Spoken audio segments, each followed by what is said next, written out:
Be not of if you need godly care, you've come to the right place. Alright, what is up, Twitch peeps?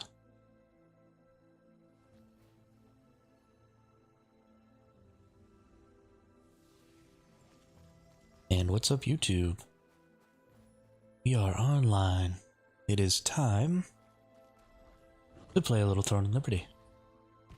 Means, first things first, time for some dailies. So later today, at 6 o'clock, my time, which is in about 5 hours,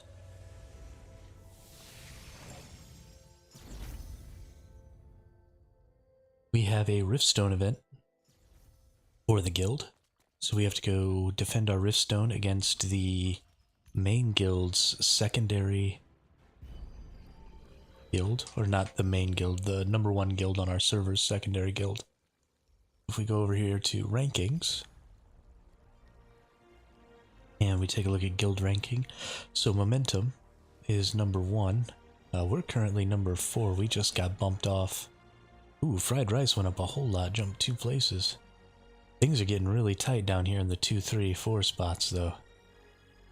Only 3K score between us. Okay, almost 4K score between the 2nd, 3rd, and 4th spot, which is kind of wild.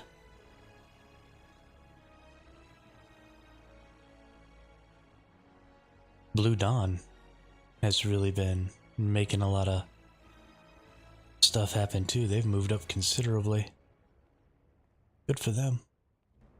But this is the guild we're fighting against. Here's Propulsion, which is Momentum's second guild.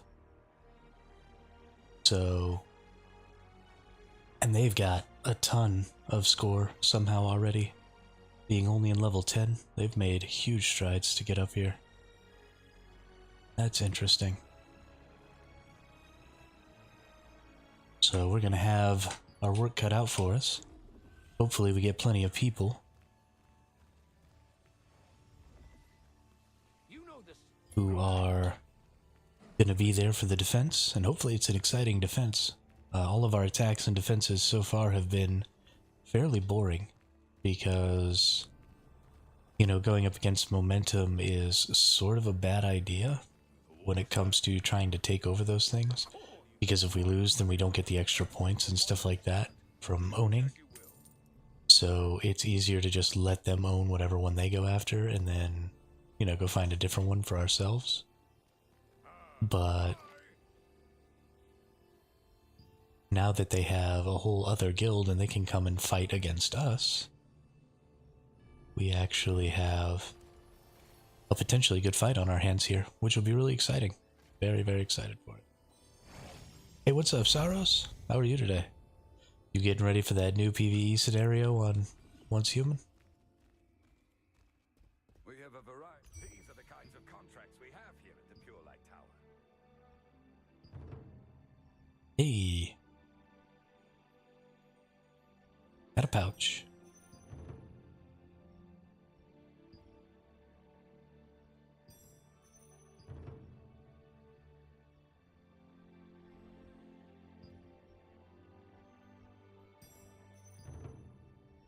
Ooh, another pouch.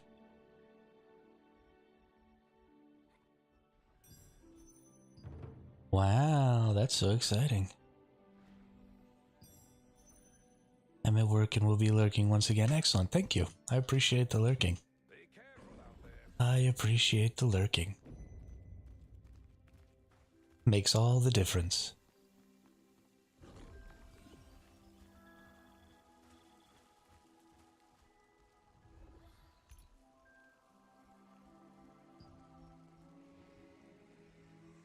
Alright.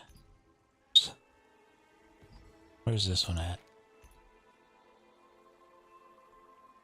Down that way or up that way?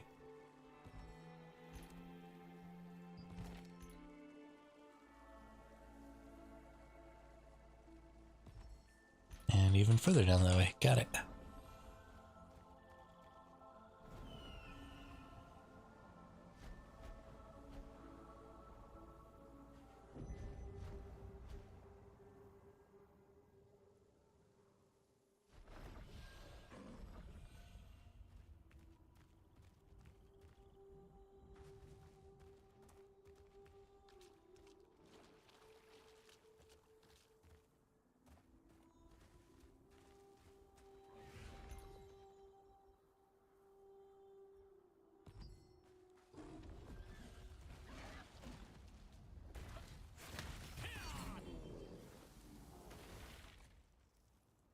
Looks like somebody else is already over here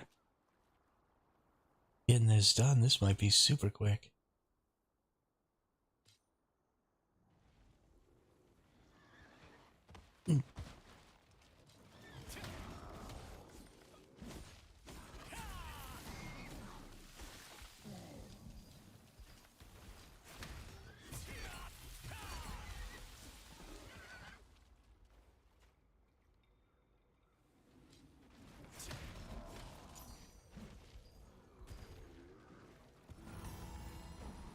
Yeah, I got my pouch.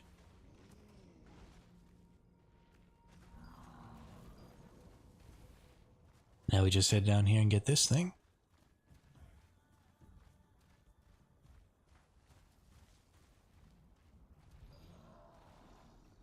Is it up there, maybe?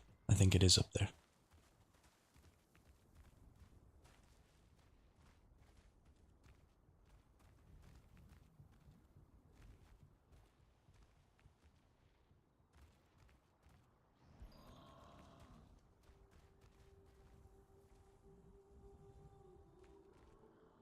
Let me up.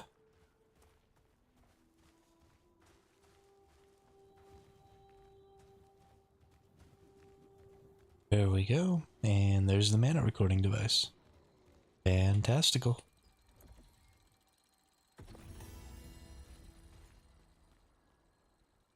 Now we just go teleport ourselves down to the Shattered Temple.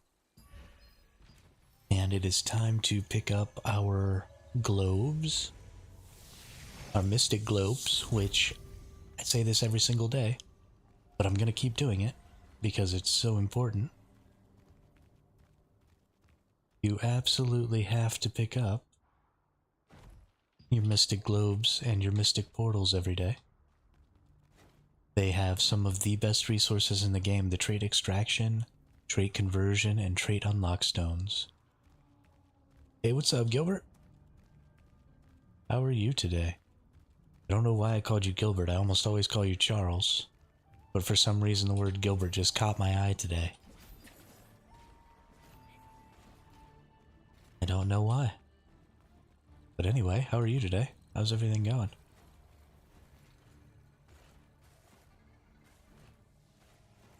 Oops.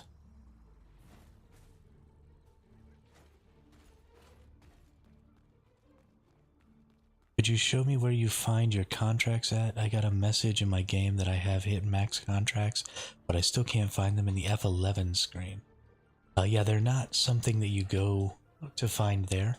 In every city, big and small, in the game, there's a contract manager. So like I went to Pure Light Tower here, but if you need to find a city, it's any of these markers here on your map. I always go to Pure Light Tower because it's a level 50 zone, the Shattered Hill, or the Shattered Temple, and Pure Light Hill. But you can also come over here to the Watcher's Post, and you'll get Phonos Basin, or the Ruins of Terrain. So there are a couple of different places you can go, but you just go find this contract manager right here, and you get 10 contracts per day. And you can hold up to 60 contracts, so you can hold 6 days worth. Oh, okay. Great. Well, if you're in Castleton, then you just go to the Castleton one. So here's Castleton, here's the Castleton contract manager, and it'll give you just level 8 quests around here. But yeah, they're super quick. They're just simple little kill quests and stuff like that.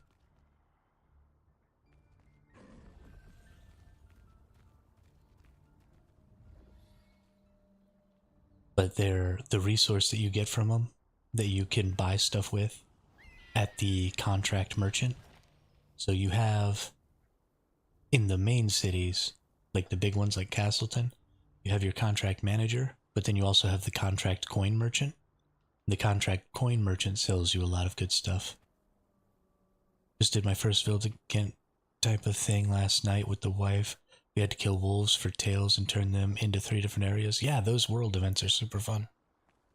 Super fun. They aren't the most rewarding content in the game, but they are some of the most fun content in the game, so... especially later when you can go to like the PvP ones. The Dominion ones are pretty cool because they don't require you to like be in a guild to participate.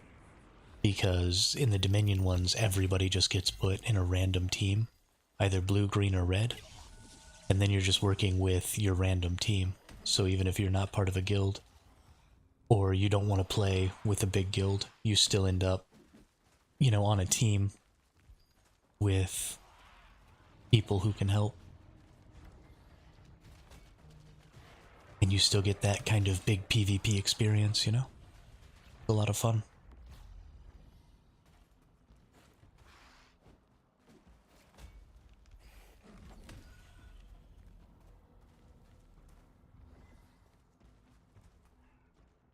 I am really enjoying this game, though. Yeah, we joined a random guild, 60 members, level 5. We'll see how it goes. I mean, if you're playing more casually, then the guild stuff is a little less important. The important thing is going to be scheduling with your guild. So because you have... Hey, what's up, Khaleesi? How are you today? How's everything going? Because they're going to have... Obviously, it seems like it's a more casual guild. So I assume that most of the players don't play extremely often.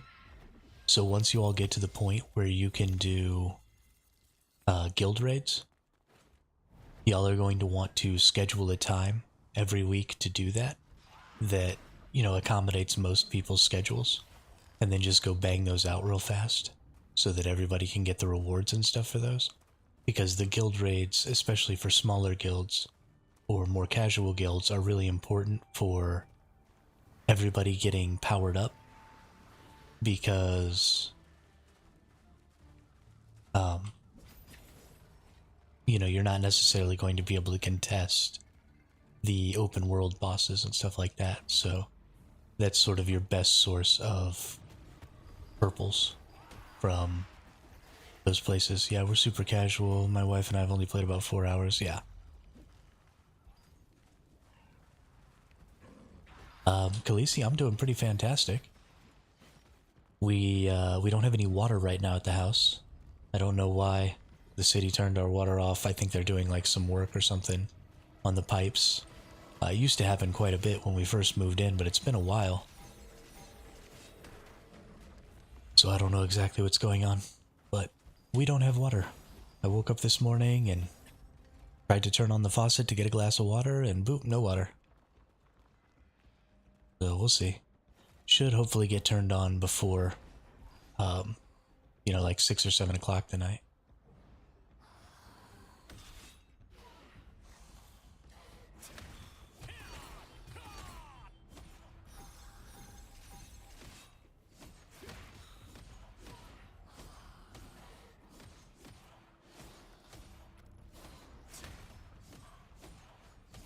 I'm sure it'll come back. Like I said, it used to happen quite a bit, so I'm not terribly worried about it. It's marginally annoying.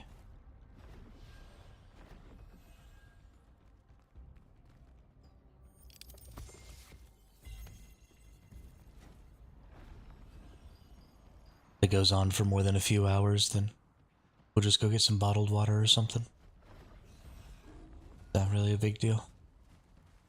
Hey, we got a mystic portal though. That's what's up. I have to go snag that up here in just a second. Actually,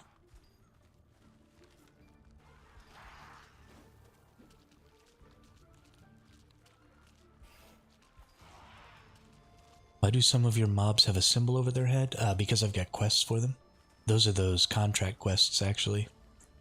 They show up as yellow indicators. So this is just telling me that these are mobs that I need to kill for the contract quests that I picked up. I'm just worried about getting my globes right now, so I'm just ignoring them.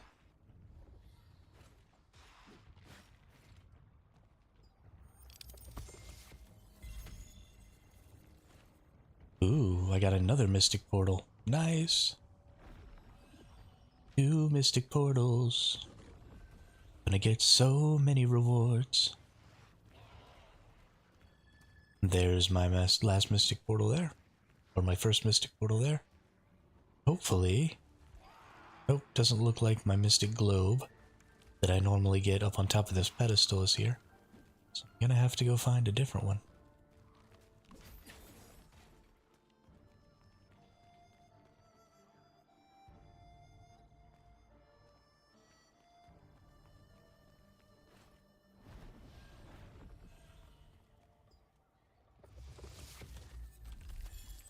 Give me something good, come on.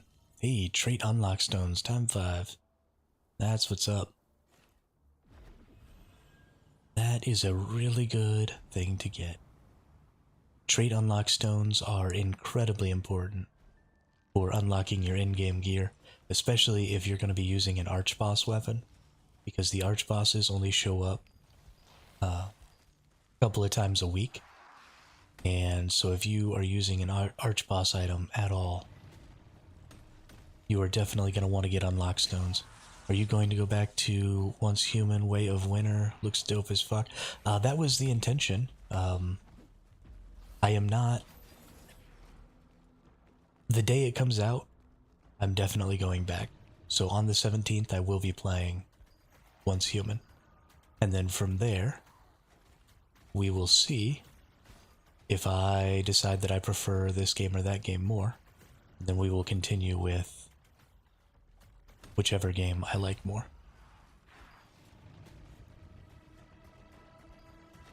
Okay, how am I supposed to get over here?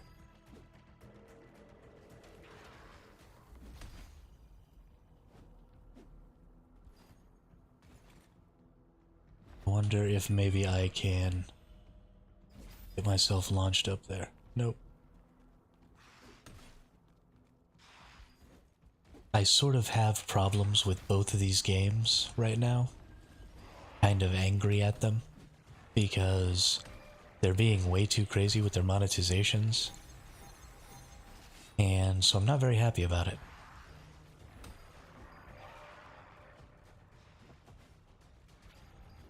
This game is obviously just extremely pay to win. And Once Human is being all crazy, dropping freaking $600 loot boxes every 2 weeks. And the whole thing is just starting to aggravate me.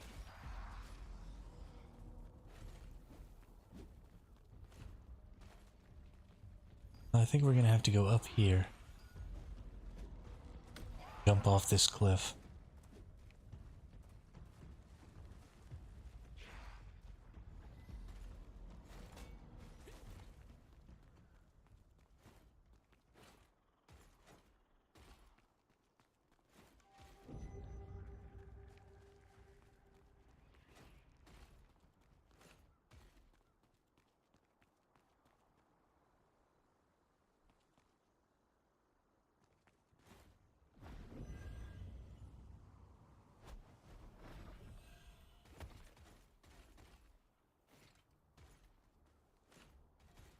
Okay, well that was not...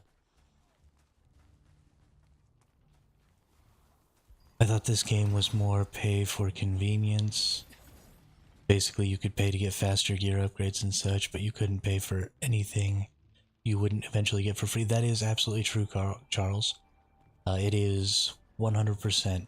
You can get everything in this game for free that you can pay for. But because being strong and being able to control certain aspects of the open world is so important in this game, I absolutely consider that pay to win. I don't personally consider paying to upgrade faster as just a pay for convenience. I personally consider that pay to win. Even if this was a straight up PvE game and there was no competition and I could just pay to upgrade my gear, I would still call that a pay to win. Ooh, another portal. Nice.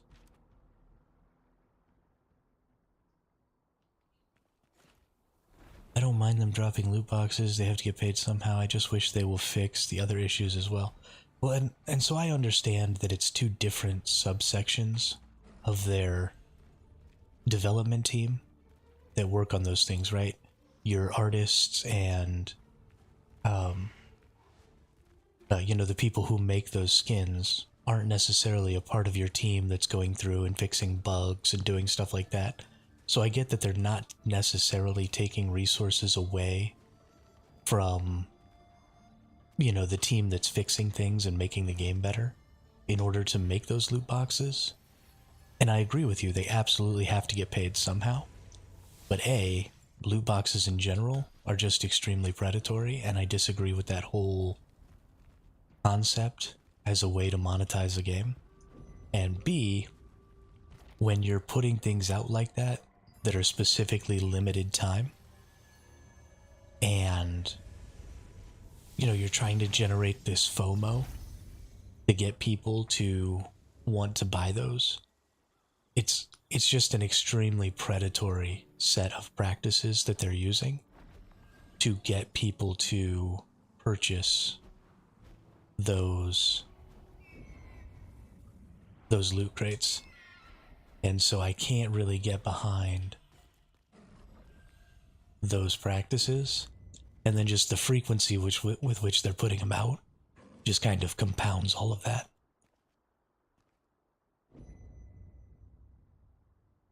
And so it's all just getting very overwhelmingly money grabby,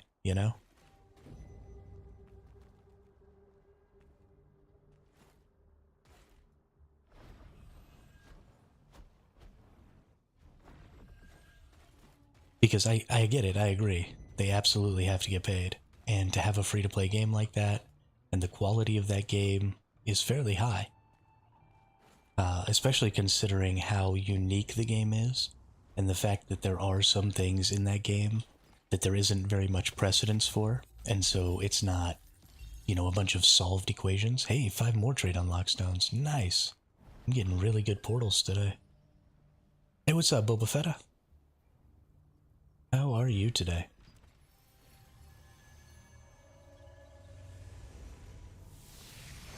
Getting ready for the Way of Winter?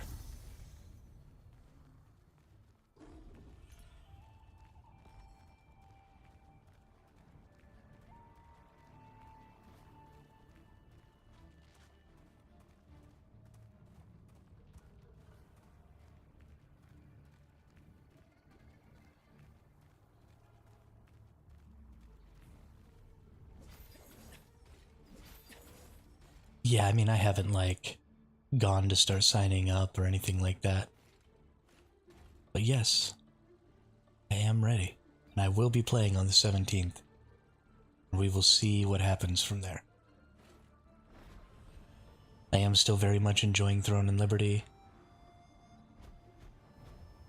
But I also know that I will surely enjoy Once Human as well. Survival Hermit, did you ever get a chance to take a look at the tank build I put into your chat? No, I didn't, because I totally forgot that I told you I was going to do that. Because I am a bad person. I'm sorry.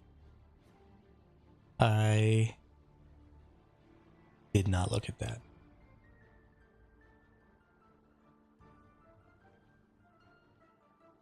Let me go back and find it.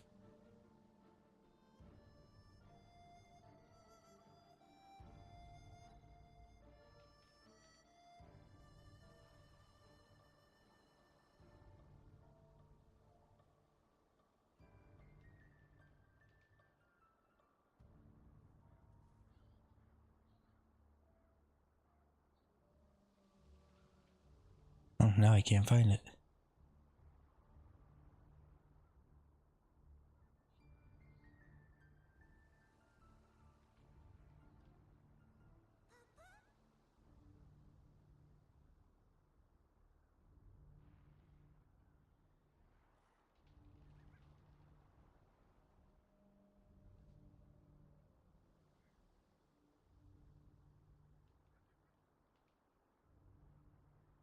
I would rather have that than the way games like Conan works, where you have to pay for every new map.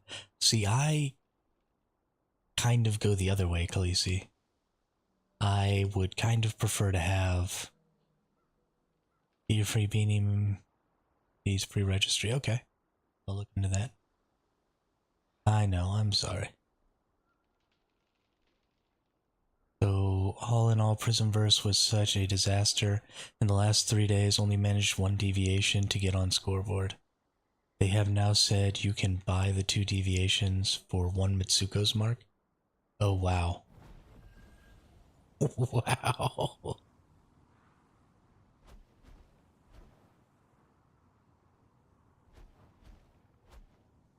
Oh, that's silly. That's silly. I mean, I liked the rarity of those. I thought that was really cool. The problem is just that, you know, they were coming from crisis events, and the crisis events were way too short. And so how were you supposed to, like, have an interesting fight over those? Like, you set up this super cool system, and then you were just like, but you can't interact with it, so... Haha, fuck you. Oh, okay, thanks. I appreciate that.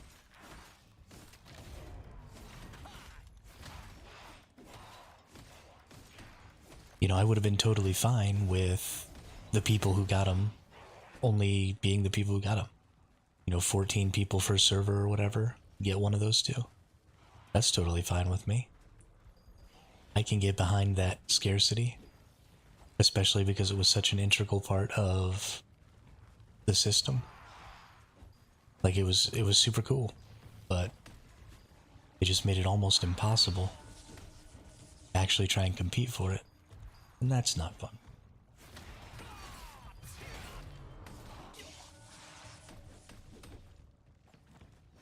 Get over here, Archer.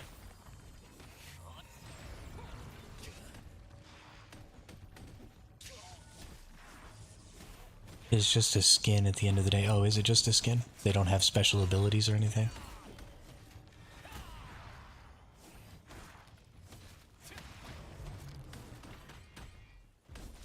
Well, that's stupid. They should have had special abilities.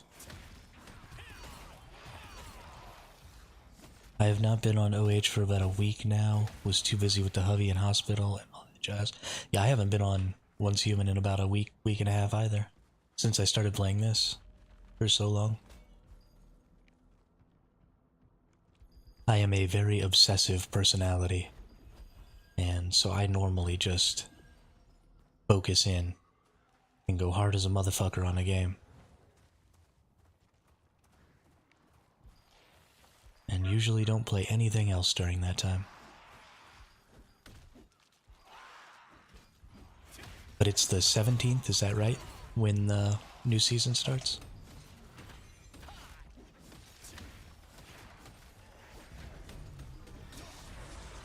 Or is the 17th when we can start signing up?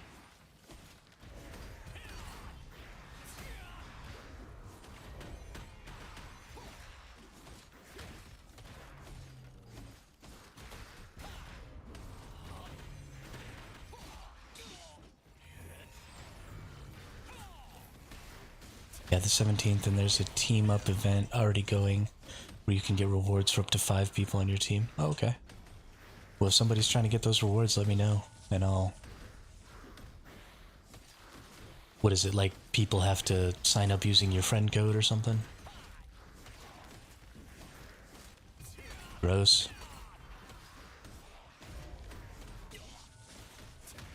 Their updates happen at a pretty good time for me, so I'm sure that I'll not have to worry about it though. And just be able to get right on when I wake up. Because I don't wake up until the afternoon, so who cares?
as much as I'm not necessarily like the best team player, because I have a tendency to get focused on what I'm doing and then not think about anybody else,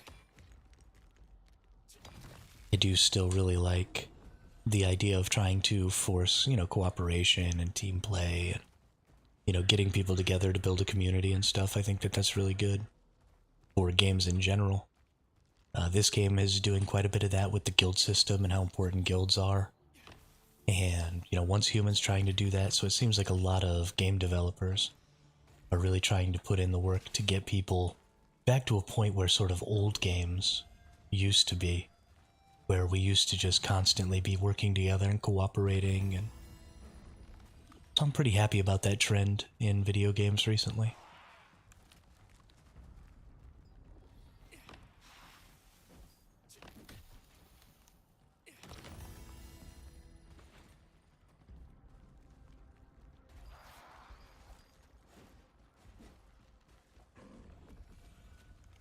Thermal tower mechanic. See, I haven't even looked at anything. I'm just going to go into Way of Winter blind, and I'm just going to see what happens. I enjoy once human mechanics from a blind perspective way too much.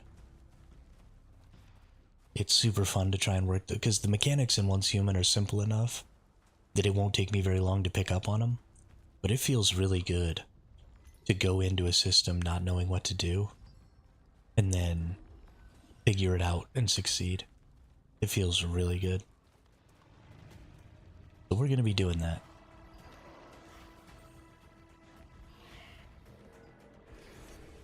I mean, I don't care what you say in the chat. It's so hard to get the point across in written word that you could literally tell me exactly what the mechanic was, and I'd still have to figure it out on my own, so. With my luck, I will end up in a hive full of sweeties. Sweaties, not sweeties. That's funny. I mean, as long as... So, there's kind of two different types of sweaties. Like, you've got sweaties who just play all day and are just having fun. And then you've got sweaties who are like, everybody needs to be on 24/7. Everybody needs to be doing exactly the best strategy and the most efficient gameplay that they can possibly do. And if you're not doing that, then we don't want you around. And those people aren't fun to be around. But the ones who just play all the time and are super over-enthusiastic about playing the game aren't necessarily bad. Just gotta find the right sweaties.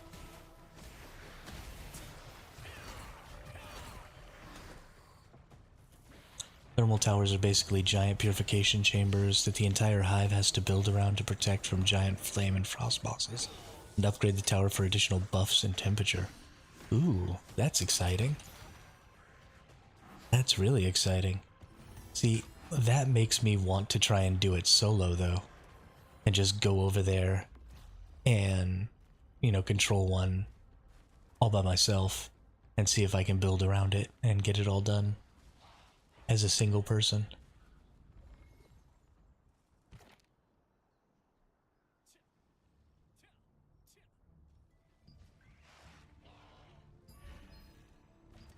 Because, that would make me a badass.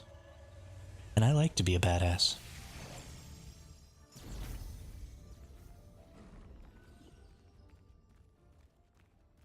You're pretty tough. Here's the pure... Alright, let's talk to this nerd again and get 5 more.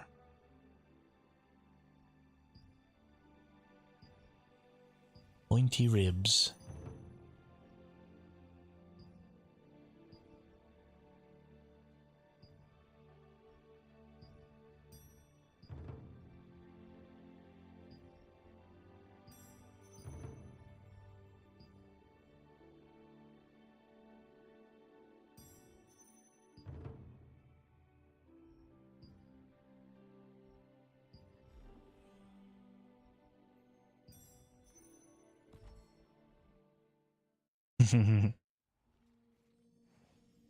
Talking about those, what you don't have 100k DV, yeah. Those people are just no fun to play with unless you're exactly the same way. And, like, I talk smack about those people a lot, But it's totally fine to play a video game like that. But if you're going to play the video game like that, the problem I have with those folks is a lot of them expect that everybody else is playing the game the same way. And then they get upset when people aren't playing the game the same way. And they get upset when people aren't necessarily as skilled at the game as they are. Like, being bad at something is somehow a problem. And that's the thing that I can't really get behind. Because there's no way for everybody to be as good as you, right? That's impossible. That's just not how averages and stuff works. Right? There's always going to be people who are above and below average. And if you're above average, most people are worse at a game than you. And so if you're going to play a game, and you're not going to go out of your way to only play with those people who are super good at the game, then you just have to accept the fact that most of the people you play with aren't going to be as good as you. And if you can't accept that, then you probably need to piss off.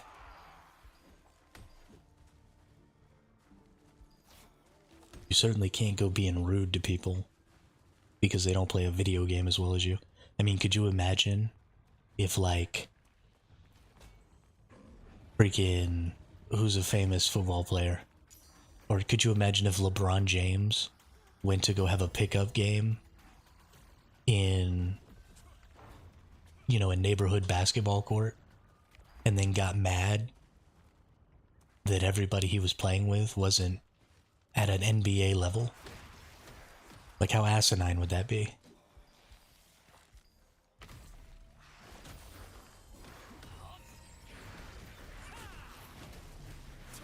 Because, I mean, all that stuff exists in physical sports as well, right? There's all kinds of number crunching that goes on. There's all kinds of information about, you know, what's the best option or what's the best move in certain situations. You know, if they're playing zone coverage and if they're playing man-to-man coverage and if they're doing, you know, X, Y, Z, there are always objective counters to every situation. And if you're a professional, then you absolutely know what all those counters are. But you can't expect just some random people on the court who are just there to have a good time to know those same things.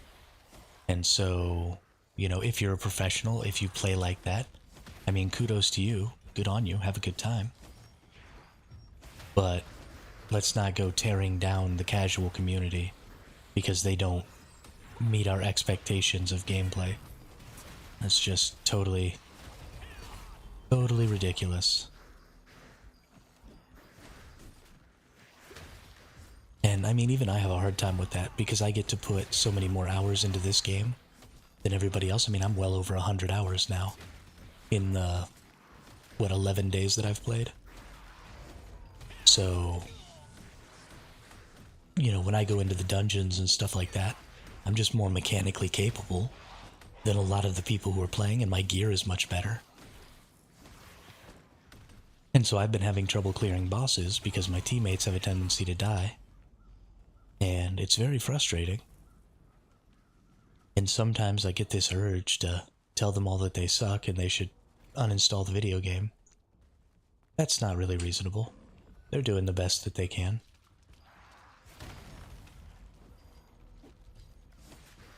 As long as they're not intentionally sabotaging you, then there's no reason to get upset with folks.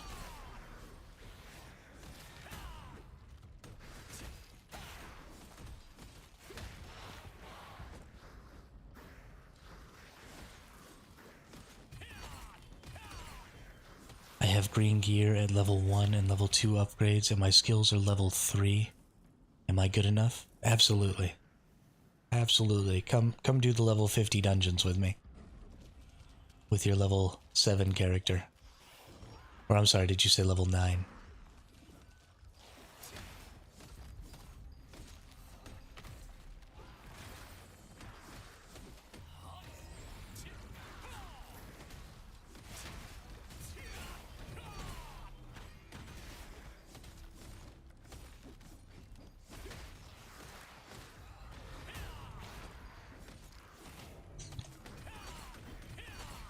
That's one of the sort of double-edged sword things in this game is we don't have an inspection. So I can't look at other people's gear in this game, which is sad for me because the reason I look at other people's gear is because I just want to see what they're wearing, right? It's just a curiosity thing for me. But, you know, WoW has shown us that people are extremely toxic about what type of gear you're wearing for your role and stuff like that. And if you're not wearing what the internet has decided is best in slot, then a lot of times you have a hard time getting into content. And so you can't have those inspection systems in a game unless you want to promote that kind of play, which is really kind of sad because I love looking at people's gear and seeing what people are wearing just for the sake of seeing. You know, I'll walk by them in town or something like that, and just out of curiosity, I'll click a person and be like, hey, what are you wearing? I am well geared. I like helping noobs get what they need, but these guys complain that they'll carry you or you have fighting free ride if you... Yeah, I agree. I agree. And that's... You know, there are minimum requirements to go into that content. And if you meet those minimum requirements, then technically you're doing your part. Because those minimum requirements are set up so that if a team of minimum requirement players was playing, then they should be able to complete the content. And so there's no reason to be getting all bent out of shape about a person who meets the minimum requirements doing that content with you.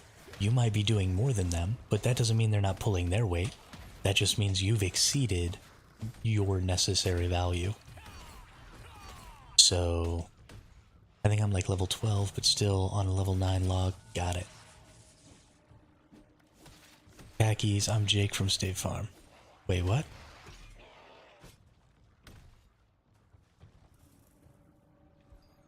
I'm very confused.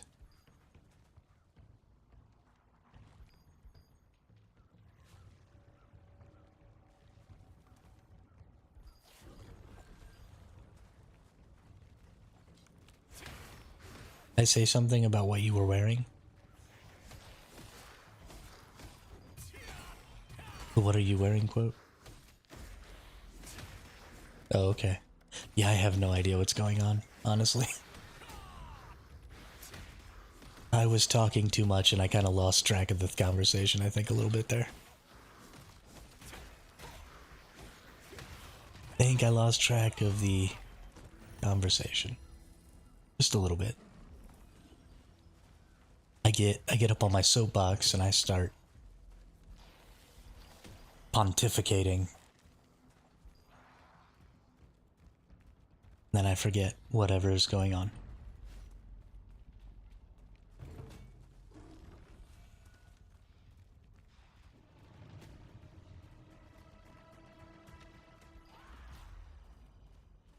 You said you like seeing people in towns clicking on... Oh, okay. Got it. Got it. That's what that response was. I understand now. I understand now. The slight delay really makes it difficult because I have to remember a lot of what I've said in order to pick up on those little responses like that. And I am just vomiting words. I don't have the mental capacity to remember all of that word vomit. So chat, if you ever at the store and you hear, hey, what are you wearing? You know who it is. There you go. That's how you'll know if you've ever found me. That's not true. You'll never find me in the store. I don't go outside. I haven't been to the store in like 6 months now.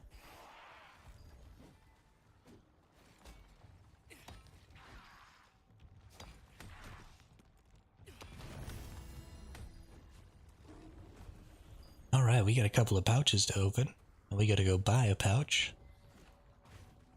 I love pouches. Maybe we'll get a purple gear today. It's been a little while. And I'd like to get a purple gear. Maybe earn some more lucent. We're getting pretty close to having our gear all maxed out, so... The power of darkness is getting stronger. Could thrills for disciples?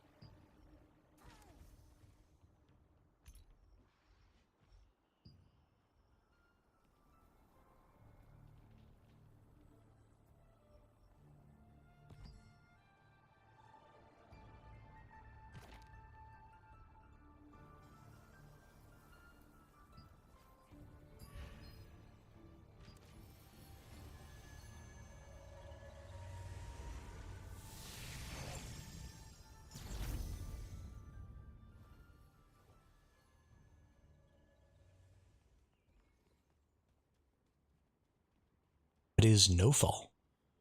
Is there a way you can make it so that you automatically glide? I didn't even know that was a thing.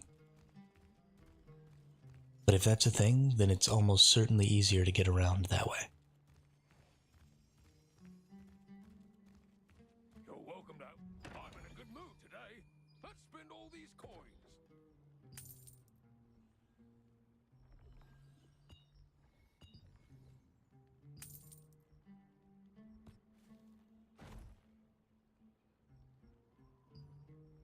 Picked up a sword here. Hit chance.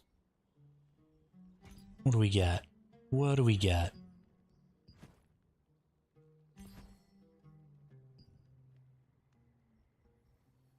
Oh, probably not worth it. No, I might be able to get 10 for that. I wonder. Oh, and we picked up a glove. Oh no, I think I picked this up yesterday, actually. Attack speed. Ooh. Ooh.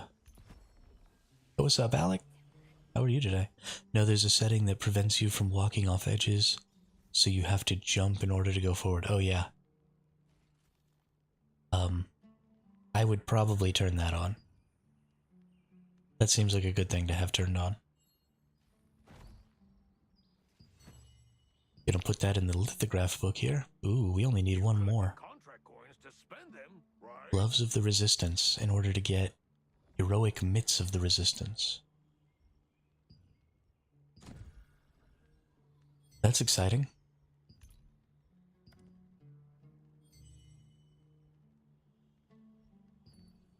Yeah, I would turn that on. Because you're almost always going to want to jump anyway, so there's really no point. Okay, let's open up our pouches here. Whoops. I'm so tired. Hubby is such a demanding patient sometimes. I wish I could send him back to the hospital. Good bro, just loving every bit of the game. Currently at 2239 gear score. Hey, congratulations. Good job. Way to get that gear score up. That's a lot of effort right there.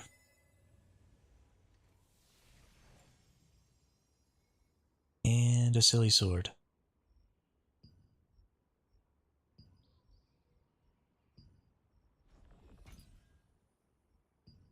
I don't think this max mana is probably worth anything. Nope.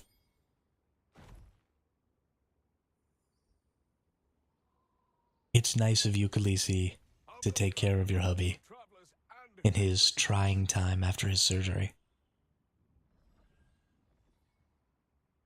People helping people. Powerful stuff.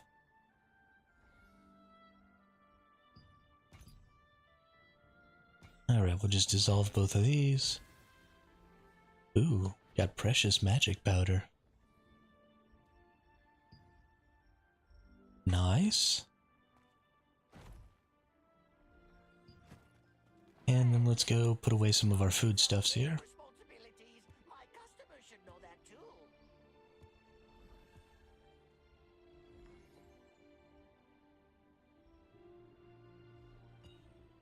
Whoops. Okay, good to go there.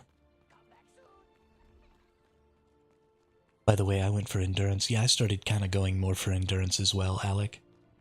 My gear is almost all ranged and ranged and melee endurance.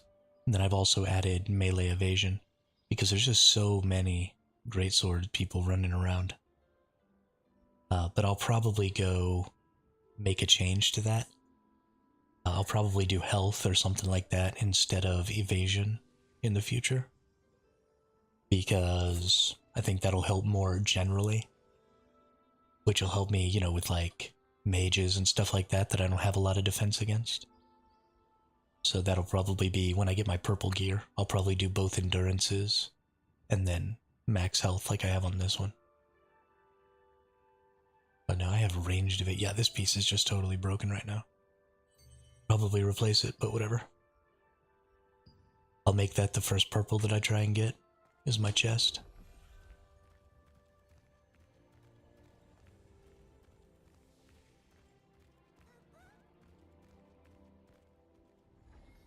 Does SnF have a gap closer? Yeah.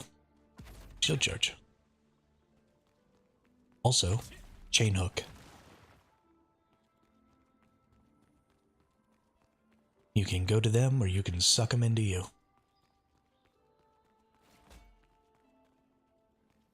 Personally, I prefer to suck them in, because if you dash to them, then you end up in the big middle of stuff. But if you bring them to you, they end up in the big middle of stuff.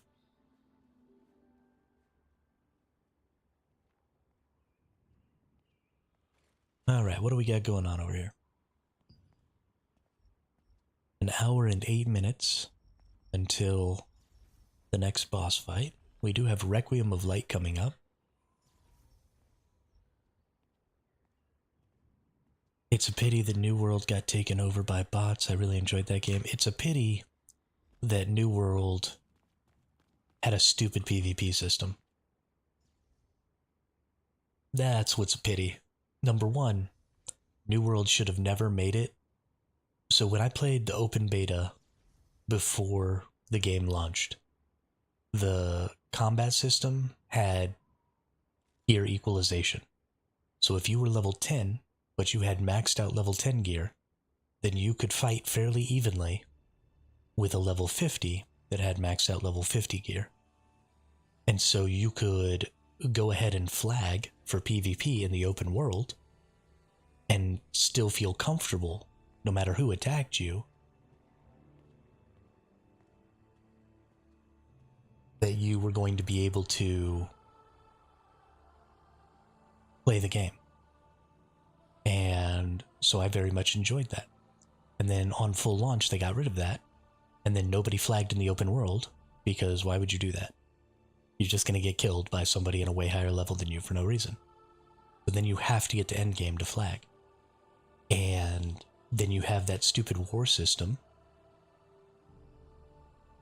that limits you to only 20 people aside or whatever, or 50 or 40, or I don't even remember how many people aside it was anymore. But you have guilds that are more than twice the size of the group that could go into the war. And so you have half of your guild is helping set up the war, but not able to participate. So, yes, it is coming out today. Actually, my older brother is playing it probably right now. Let's go look at Discord and see what it says his activity is. Or did he turn that off finally? Oh, he is playing New World right now.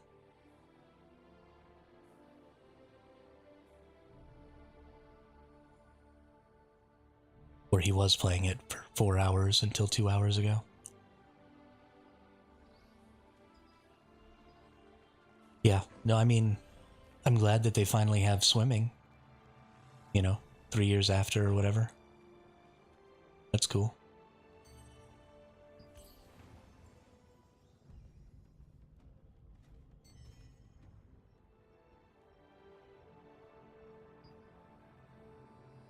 Do I have anything up for sale right now? Negative. We have a guild contract for the Requiem of Light. Negative. Hey, we gotta do this Sileus' Abyss though. We definitely want to participate in that. Defeat monsters of any species. Interesting. I didn't like the war system and hated their crafting system because the amount of materials needed just to go max out something like armor crafting was stupid. See, I really liked the crafting system. I have max crafting on, well, I had max crafting on everything. And I really liked the way that you could use, you know, like the scarabs from the new update, or not the new update, but one of the new updates from a while back. You know, they had the scarabs so that you can guarantee certain traits and attributes, and like they did a really good job of making it complicated, and making it feel like you really knew what you were doing if you were able to get a really good piece of gear on a consistent basis. I really enjoyed that. It was literally just the war system is everything that I have against that game, and why I won't play it anymore. Because it's very, very non-inclusive. And that's just going to kill the game. Because you're barring a huge percentage of your population from engaging in the most important endgame PvP aspect of that game. And that just makes it so that you gradually bleed players.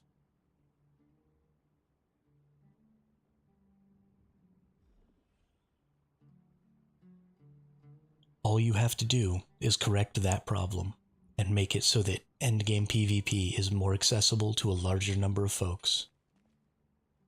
And that game will have a huge rise in popularity again. I would go back. I would play the shiznit out of that game. I loved that game. Okay, I think I have all of the cursed wastelands I need, so now we're just doing Temple of Slaughters. So let's get in here and matchmake a party. Hopefully these folks. Yeah, it was, and that's why I quit. I went for a crafter, but others had a ton of bots farming rare resources. They just flooded the market, so you got peanuts. Yeah, I mean, that's true too. And level 1, 2, level 3 to make level 4 and so on. I did the math, and it would take 500,000 of a level 1 ore to reach max level. Yeah, absolutely. And I'm totally fine with that, but I love grinding resources.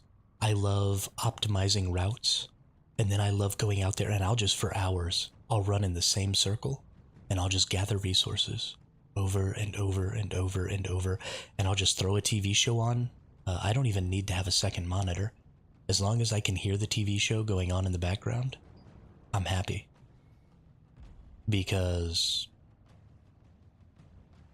I'll just listen, and I'll play TV shows that I've already watched before, so I know what the action on the screen is based on what I'm hearing, because I've already seen them, and I have a really vivid visual imagination, so I sort of get the same experience out of watching it, or out of listening to it, that I did out of watching it. So I'll just listen to a TV show, and I'll just go run in circles for hours and hours. And I love it. You know what I hate, though? I hate when people don't let me group things up. Like, it's not that hard.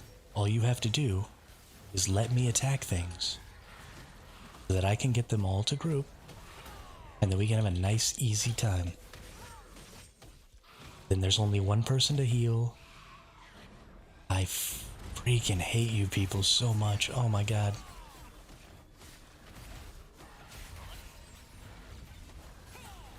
The bots had all those optimized routes on lockdown, so it was hard to farm. I would prefer they switch to a system like Once Human, to be honest. You mean where there were just so many resources that it didn't matter? The bots couldn't possibly monopolize it all? Or you mean where things were so inexpensive as far as resources were concerned that it didn't matter?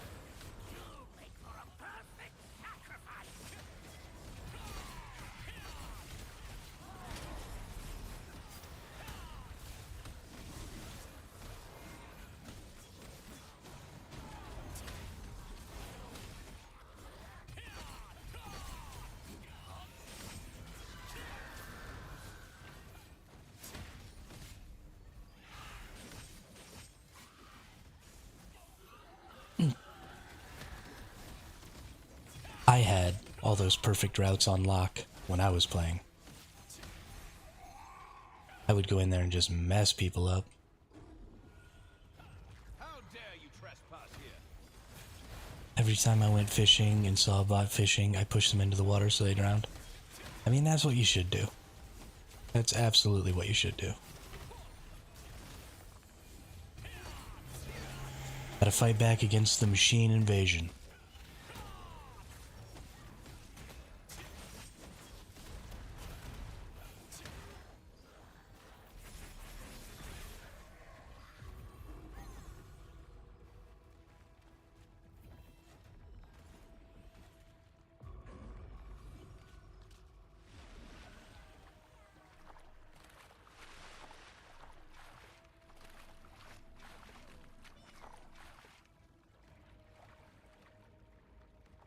This person's got a turtle. I wish I was a turtle.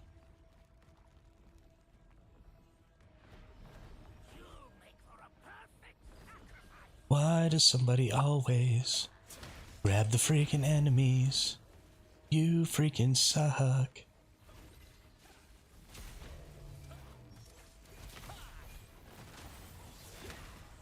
I hate you so much.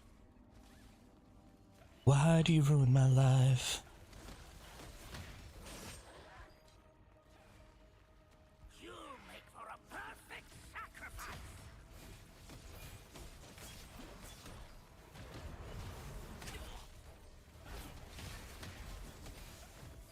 Get over here.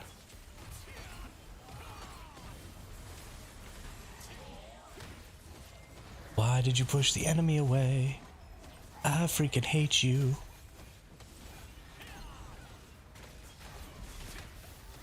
It's so obnoxious to have people actively working against you, even if they're doing it accidentally because they don't know what the hell's going on. Like, can I please just aggro the enemy and put them in the position that we want them to be in, and then you just kill them? Can we just do it the easy way, please? That's all I want out of life. How dare you trespass here?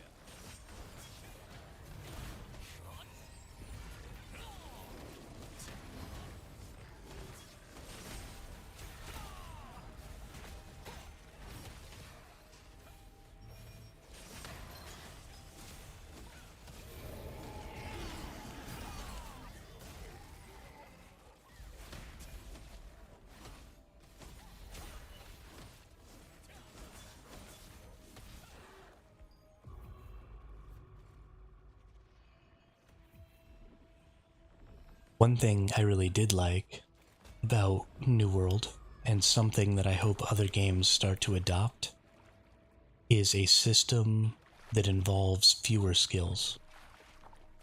I didn't like that there wasn't very much skill variety in New World, but I did like that there wasn't very many skills on your skill bar.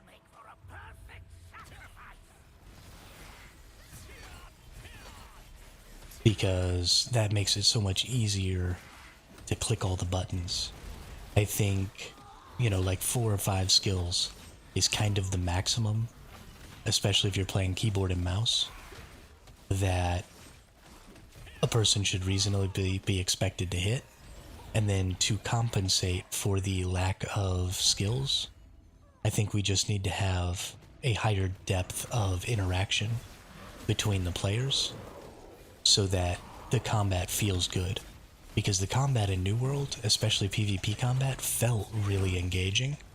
Because you were constantly dodging, and you were constantly managing your stamina, and, managing your range, and there was lots of kiting. And, I mean, the game just felt really great to play in combat. I think that was one of the things they did better than almost any other game I've ever played. And so I would like to see, in this game there's, 12 skills on your hotbar? And that's just way too many for me. Like, I've kind of figured out how to get those skills into positions where I can, for the most part, utilize them all. But it's still a lot to keep track of, and fairly difficult.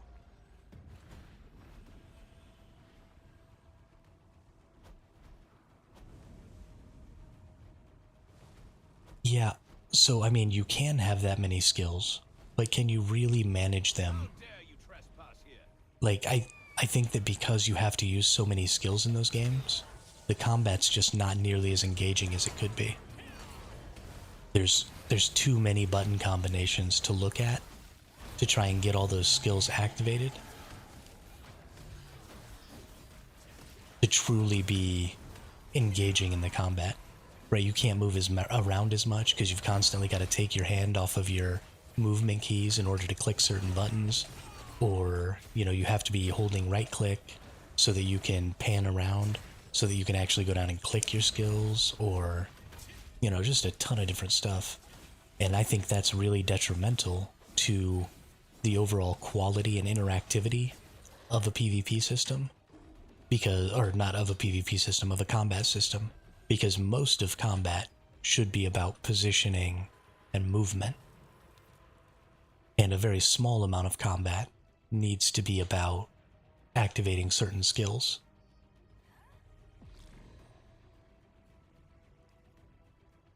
And the better you do with your ability to move around a battlefield, the fewer skills it takes to have a really interactive and fun experience.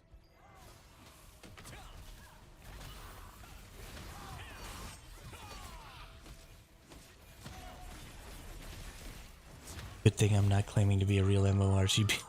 I have a hard time handling 2 buttons. That's the other thing, is that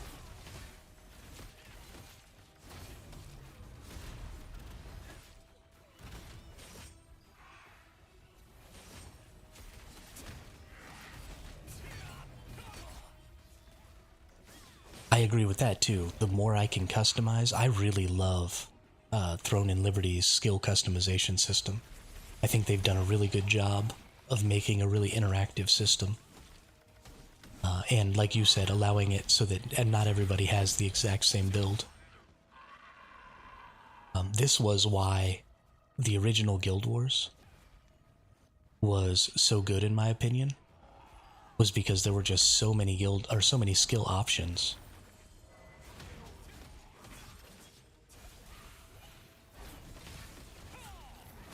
That you only had 8 skills on your skill bar, and you were only allowed to have 1 ultimate skill. And so you had 7 skills plus your ultimate, but every class had like 250 skills in that game. And I mean, some of them were duplicates. Actually, a lot of them were duplicates. But there was just so much customization with your build. And they had, a dedicated balance team that was making changes to the skills in that game on a weekly basis and rebalancing, especially for the 5v5 arena, because we would just make busted builds, and then the balance team would go in and fix it so that it was no longer busted, so you could actually compete. And I mean, the PvP in that game, the arena PvP, was just so much fun. And the 12-on-12 was just so good because it was so well balanced, because they had this dedicated team that was just constantly changing things. And honestly, if that game had run a subscription model instead of just buying the box price every time an expansion came out, that game would have never stopped being made. I think they didn't monetize it well enough, and they were putting too much effort into it. And so they ended up having to, shut the game down for Guild Wars 2, because Guild Wars 2, I don't think, required nearly as many people to maintain that skill system, because the skill system wasn't nearly as deep in Guild Wars 2, so there wasn't nearly as much difficulty balancing it. And, the monetization model of Guild Wars 2 was a lot more severe, and so they were just able to make more money off of it. But I think if they'd had a subscription model or some better monetization for Guild Wars 1, it would have eventually overtaken WoW as the best MMO. It was so good. Although part of the problem I had with Guild Wars 2 was their endgame PvE content. I definitely prefer a game with WoW's level of endgame content. What's wrong with Guild Wars 2 endgame PvE content? I mean, they have tons of open world stuff. I guess they don't have a lot of, like, dungeon raid type content. But they certainly have a ton of open world content to do. Like, a ridiculous amount.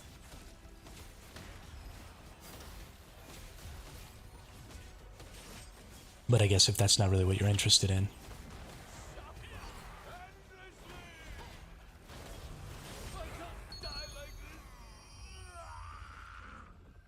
think Guild Wars 2 also has a much better endgame large-scale PvP. How much you've completed this? This particular dungeon or this game, Ashley? Also, welcome to the chat. Welcome to the channel. Love to see new faces in the chat. They focus more on open world stuff. I prefer Dungeons Raid. Guild Wars 2 had their fractal system, but it was meh. There were dungeons. Game, actually. So I'm already level 50. I'm still in blue gear, so I haven't tiered up to my purple, but I'm up to 2625. Thanks a lot, Ashley. I appreciate that. I appreciate that. I love getting that compliment because I was so worried that the sound of my voice was going to be sort of the thing that held me back for this game. Why do we have things aggroed? What's going on here?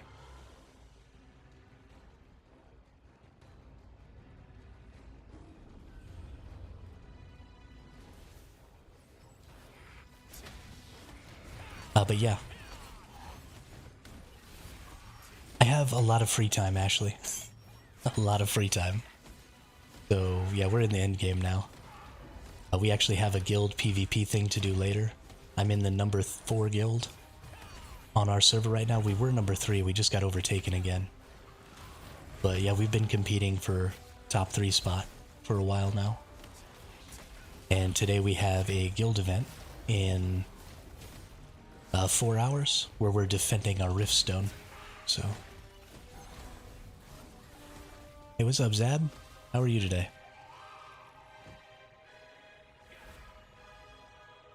I am absolutely unemployed, Zab. You are correct.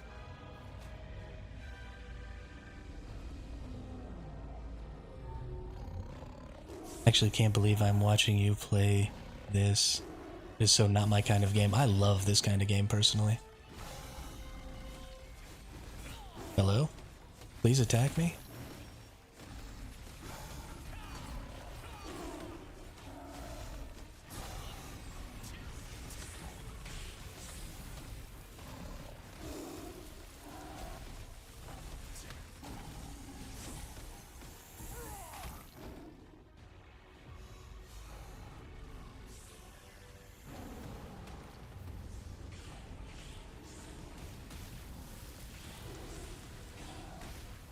Sorry, I'm going to be pretty focused on this for a couple of minutes here.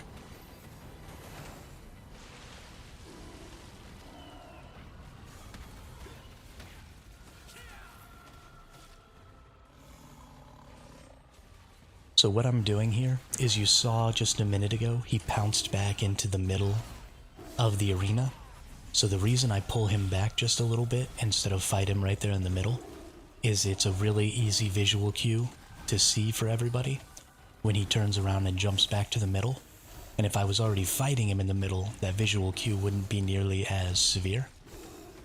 And so we pull him back here so that we can get that visual cue. And then, so we get this block chance here, and then we look at the tail. You saw that spit come out of the tail? Now I know, okay, I'm just going to let that person die because they didn't get far enough away to survive the fireball. And we didn't get healed. Was it our healer that just got nuked?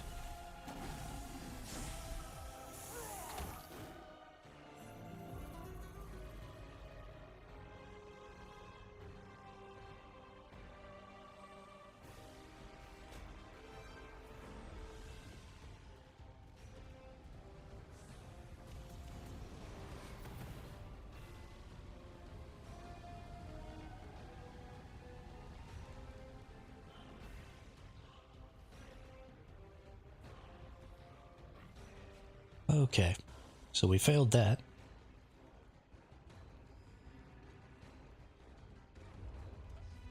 Oh, they're gonna start it again. I hate this. I hate it when people don't let me start the fight, because I just want to make sure that everybody's in.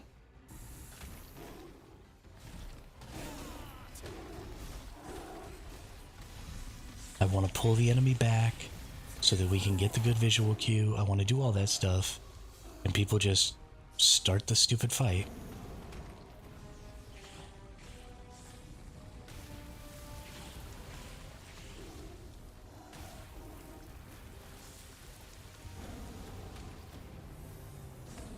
We're gonna die here. We failed at the mechanic.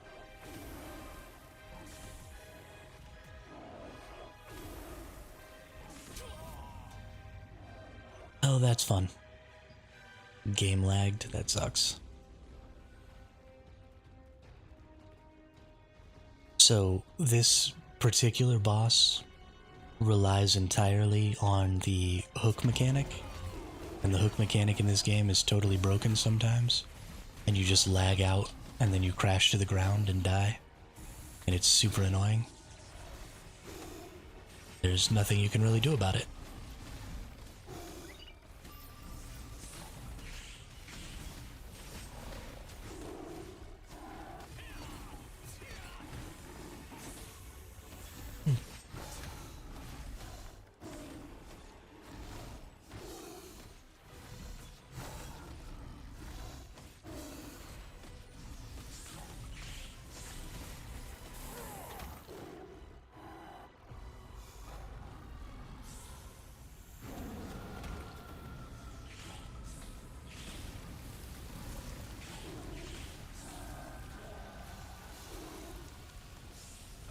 Apparently this time somebody wasn't in.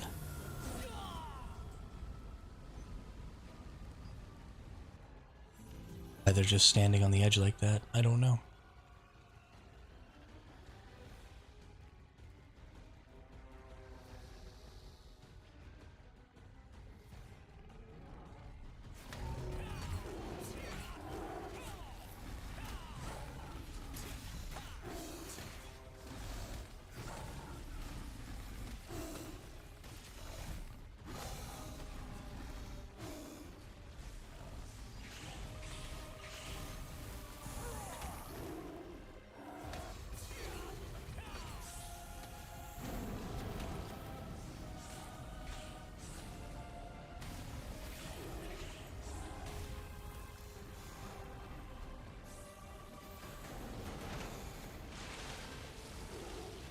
Fantastic, good work.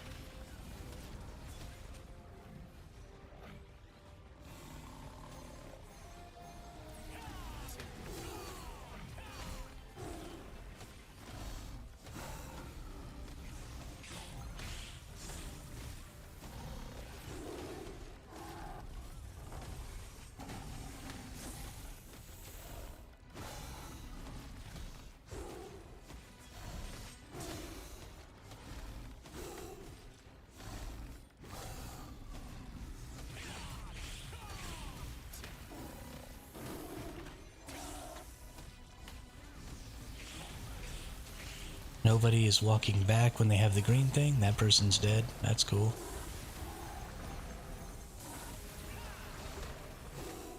Okay, well.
Okay, we're gonna get this.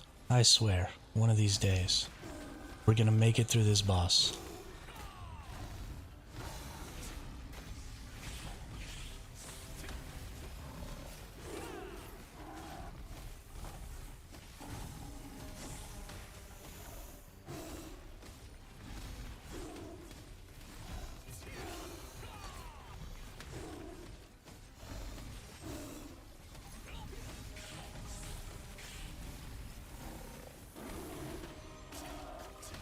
Alright, it's spit out here.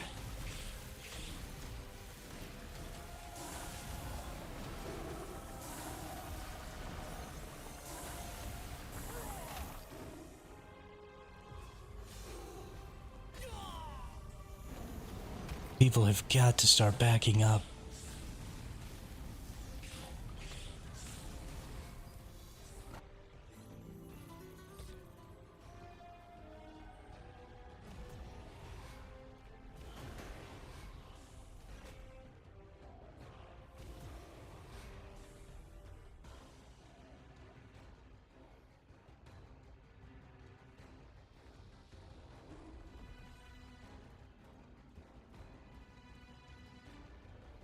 You can easily snatch the second hook if you fly after the first hook. Yeah, Gembo, that's absolutely true. Sometimes the game glitches, though, and when you grab the first hook, things lag out, and then you can't hook or fly or anything until you hit the ground again.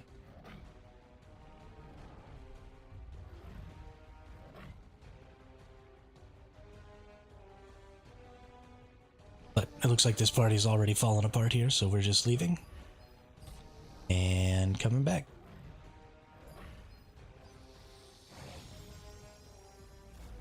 That's what happens when you get a person who's really toxic, though, who's just spamming crap and being condescending and all that stuff to everyone, is nobody learns if you're being a dick.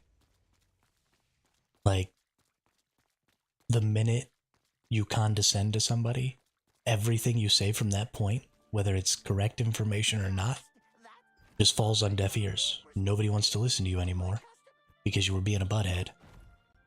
So, if you're getting frustrated with your group, that's perfectly fine. You're allowed to be frustrated, but you can't take it out on them. Right? You have control over whether or not you're going to be frustrated. Just leave. You're under no obligation to stay and complete the dungeon. Or if you want to help your party, then give them information in a usable way. Right? Where, you know, hey, this is how you do this. Or, hey, when this happens, try this. Or, you know, hey, this might work better than whatever it is you're doing right now. Those are all perfectly fine and reasonable ways to go about trying to get your teammates to do a certain mechanic a certain way. But if you're going to be in there and be like, hey, do you even know how to do what you're doing? Or, hey, why aren't you doing it this way? Or why is your DPS so bad? Why are your heals so bad? Like, those questions are extremely condescending, and they just shut people down. And then you get no value out of that person for the rest of the time. They're just going to keep doing it just to spite you. Or they're going to try and find a different way, even if your way is the best way. Because they don't want to do it your way, because you're a prick. So don't be a prick. And if you need to be a prick, then do it to yourself. I mean, I talk shit about my teammates to you all the time, but that's because my teammates can't hear me. Because y'all are the ones I'm talking to.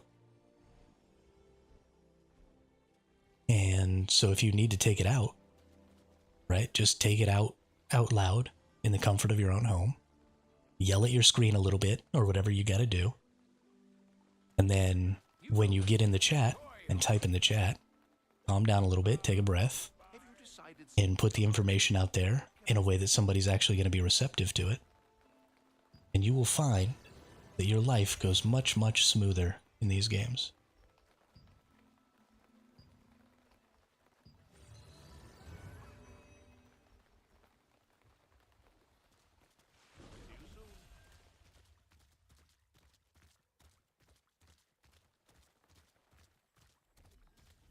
I've had teams that stuck through. The first time I did First Wasteland, it took me a while to get the mechanic.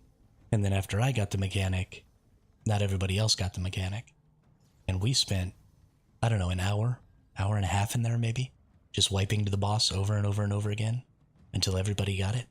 But only like 1 or 2 people left throughout that entire hour and a half. And we just kept fighting and kept going and kept talking. Nobody got snippy with anybody else in the chat. I mean, it was honestly kind of a great experience. Because while we were failing and didn't really know you know, what we were doing, and it was frustrating to keep dying to the same mechanics. Everybody stuck it out, and everybody eventually learned it and eventually got it because everybody just kept trying, and everybody was consistently at least trying to improve. They weren't, you know, just angry or spiteful at somebody who was talking smack to them, and so just dying to the same thing over and over again. And I mean, it was unfortunate that it took that long, and it was kind of a big waste of time, but we got it all, and we figured it out. So starting today, for those not in the Discord, before the reset happens, will be removed. I am working on pushing more for an active guild, getting a better schedule and Discord layout for the guild. Apologies for the long time I've been taking to figuring out how I want to go about this stuff. Join Discord or you're gone. Fixing schedule for guild events. Awesome. Glad that they're doing that. This game requires an incredible amount of organization. And so you absolutely have to use external organization tools, because the internal organization tools are absolute garbage. I don't know why MMO games have such trash organizational tools, but why isn't there a guild calendar in the game? Why isn't there somewhere that I can go where my leadership can set up what we're going to be doing and when we're going to be doing it right here on the guild screen? Hey, it's raining. I need to go. Need to go to Sanctum of Despair. Why isn't there a chat that, like Discord, saves what you've been talking about instead of just having this constantly scrolling chat down in the bottom left of the screen?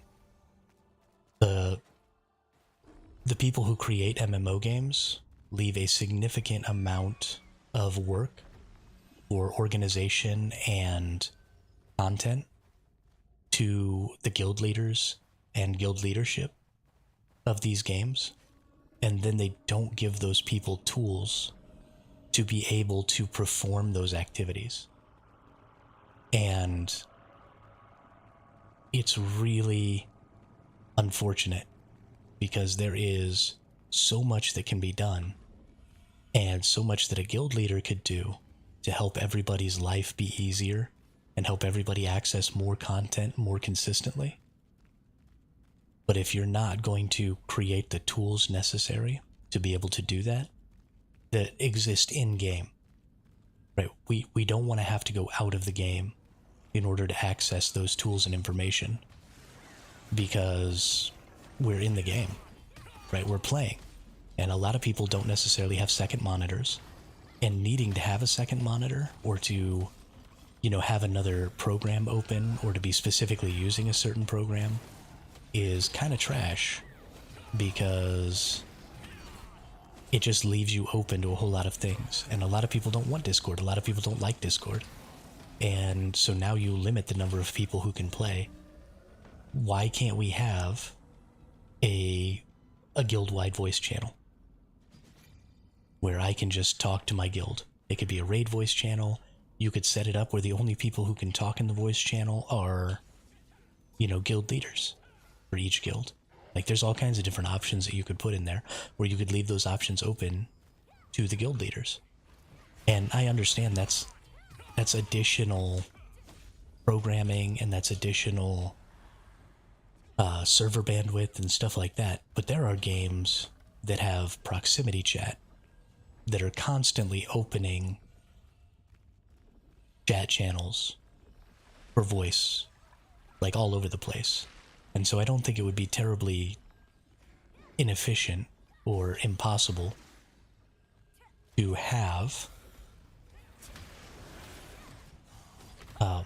you know, just a single voice channel per guild. I think it's reasonable to assume that that's within the scope of possibility.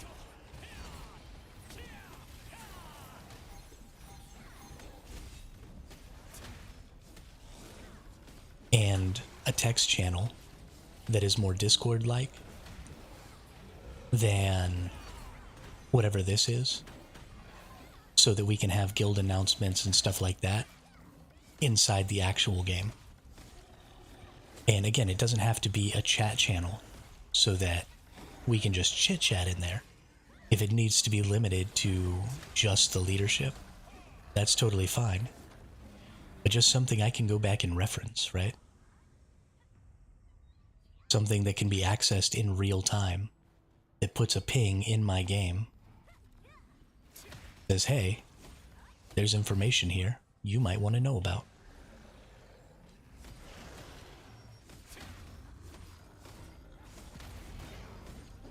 And it just can't take me out of the game.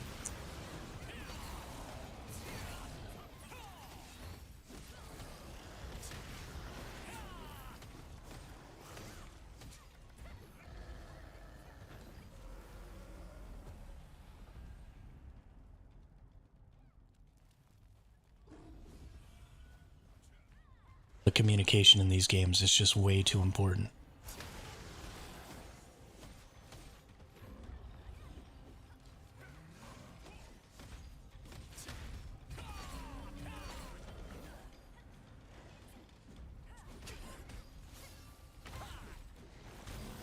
Oops.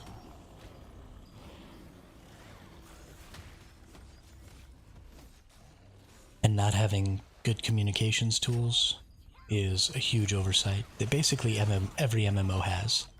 You know, they have mail systems, and they say, oh, well, you can just mail everybody in your guild. And so because we have that mail system, that works as an announcement system. And sure, that's reasonable, I guess. I could save all of the mails, and I could reference back on those, and that would work. But I don't know.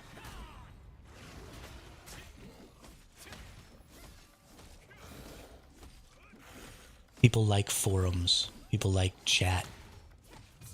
It's very efficient.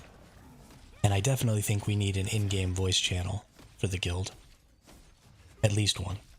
So that we can use it for raids. I think that's a fairly bare minimum. Especially in a PvP game. I mean, voice chat in PvP is almost an imperative. Hey, what's up, Izzy? Welcome to the chat, welcome to the channel. Thanks for the follow over on Twitch. Really appreciate it.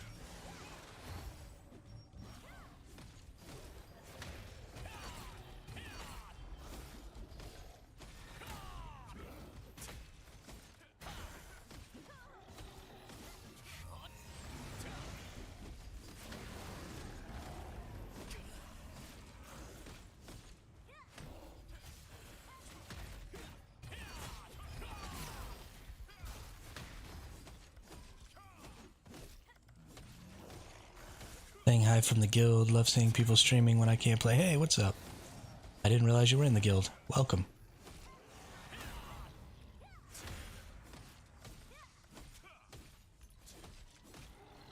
Let's go find this person. Where are you, Izzy? Are you Izzy in here? You're Isabella, aren't you? Oh, El Waifu. Okay. Got it, got it. You are healer, right?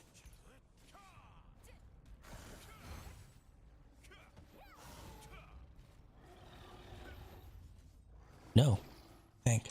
Oh, okay. Sword and Shield Wand tank, just like me. I got it. I got it. How are you enjoying Sword and Shield Wand?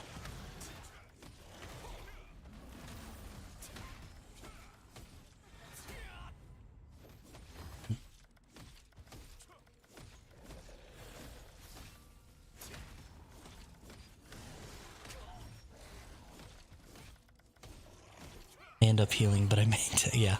So I think in PvP, that's also what I'm going to end up doing. I set up a new skill spec with like all of my shields and all of my heals and all that stuff. Because I think during PvP,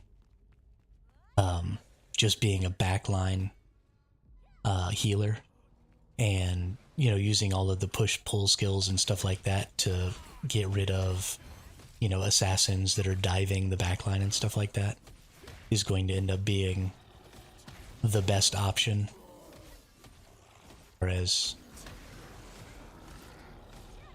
keeping everyone alive and succeeding in larger scale PvP. So unfortunately, I don't think I'm going to get to do all the tanking that I want to do. And I'm going to have to kind of focus on healing a little, but that's fine, I guess.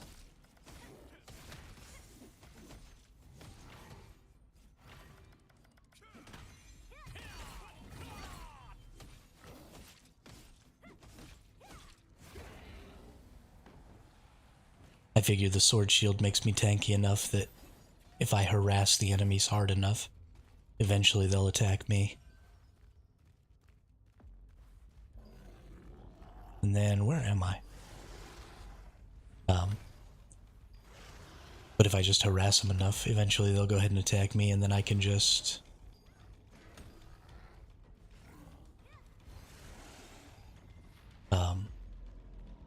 heal and tank through. So if I just keep harassing them with all those skills, maybe I can stop them from attacking my back line and actually get to tank like I want to. But we'll see. We'll see what happens. Need to get downstairs. Oh no, there's pyromancers right up here. Here we go. This is where I need to be.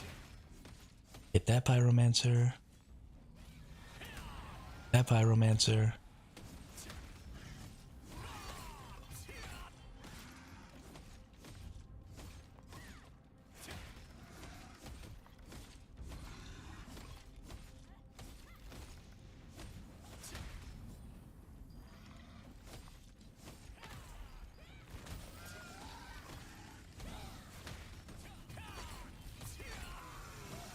Just got to clear this last little thing that I've got, this last contract. And then finally, I can go. The class is great in PvE and small scale PvP. It's harder to make it work in Zergs. Kind of have to sleep bombs. See, I feel the opposite. I find that I don't do anything in small scale PvP. I've been finding that the big guild versus guild stuff is where I feel much more comfortable. When I play 3v3, every 3v3 I've played so far, I've lost. I'm like 12 or 0 and 12 or something like that right now. Because I just don't feel... I don't feel like I can get anybody to attack me in small scale PvP. Like they know what class I am, and they know that my damage is going to be pretty minimal. And so they never fight me. They just run around me and go fight my enemy or my allies. And I've only got so many pushes and so many pulls. And they've got, you know, lots of gap closes and stuff like that. But in large-scale PvP, you get people who are a little more inexperienced, and, you know, things aren't nearly as coordinated. And so I feel like I can just go out there and entice, you know, 6 or 7 people to try and pop on me. And, you know, I've got pretty high spec right now. I'm a little over 2600. And so I can stand there and tank for a pretty considerable amount of time against 4 or 5 people. And that gives things an opportunity. You know, it starts an initiation, and then the DPSs can kind of jump in and clean up while everybody's still focused on me, because people get tunnel vision really bad, and as soon as they start attacking you, they just won't stop until they kill you, because they don't want to waste the time they've already spent attacking you. And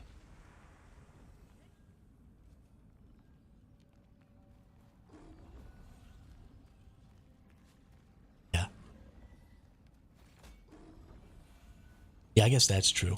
The small-scale open world, I got into a 1v3 the other day on the island, and had a really heck of a good time fighting over there. I managed to kill 2 of them, and one of them got away. But I think the reason I managed to actually kill 2 of them was because they were lower spec than me by quite a bit, because they were basically doing 0 damage to me. It was honestly kind of funny.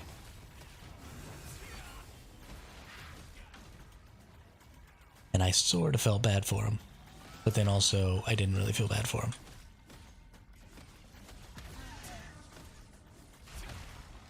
But yeah, small scale open world is absolutely a monster, because people are a little more hectic, and again, I think they don't necessarily look. The kind of people that queue up for arenas are usually min-max. Absolutely. I don't think in the open world too, people generally look as carefully because they're feeling a little hectic because the fight starts fairly suddenly. So they don't know for sure what your spec is just by looking at your character. So if you're the first one to approach them, they'll be like, oh, that person's a threat. They're the first one coming.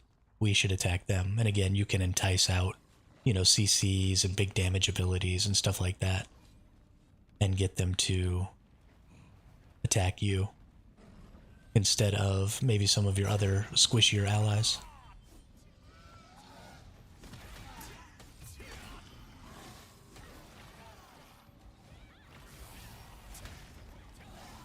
And that's the job of the tank.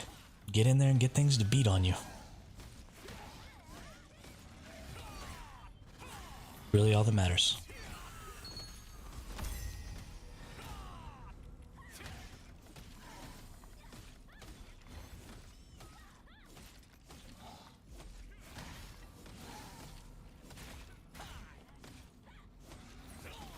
Guess I better heal.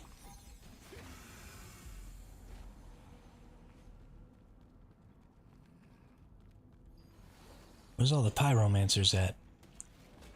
Need to go find me some more pyromancers to kill.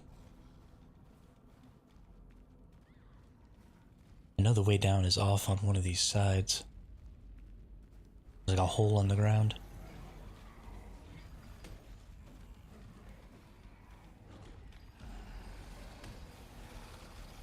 And I just want to go jump in the hole.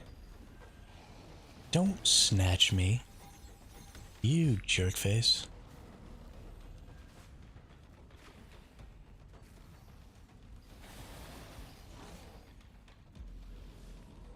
Here's the hole.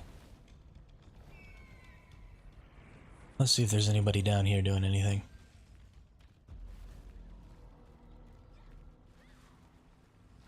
Here's some peeps. And it looks like they're going back to where the pyromancers are. Nice.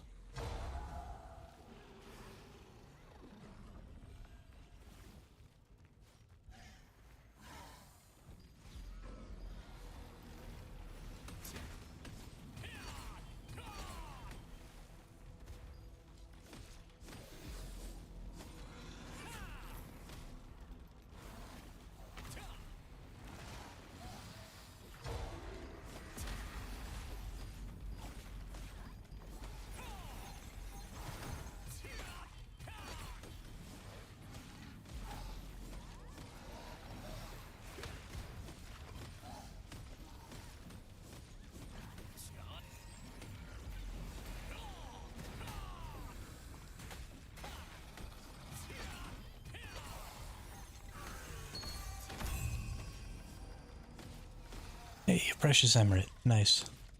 I wish the taunt would force other players to auto-attack you for 1 to 3 seconds. I am not a big fan of taking away player agency like that for an extended period of time. I would prefer... I don't know if you ever played Warhammer Online. Was another MMO back in the day. And they had a system where if I taunted you as a tank, you would... If you started attacking an enemy other than me, you would start to do less damage to them, and I would start to do more damage to you for the duration of the taunt. And I thought that was a really cool way to allow a taunt to be really useful in PvP combat, instead of making it take away the agency of the other player and just operate as another crowd control effect. It allowed you to utilize that to provide threat, because that's how you get a person in PvP to attack you, is you create some sort of kill threat or some sort of control threat like CC. And so giving us an option that would make us more powerful just to that person too, right? So you're not giving tanks the ability to kill anyone. You're giving tanks the ability to kill specifically that person that they're taunting right now. I think would be extremely strong. And then you can even use it in an AoE, right? Because an AoE CC, especially one as big as a taunt, is really kind of a negative thing. You don't want to be able to grab 10 or 15 people and force them all to attack one person. But, you know, you have a couple of AoE DPS skills. If you threw a taunt down on a big group of people and then started smacking the crap out of them, and, you know, just putting the whammy down because they ignored you and tried to go after your DPS or something, like that'd be kind of an engaging way for that to operate.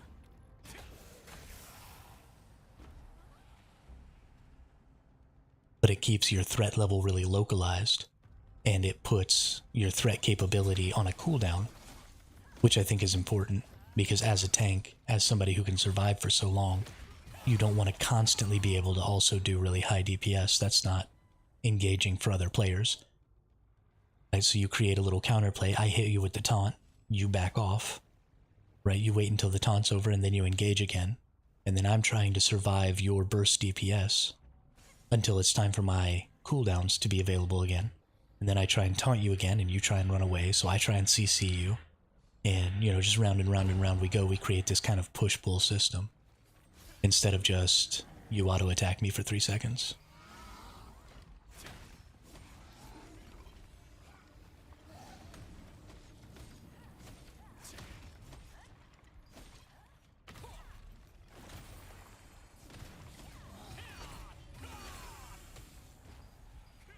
There were so many good things about Warhammer Online's PvP. I don't know why that game didn't succeed more than it did.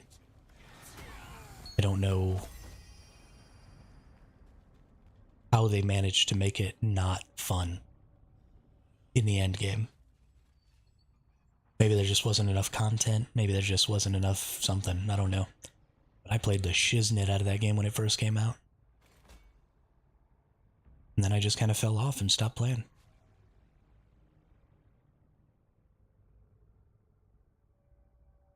But they did PvP tanking really well. The way the taunts worked and the fact that you had knockbacks and pushes. I think that was the first MMO that I ever played where as a tank in PvP, I actually had the ability to impose my will a little bit on the battlefield. There's a private server for Warhammer Online with a healthy population if you want to try. Yeah, I heard about that. I've never really given it the opportunity or the try. Maybe I'll go back to it. At this point, I think there are a lot of games that implement a lot of the things that Warhammer had going for it. Like that taunt system, like pushes and pulls and stuff like that in PvP. It just kind of was unique at the time. And so I would have liked to have seen it continue on. But I don't think the novelty of that uniqueness necessarily would make me want to go back to it today, when there are probably just other games that are better for content and stuff at this point. But I do wish that that game had managed to carve itself out a better niche and had, you know, more supports and updates and expansions, and would have been really great.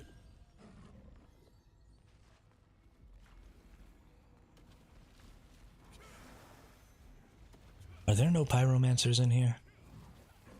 Why are there no pyromancers in here?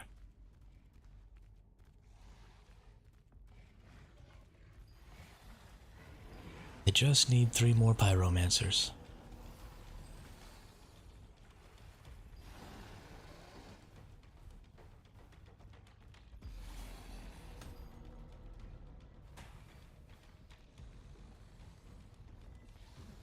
I wonder if I can just kill one on my own.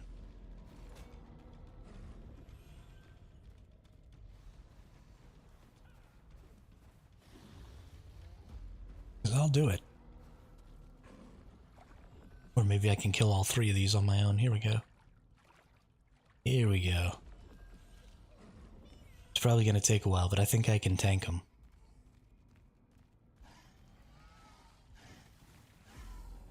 Let's find out.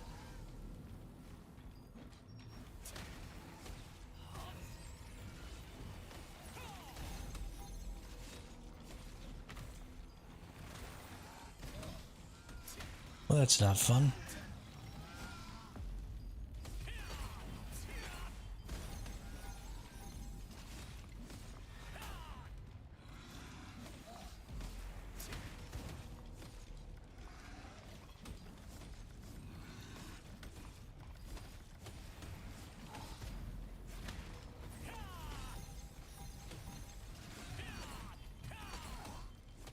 My DPS is so duty. Get over here. There we go. Now we got all three of them right on top of us. Doing AoE fire attacks that hurt like a lot. I'm probably not going to succeed. Oh, there's another one. I definitely can't fight 4 of these things on my own.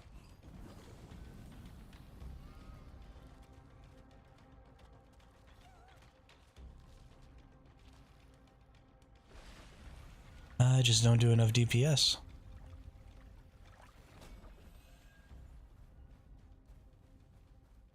Of course, if I weren't so tanky and did more DPS, then I would be saying I just don't have enough survivability, so...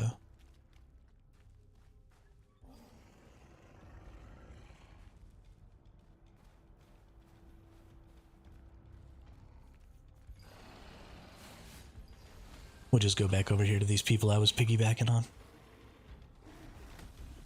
See if they run into some pyromancers.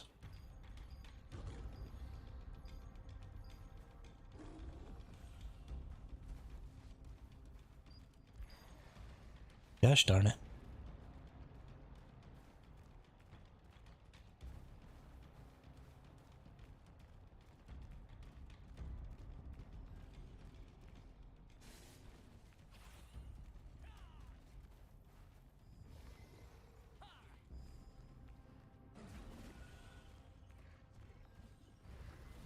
Just need 3 more pyros.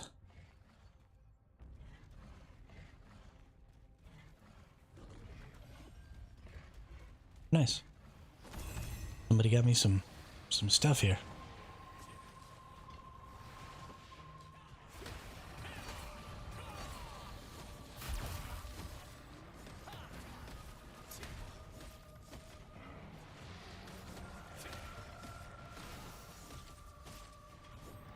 Let's see, we got 7 minutes until boss time.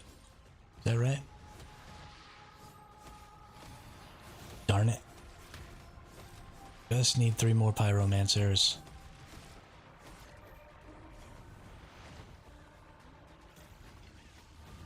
Maybe we can go back up to the top. See if there's some pyromancers up there that people are killing.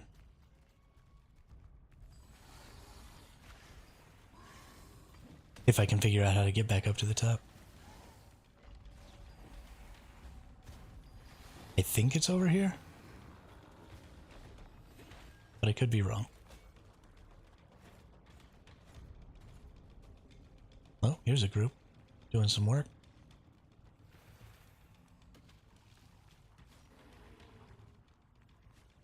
Yep, here we go. This is how we get back up there.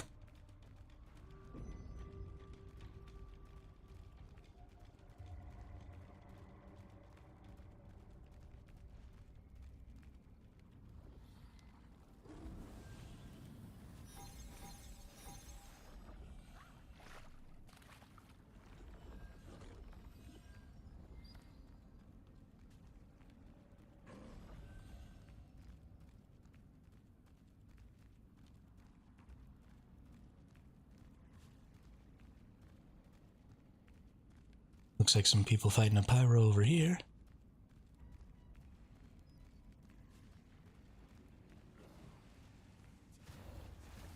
Nope, not fighting it, just getting killed by it.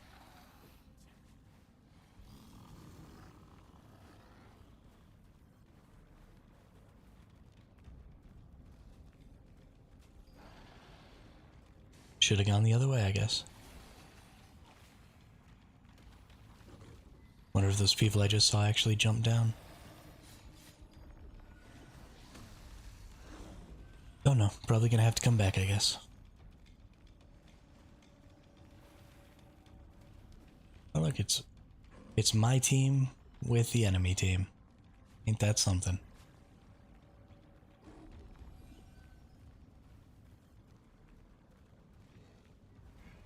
That's honestly kind of funny. Alright, well, it's time to figure out what boss I want to go do. Chernobog, Mordecai, Meisenrock. Where's Meisenrock again?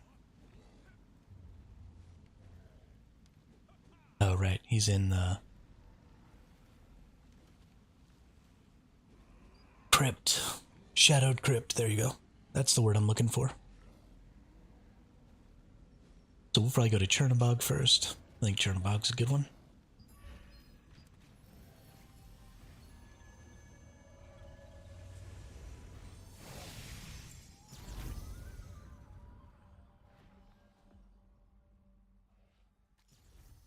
Honestly, I kind of wish that there were more portals and we didn't have to go in here with, you know, like 80 people.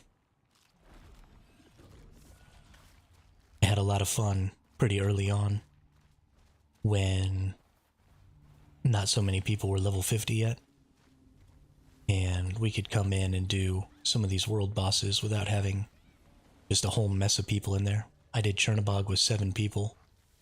One of them was a level 20 something, like a level 29, and then we had 2 level 40 somethings. But we managed to beat it. It took us the whole hour. It took us 47 minutes or something like that to beat it. But it was super fun. I just tanked the whole thing. And then I ended up not getting any loot out of it, which was super cool.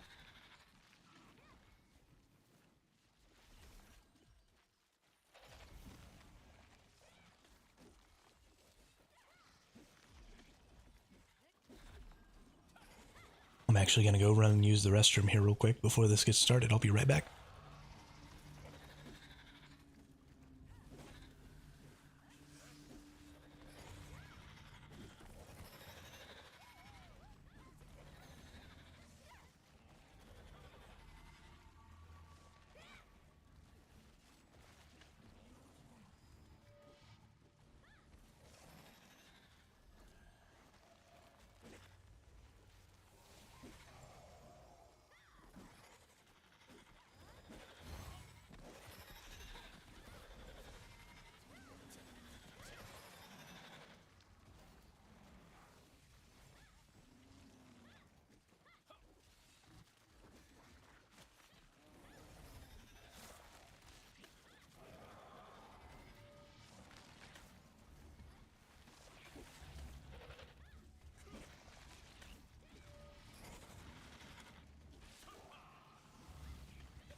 I remember the first PvP World event. I did not even know that was a thing, and I ended up killing people for 20 minutes. Nice.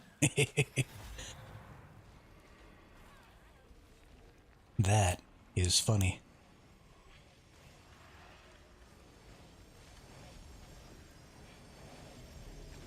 Yeah, honestly, the start of the server was a lot of fun.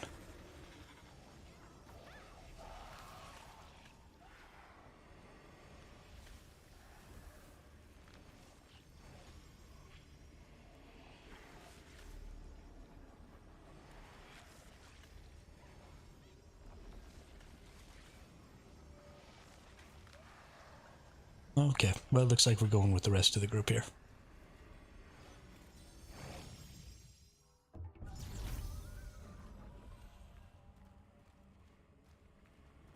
Oh wow, Katrovia is almost 3k combat power right now.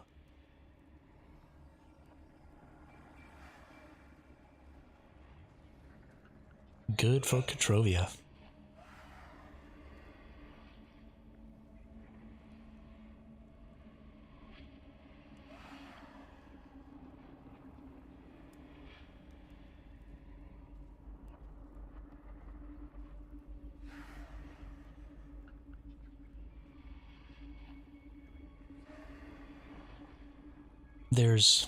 I wish there was a way to extend. I wish there was a way to extend the early game experience of PvP MMOs like this.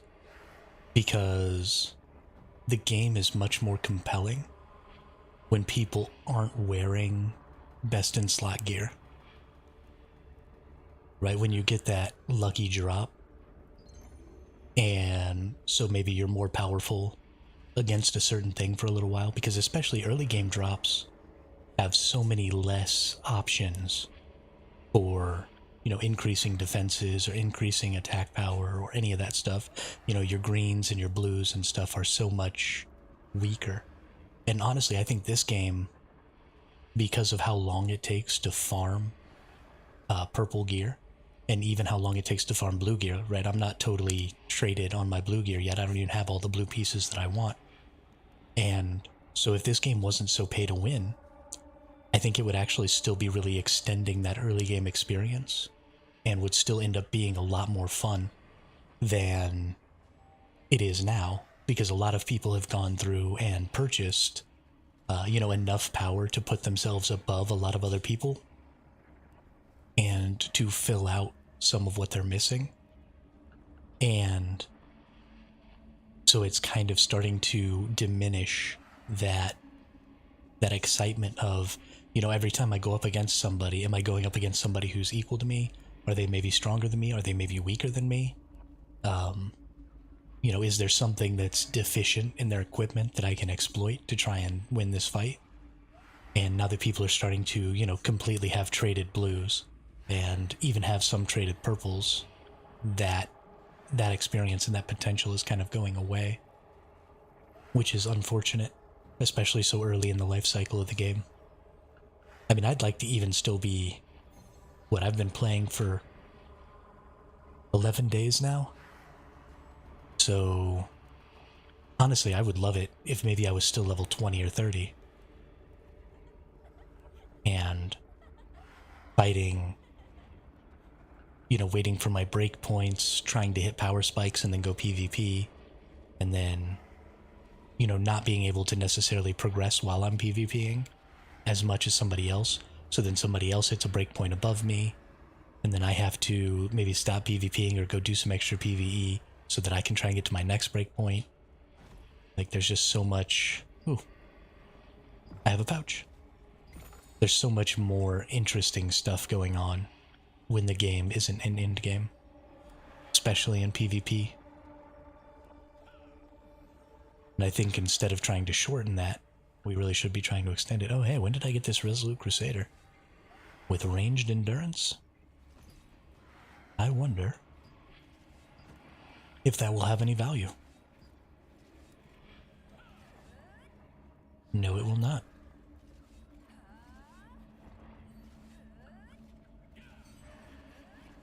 Guess it goes in the lithograph book.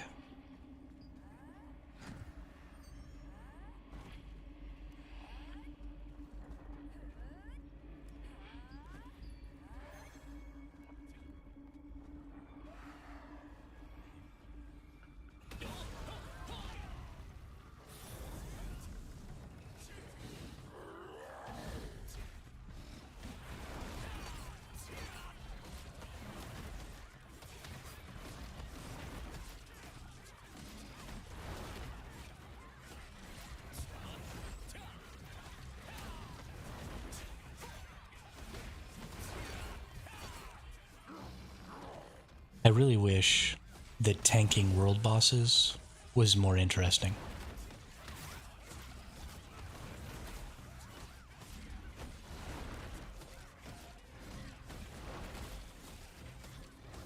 I understand that when you have bosses like this,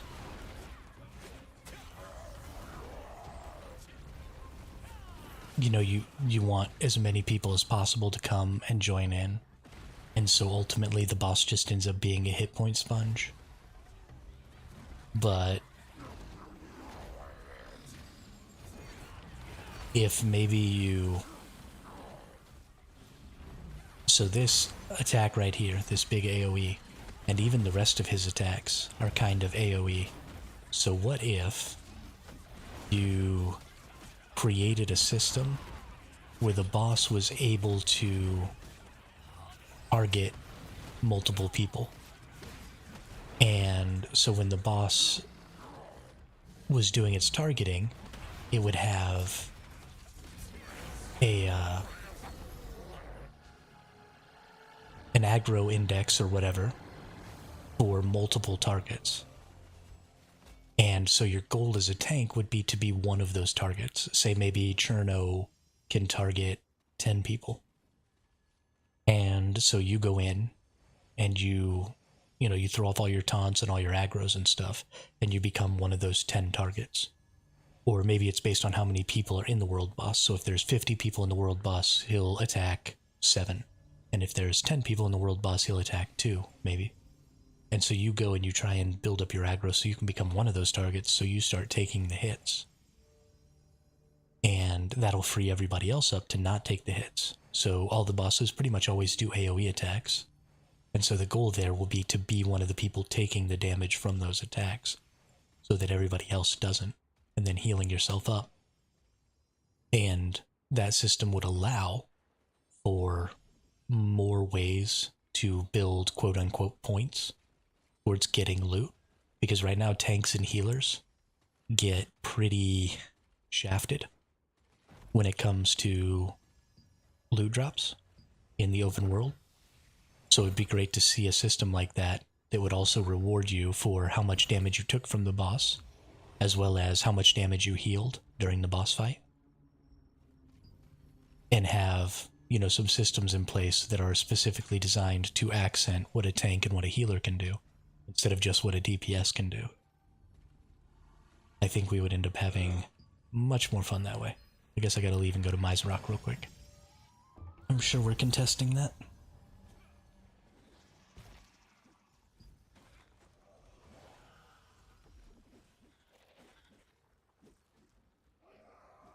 Where is Mizrock? There it is.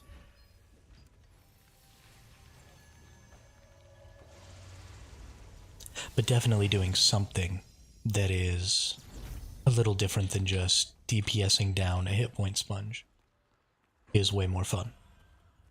We don't want everything to just be about, oh, this thing has a shiznit ton of hit points, let's bring a bunch of people and kill it.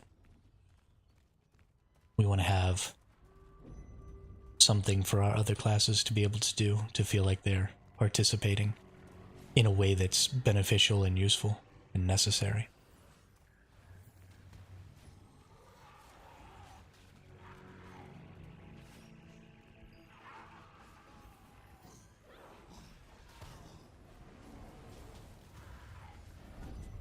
Oh, Katrovia's just over there whooping people.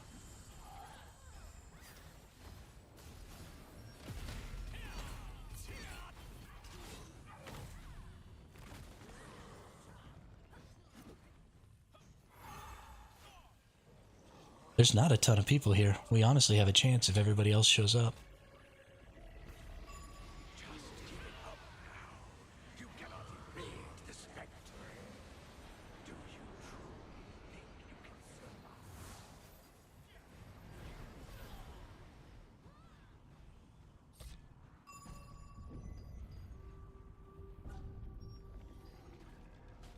survive? Okay. Well, that's what I wanted, was to fall down. Oh. I think we went in a little too hard, a little too fast there, ladies and gentlemen.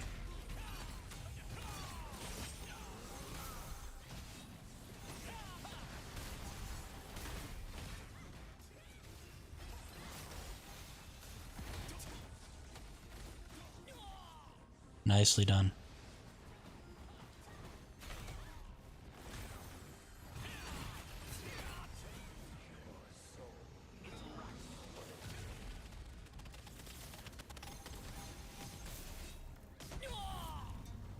Dang. Dang, dang, dang. That was some good work, though. Got some good kills in there. I think my gear progression has started to slow compared to some of the spenders now. I was moving pretty quickly, but I've kind of stalled out at 2600. And I think even some of the free-to-play players are, another 100 or 200 points ahead of me on their combat power with their gear. I think a lot of people are starting to have like one good traded purple. And I don't. So I need to start trying to catch up a little.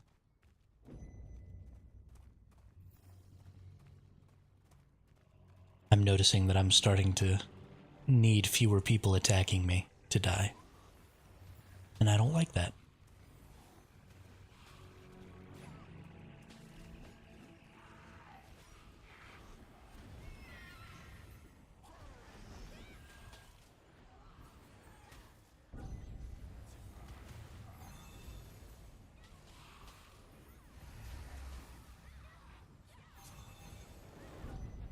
Oh, we got some people just going in there.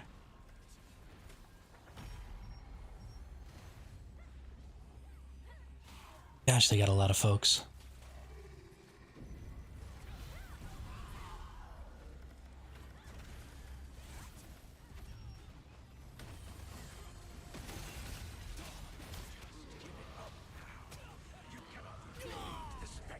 Whoops. Do you truly think you can I messed that up.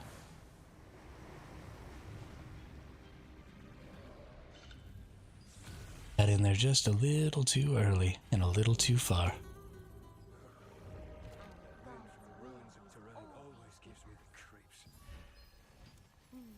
Got impatient. On the lookout for a miracle. Pray to the gods. Looks like a whole lot of them got killed though. That's funny. Mitch, why are you running away? Let's see how many people we've got in our guild right now. Online, 18 people. And I only see like maybe 5 at this guild boss. Or at this world boss. That's really a huge problem.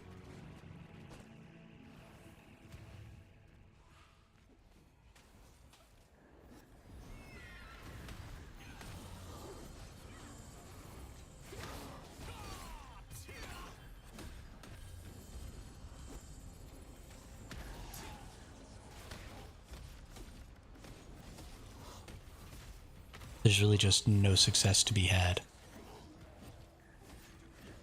if everybody doesn't show up. It becomes completely impossible.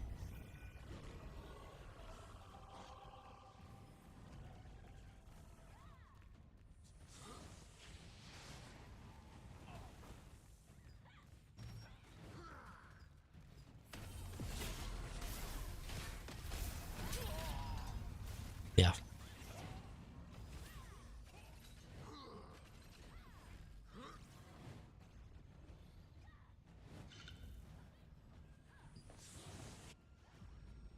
That's unfortunate, but we're definitely not going to be able to contest that. Oh, somebody got the heroic breaches of the resistance. Congratulations to them.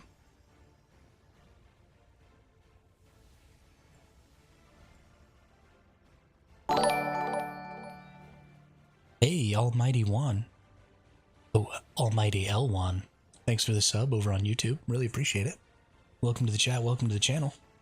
How are you enjoying Throne and Liberty so far? And what class do you play?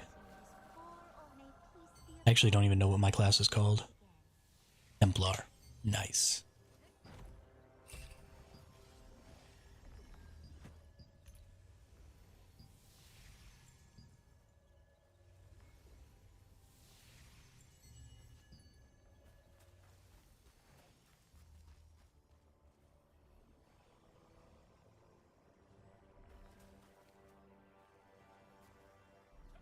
Okay, well, if we can't do anything there, then there's no point in continuing to go back and die.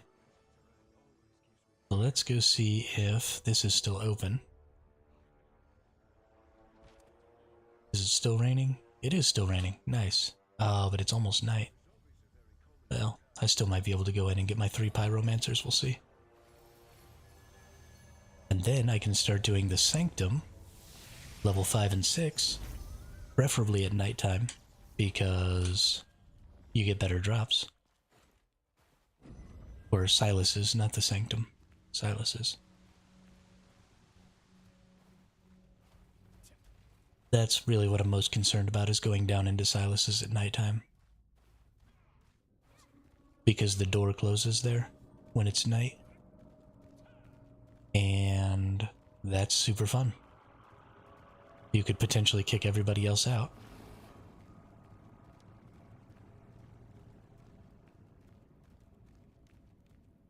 And just have the run of the place.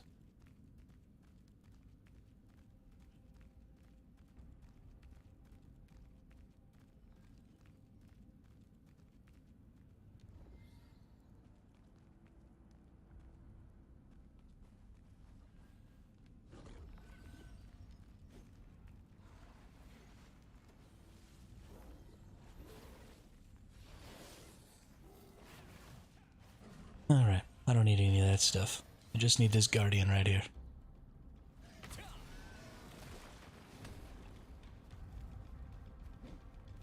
Or not this Guardian, this Pyro.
Oh, they got a Pyro over here. I gotta go hit it.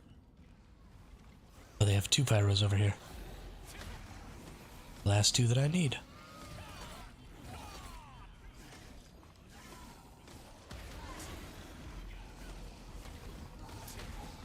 Then I don't have to be stuck down here with them when the nighttime comes.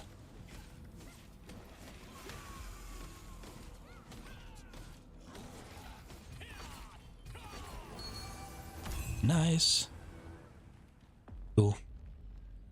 Now I can go worry about Silas's.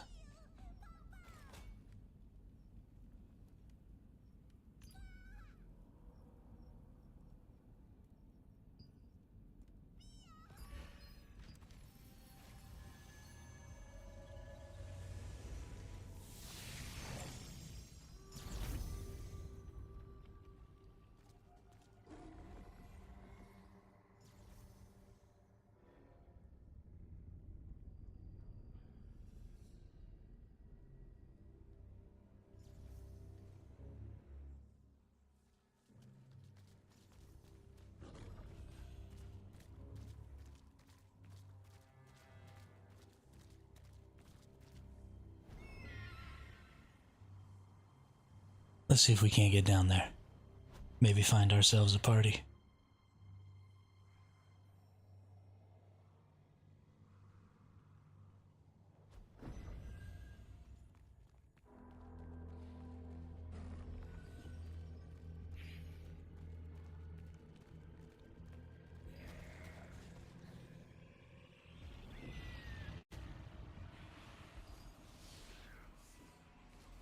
Okay, this is the way down, it looks like.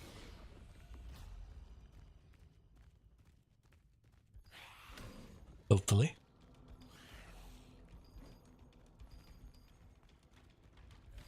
Not.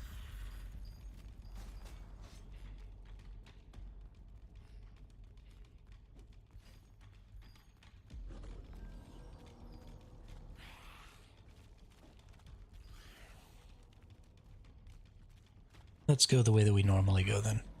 This will take us down to the 4th floor. I think I'm on the 3rd floor.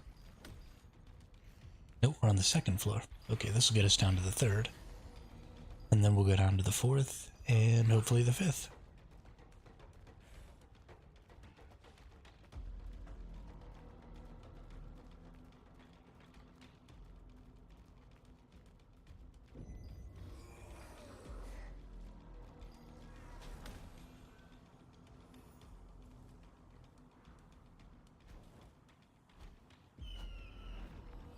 Alright, where's the way down from here?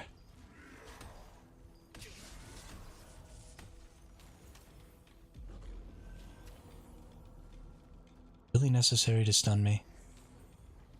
Just trying to get down to the next floor. You're not even worth my time.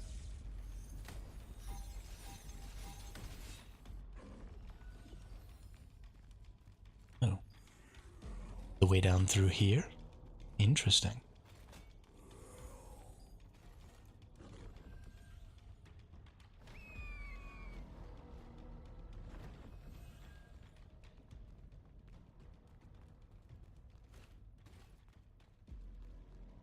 Cool.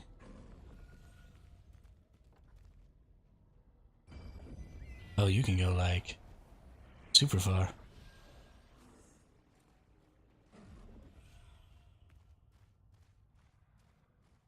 Oh, yo. Down here is way cooler.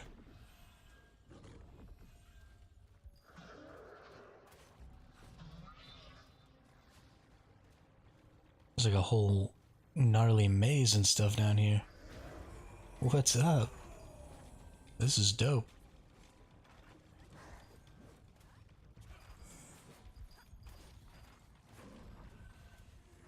How do I get where I'm getting?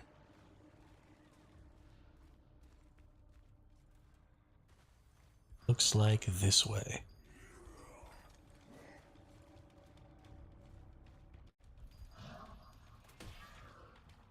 Ooh.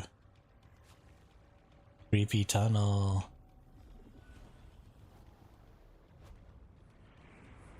I think I've made a mistake. I don't think this is where I was supposed to go.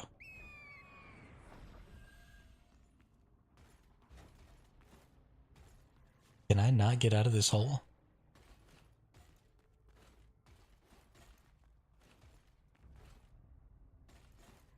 Really, game?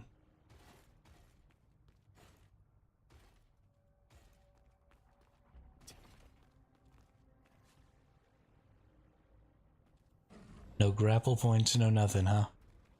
Just you flew down here on your bird like an idiot, now you're stuck.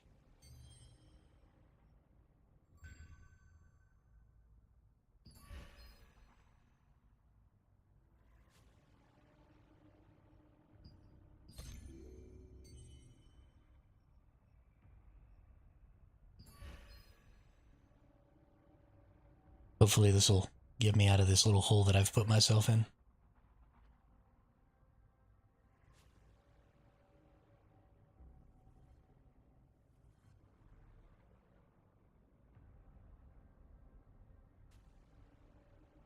Don't jump all the way down to the hole, waifu. You'll have a bad time. Please, please let me out. It is not gonna let me out. How is there no way out of this hole? This is so trash. Okay, well. Guess we start all over again.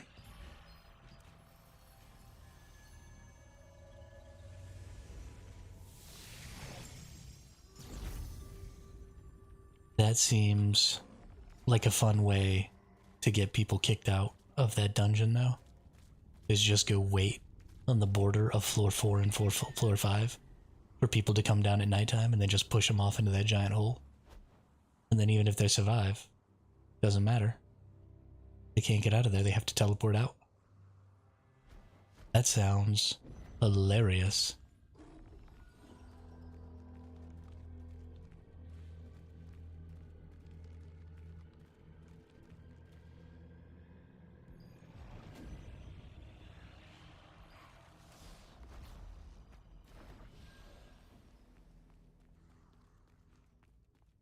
Yeah, I don't have a lot of the waypoints, waifu.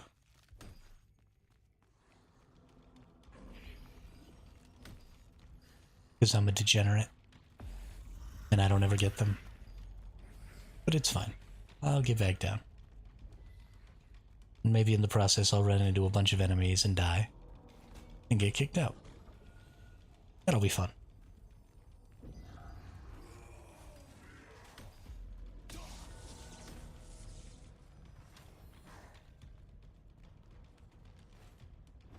You never know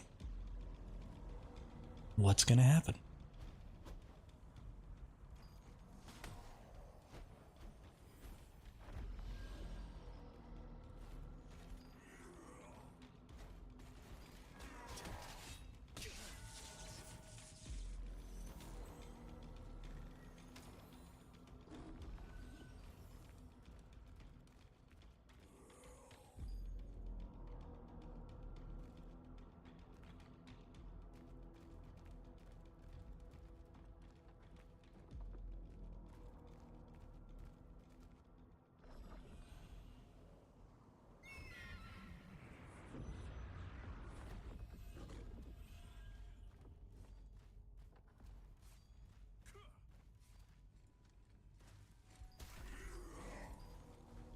This is still a super cool little area.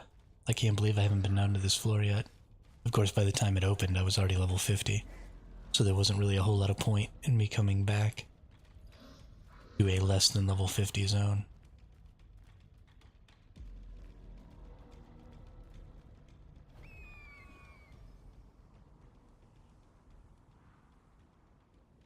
Alright, don't fall in the giant hole. That seems like a no-brainer.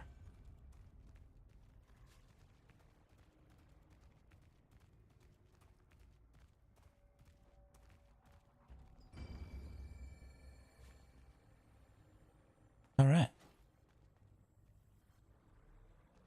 Oh, I see a person down there. From the Demon Slayer Guild. How long do we have until we can go kill him? 57 seconds.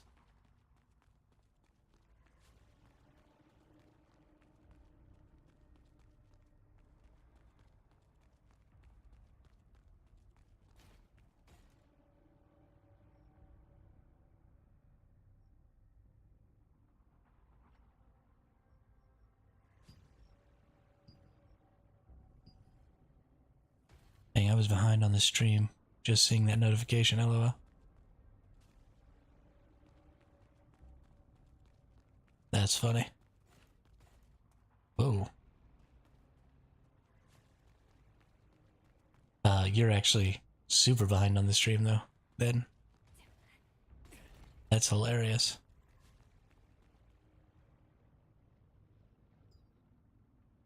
I will push you off as soon as it turns nighttime. Goes.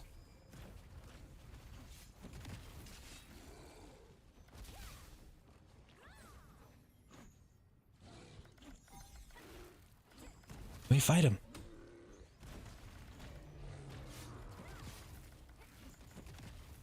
Why can't I fight him?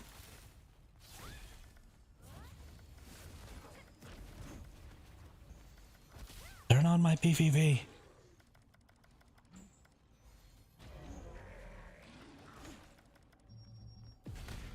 There we go. Bye-bye. Oh, he didn't die.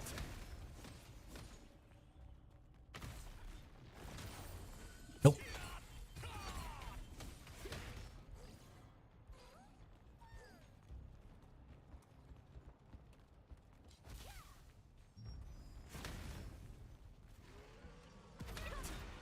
Bye-bye.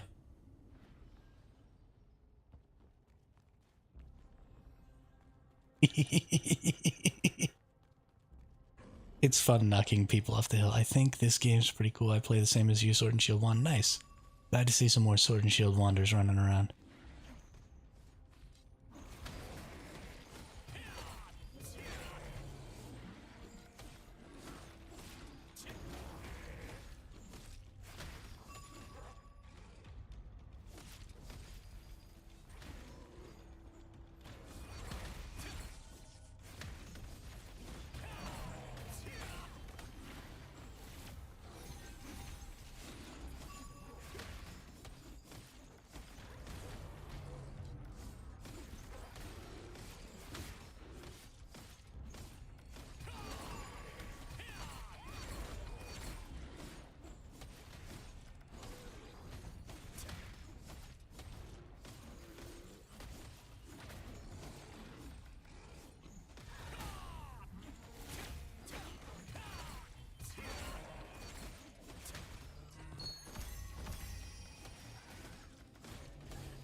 Why am I not targeting them? There we go.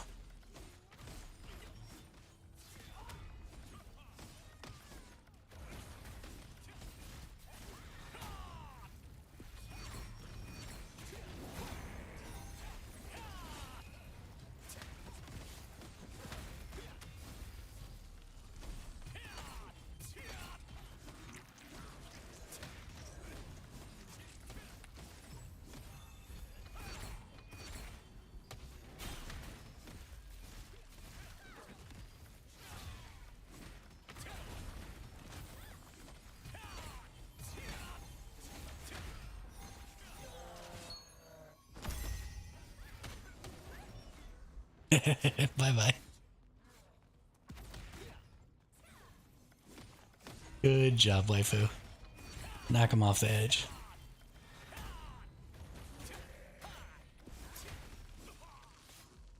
Nice work.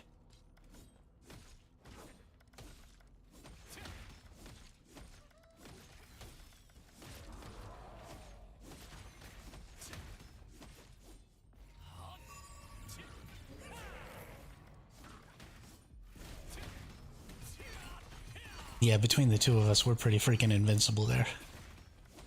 That's a whole lot of AoE heals and a whole lot of just tank. Hey, come back over here. Where do you think you're going, dude?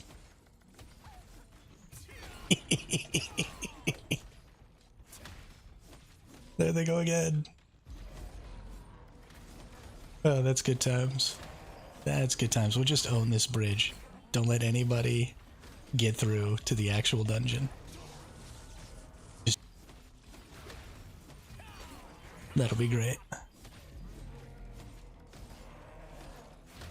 Are they still down there flying? I thought I saw them flying down there. Probably trying to find a way up.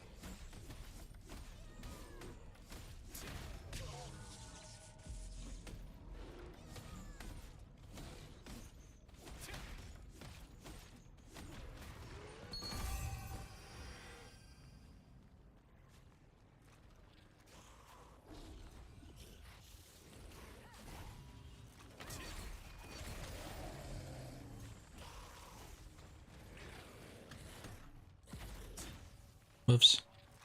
I jacked it up. I'm sorry.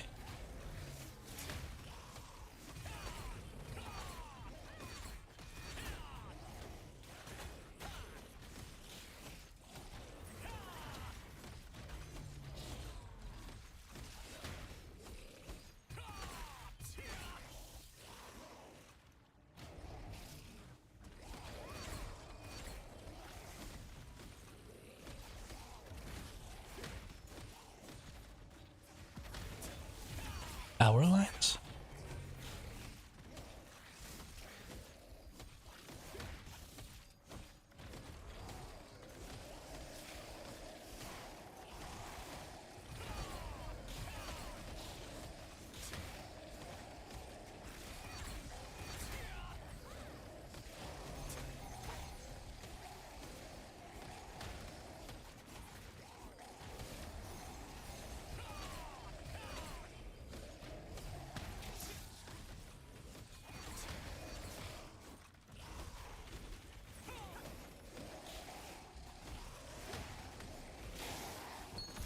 Nice. Yeah, we get so many more drops down here at night. This is great.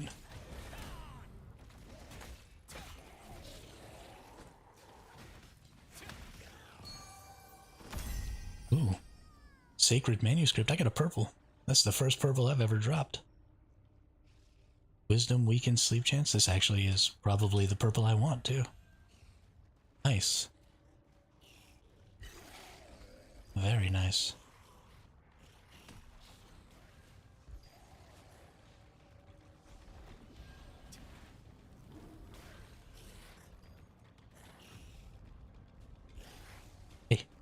out of my way, guy.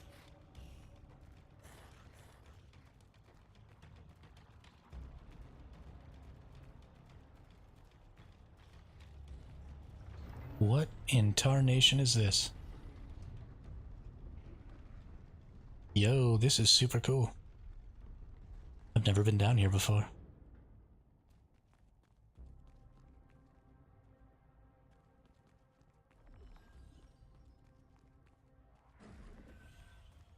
This is super cool.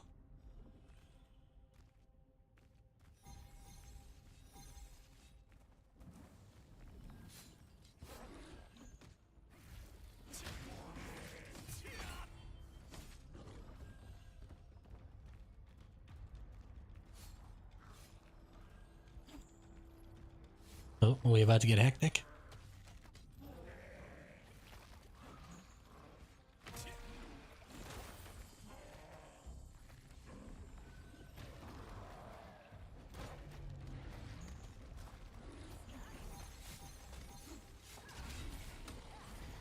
Oh, ally. Almost attacked the shiznit out of you.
Nice.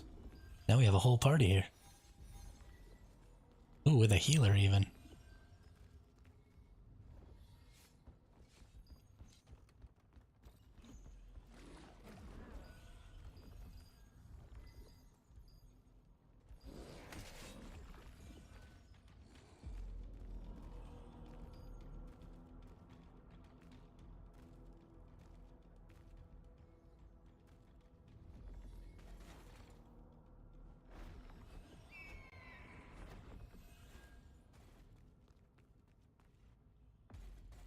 Whoops.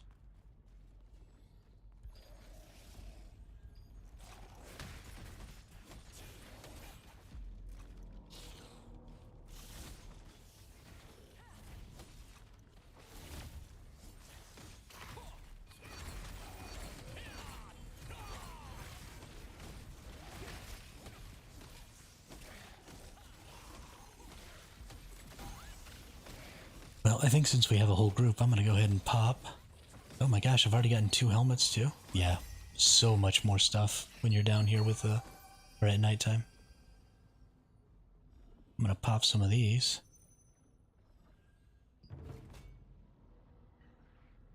Abominations, good.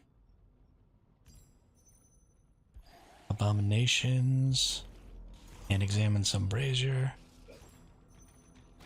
Abominations. Abominations.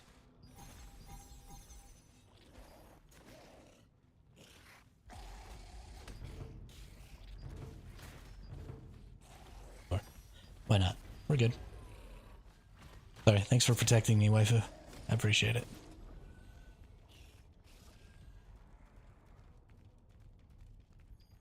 No sense of not having contracts up, though. Do you think SnS Wand has too little DPS? I think SnS Wand has little DPS if you...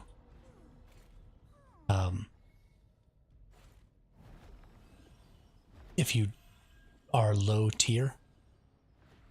So...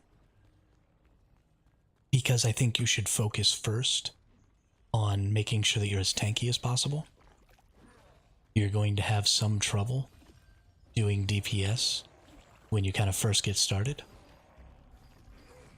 But I think your DPS really picks up once you get to where you feel tanky enough, especially in PvE, where you feel tanky enough that you can go ahead and get some other stuff going on.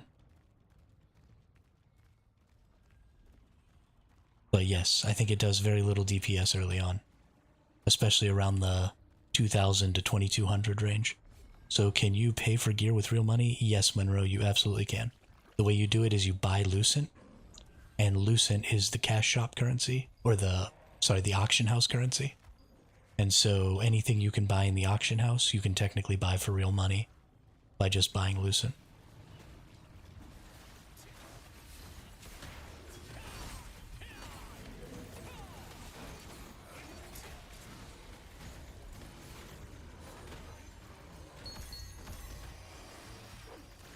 Yeah, no, it is absolutely 100% a pay-to-win game.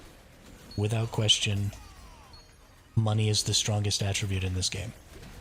Although I have not spent any money on the game, and because I spend so much time playing, I am fairly strong. So you can overcome some of that disparity with time. But in order to expend time on the game, you also sort of need money, so that you don't have to spend as much time, like, say, working in your real life. So, yeah, no, the game is very pay to win.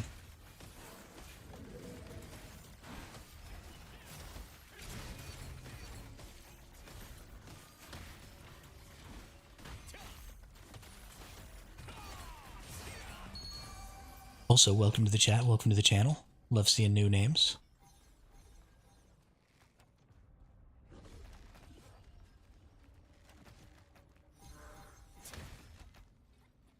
I honestly, I think that the fact that it's so pay to win has honestly killed things for a lot of people.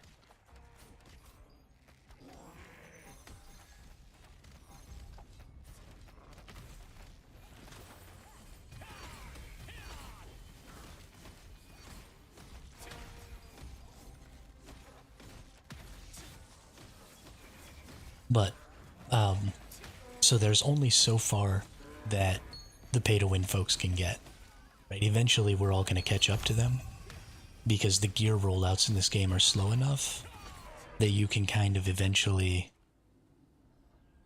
Can you still play? Ah, absolutely. There is nothing in this game, as far as power is concerned, that you cannot achieve free-to-play, because all of the items that are in the cash shop, like all of your skins and even your battle pass and all of that stuff can be purchased with Lucent.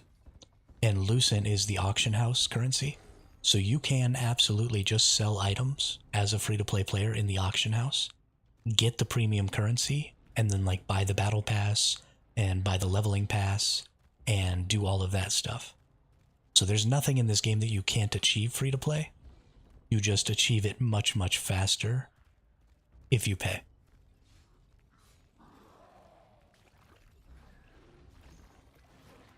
Like, I'm a free-to-play player. I've got the battle pass. I've got the level pass. I've made 3,000 or 4,000 Lucent, which is, it's $10 per 500 Lucent. So I've made about $80 worth of premium currency just selling items in this game without ever actually having to spend real money. Oops, I fell in.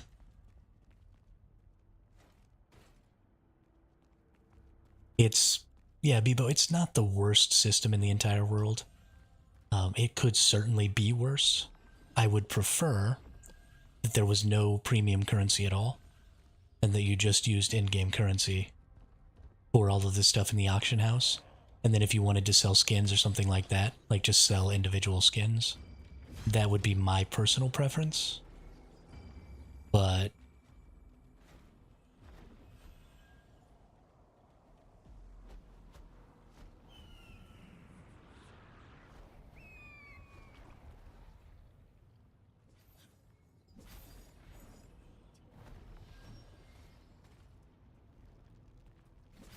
okay, so we're just gonna skip these enemies. Is I guess the goal. I gotta wait for my endurance to come back.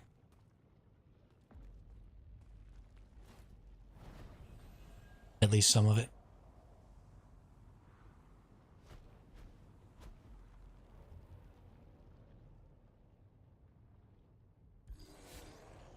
We getting in here deep. These folks just running. All the way down to floor 6.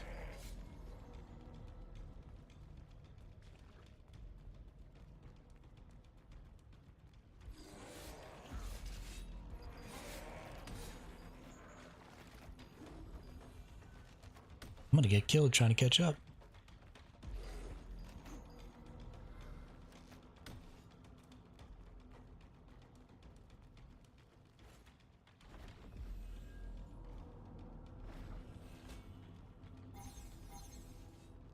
Well, it's nice of you to wait for me, waifu. I appreciate that. I still give it a shot, though you're playing the class I'm making, but just opposite, I'm going wand main. Oh, okay. Cool, cool. What does the wand main give you? So the reason I thought that sword and shield main was going to be the best way to go is because the sword and shield gives you a block chance when it's out. So you're just making yourself tankier. So what are you trying to gain from the wand? That means having it out all the time is going to be the best option.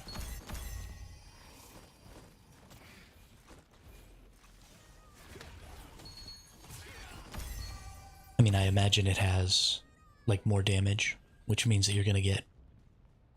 You can put out more DPS, and stuff like that. But it's important to think about, you know, what am I going to be getting out of playing in this way?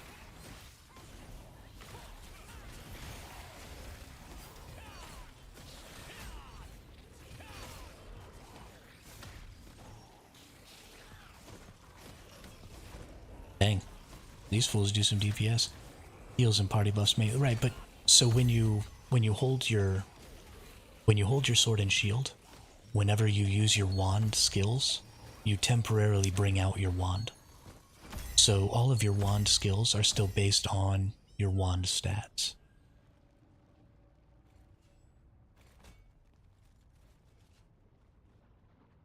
So the question is not necessarily, is your wand better for your wand skills?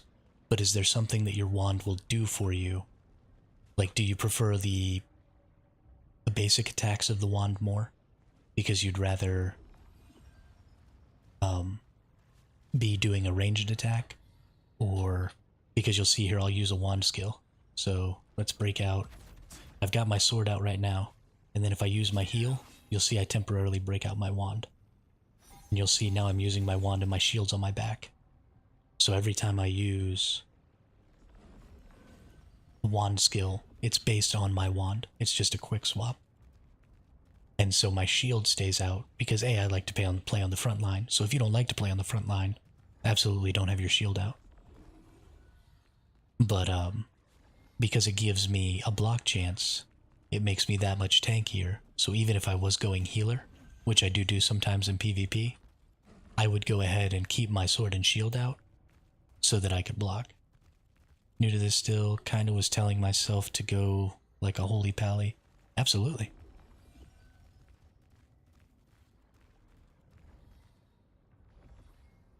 Yeah, that's definitely a good playstyle to go for. Oh, are we getting this sealed magic tomb over here? Is that what we're after? But I don't need this one.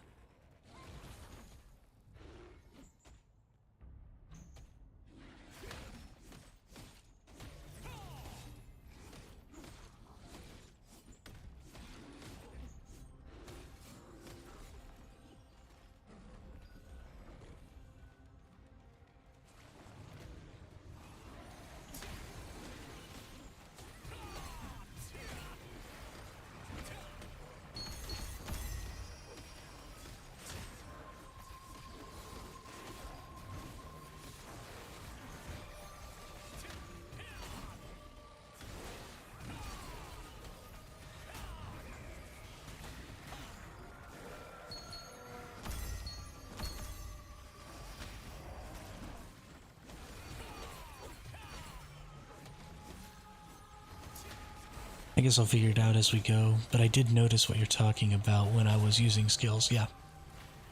Well, and it's all about playstyle.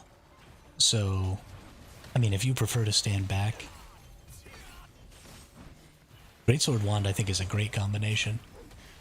It definitely plays more as a bruiser than it does as a tank. But I think if you want to like sleep bomb and stuff, the Greatsword Wand is probably better than Sword Shield Wand.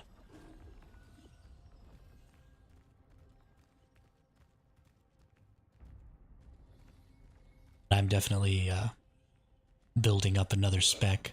I think I want to have, because the Greatsword is so much better for doing damage than the Sword Shield, I'm considering also having a third weapon and building out a spec for Greatsword. Oh, a waifu's back here somewhere. I go hang out with my friend.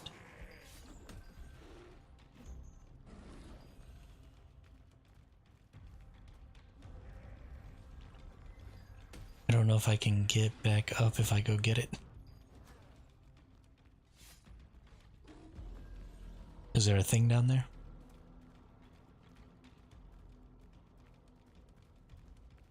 Mm-hmm.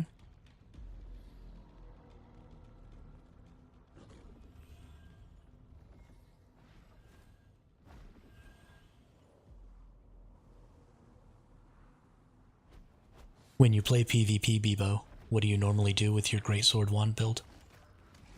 Are you, like, trying to harass backline, or do you try and peel, or... What's your general build idea? Or your general playstyle idea?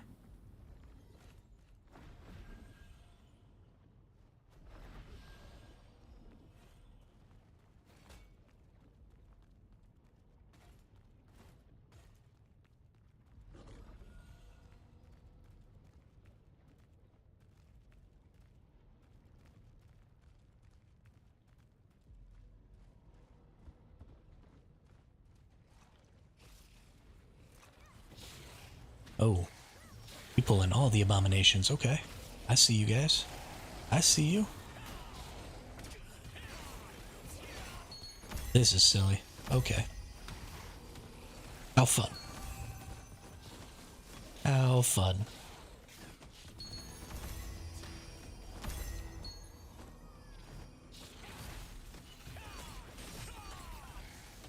That was great. Wow, look at all this loot that I'm pulling. This is insane. You get so much better drops down here when you come at night. This is freaking crazy.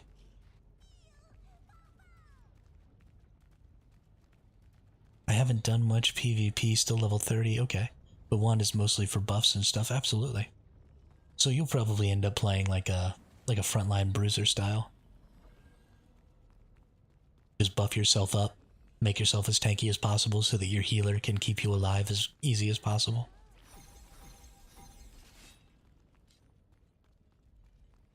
In that particular playstyle, though, so a lot of the wand buffs are mostly about heals. I guess you've got some shields. So what I would maybe consider, if you're going to use the Greatsword Wand, the grind to max level's super short, Monroe. Like 20 hours tops, if you just bang right through it.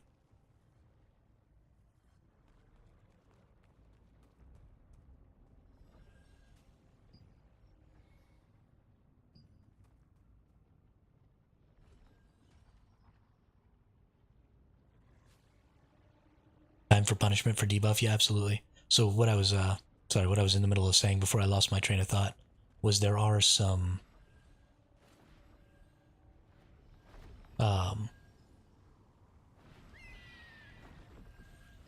there are some things like weekends and stuff like that, so instead of buffing yourself, I guess wand is probably going to be better for debuffing the enemy.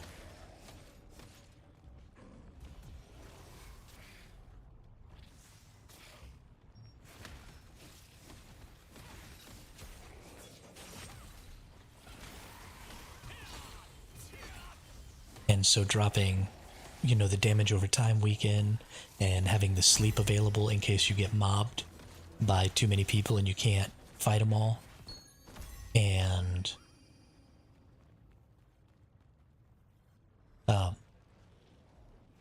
stuff like that is probably going to end up being a much better path, and playing sort of like a Dark Knight, I guess, style from the Final Fantasy games would almost be exactly what I think Greatsword and Wand would be.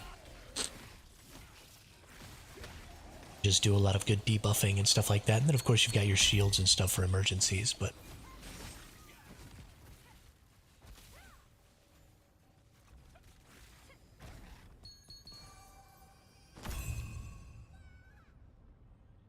Precious Omnipotence Parchment, yeah.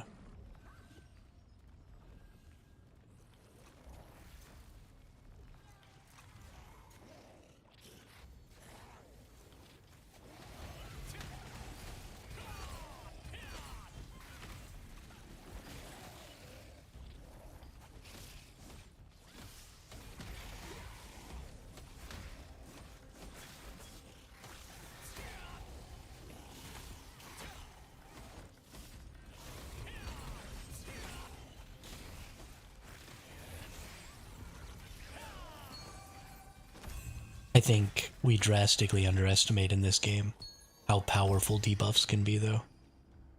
I think a lot of people are very much focused on how much damage can I do, how much, you know, all that stuff. But the weakens from the wand are honestly really good about reducing a person's ability to actually hit you at all. So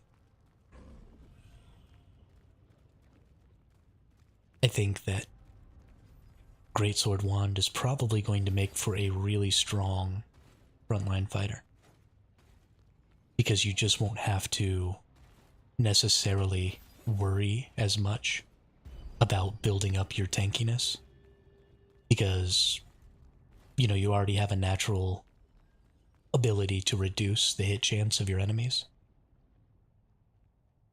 through your wand. So getting to spend a little bit of your evasion or whatever on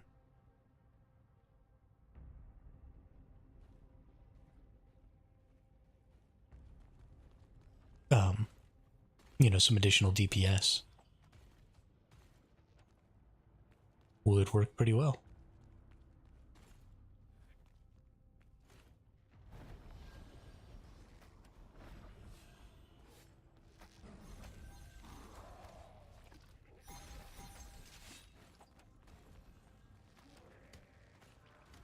When a tanky and Healy was switching more debuff and DPS. I think you'll end up having a lot of fun with that. I didn't even consider Greatsword Wand as a possibility. I just went straight for the Sword and Shield Wand and just yeeted it. Didn't even consider anything else.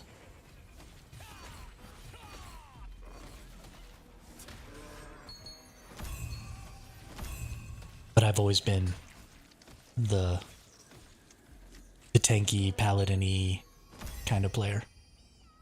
It's just what I've played all the time. Now that it's daytime, though, I don't think I'm sticking around down here. I'll just let these folks know.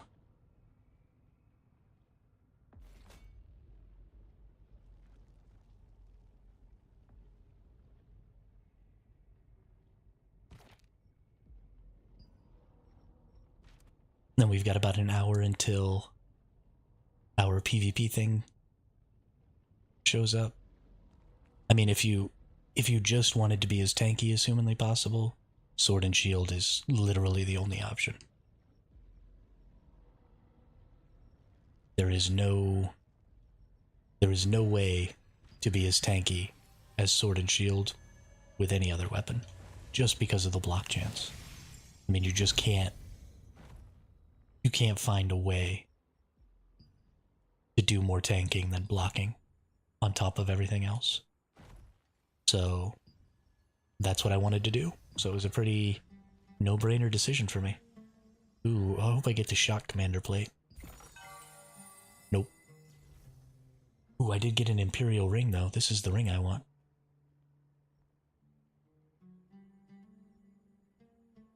Nice.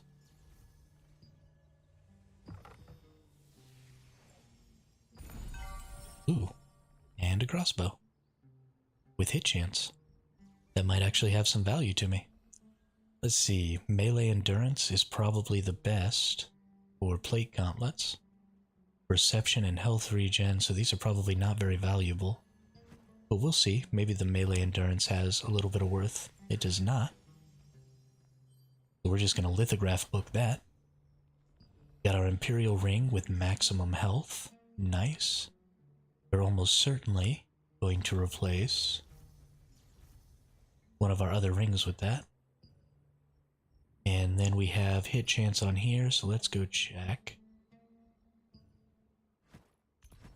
what these are worth. Hit chance worth 199. Prices on things are really just kind of dropping. So I'm probably going to go ahead and just take this 199, even though I like to try and get 10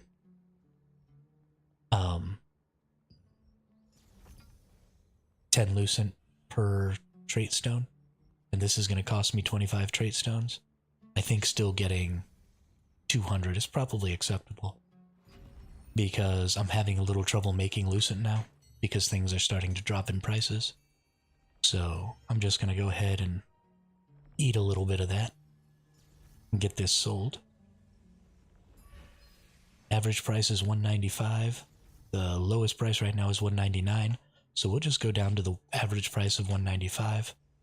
We're going to lose 20%, so we're going to lose 40, so we're only going to get about 150 out of this. But that'll put us up to almost 300, and then maybe we can buy some more traits for our blue gear. And that's really what you're doing here, is you're trying to... Oh my ranking keeps dropping. That's not good. We did some stuff for the leveling log, so fantastic. And go to our lithograph book and add our gloves in here. Oh, we've got a ton of stuff to maybe add in here. What did this have? Add that. These were ranged endurance, so they don't have any value. These I know I'm definitely putting in. But I probably want the gauntlets. Yes. So we're going to add this right in here. What did this have? Gosh, I got so many things to go look at. I only looked at like the last 3. So let's check out. This has a hit chance trait. Which is not really something I need on my wand.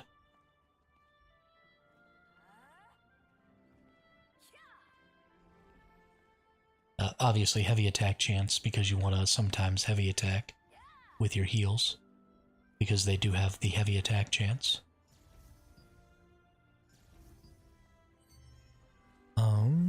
So we're going to keep that wand. Let's just lock that real quick, because I might end up wearing this at some point. That wisdom is pretty important for me, for the cooldown reduction that you can eventually get. We got magic endurance.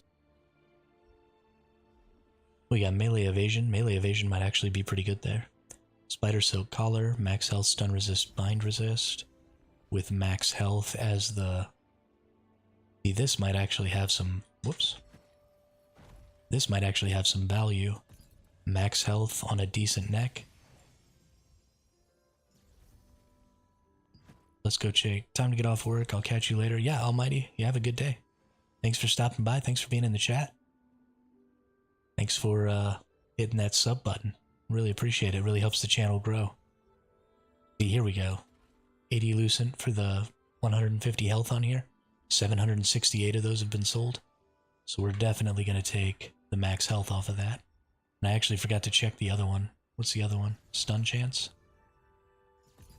Let's go back and check that again. Stun chance is only 25. Okay, so stun chance is going in the lithograph book. But this is getting trade extracted, sold.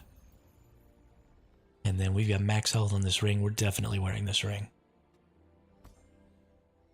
Do I want to wear it over this one or over this one though? The range of defense, max health. Or Attack speed, dexterity. Okay, we'll do range defense. Max health is the one we'll keep. Nice, nice. We go back to the auction house. And we sell this. Lowest one right now is 80. So we'll take it down to 79. And accept. Both of those should sell fairly quickly. And then we'll have ourselves a couple hundred extra loose in here. Which will be great. And let's see. Go into the lithograph. Both of these are probably going to the lithograph too. We've got melee evasion and magic endurance. Let's go check those real quick.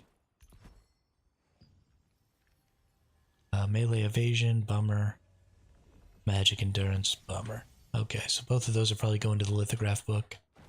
And then the last item here is our daggers, which we have heavy hit chance on, which honestly, probably worth. Let's see, heavy attack chance 51. We've got 435 being sold, absolutely. We'll go ahead and extract that trade out as well. And we'll get that sold as well.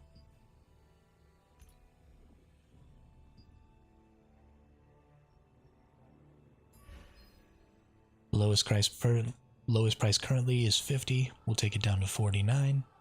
Right at that average. And accept. Accept. Perfect. So a little over 200.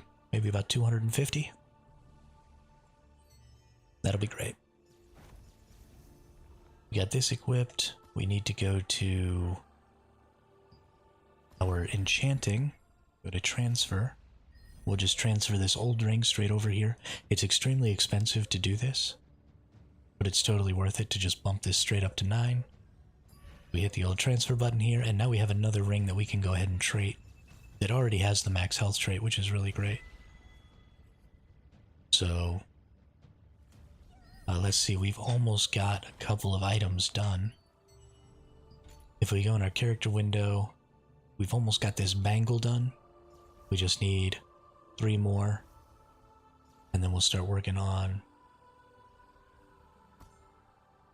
some other stuff. And let's go to our lithograph book. And let's see, we're going to lithograph this. And we're going to lithograph this. And we're going to lithograph both of these. Perfect. Ooh, we could lithograph this, but that's fine. We achieved a milestone, claim those rewards.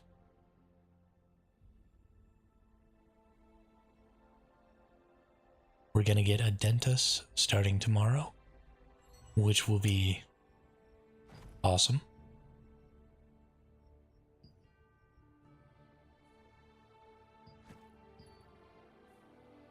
Alright, let's go check over here at my merchant, see if there's anything I can do about any of this. Any currencies I can spend. Ooh, I have 225 of these. I'm actually going to go ahead and buy some more trade extracts.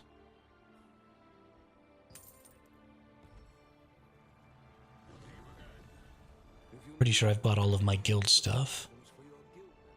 Tomorrow it resets, so I'll be able to get 100 more of these conversion stones, which will be really important when we start doing purples. Ooh, I forgot to get my daily foods.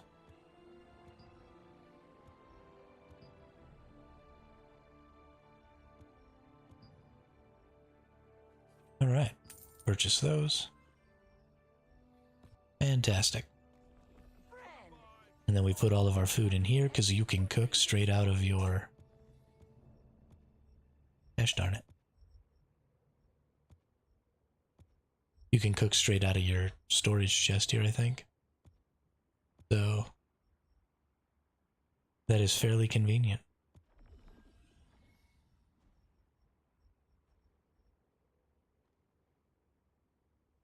Alright, good stuff.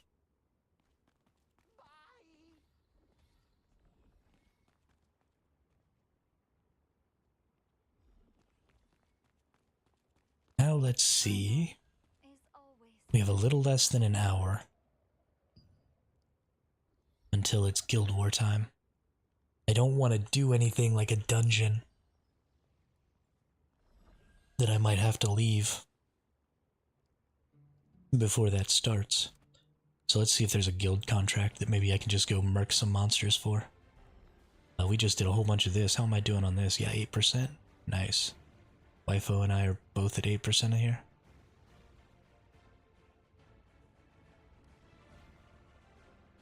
Good deal. So I guess the other one is just to go kill any species of monster. Which, cool, we have 2% there. So we just need to go murk a bunch of stuff. Help with that.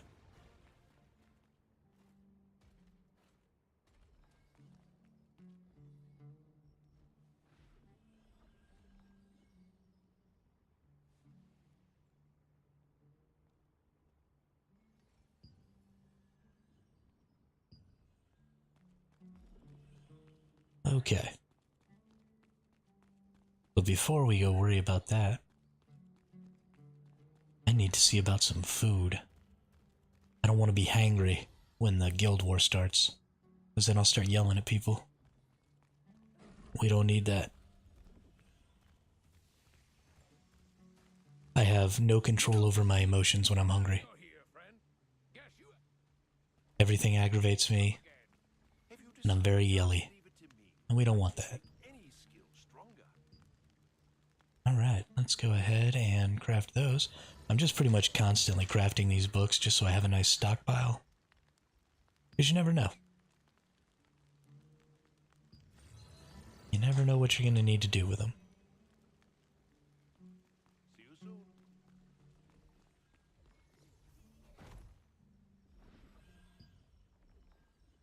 We got a lot of this stuff, though. Good deal. Alright. Give me just 1 second here. I'm going to go use the restroom and whip up a little grub. And I'll be right back.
Alright, I am back.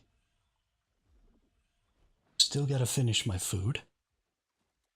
But I'm here. Still no water at the house. Don't know what the city is doing. They're working on something or what ridiculousness they got going on. I don't think I've ever been in the position I'm in right now. My heater motor for my blower went out, so I'm working on it, but it's old and it's being obnoxious and not coming apart and stuff. So the heater's out. The fan inside the icebox in my refrigerator has been causing problems. So like once a week I've been having to take my refrigerator apart and tinker with it so that it'll keep cooling. So the refrigerator's all busted and there's no water in the house. Right. We've been without water for like 4 hours now. Everything seems to just keep on going wrong. But that's okay, we got video games, so we just forget about all those problems and play video games. Because that's more fun.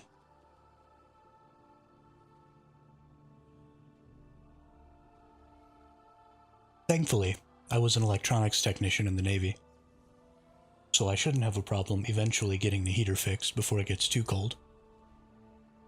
And as long as I keep taking the freezer apart, the refrigerator should work just fine for a long time. Like, our food's still cold and stuff. We're not, our food's not going bad or anything. So everything is mostly fine. It's just obnoxious. Things have this really unfortunate tendency to happen all at the same time and compound themselves. Which is really too bad.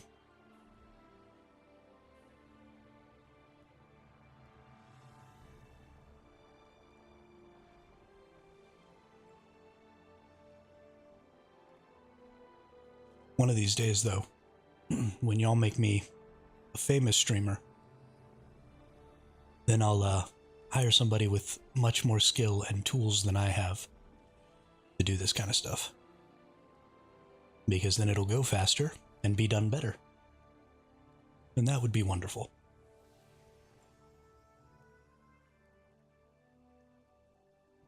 Because while I am capable, I am not necessarily the best mechanic or electrician in the world.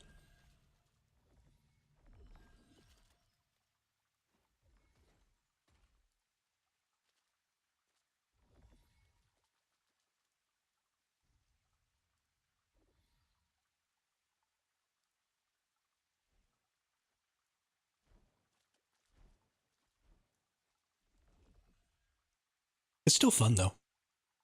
I tell you what, if you ever get an opportunity, if you ever have anything in your house that's straight up broken and you have to replace it, don't throw away whatever it was that was broken. Try and fix it.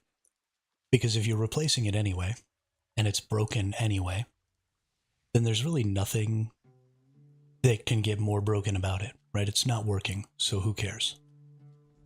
So take that crap apart. Look inside of it, see if you can figure out how it works, see if you can fix it, because A, if you can fix it, you might be able to resell it, right, on like Facebook Marketplace or something like that, get a couple dollars back. But also, if something happens in the future, you'll be able to maybe repair the new one you bought, and it will give you an insight into maybe some of the maintenance that needs to be done to keep those things operating well. And so if you recognize, maybe it was just really cruddy in one spot, and so maybe the motor wasn't rotating, or, your free icebox was getting frosted over, and so, you went and you found that there was something going on that was causing the excessive frosting, or something like that, then now you know in the future that, hey, these are things that ultimately lead to problems, and so maybe I should just go clean the crud out of that spot on the new one once every 6 months, or, whatever it is, and just increase the longevity of some of your stuff. Maybe get yourself a Word document or something on your computer, write some of that stuff down. Maybe put it in your calendar so you get a notification that says, hey, you know, now it's time to do whatever. But it feels so good when you have something broken in your home. Like, it's really annoying when you're doing it, and it's really frustrating when you can't necessarily get it right. But when you ultimately get it fixed and it starts working again, it's literally the best feeling I've ever experienced.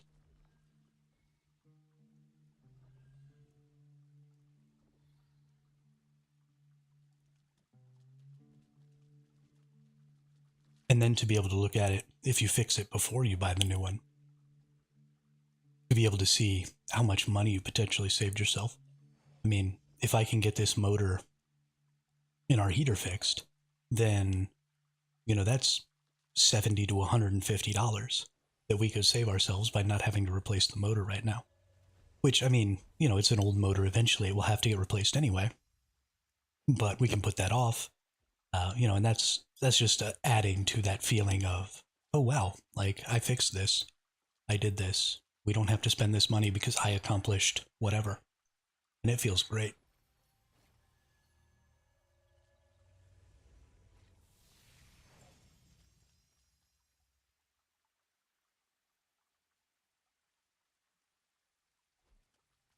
There are obviously some important safety things that go with that.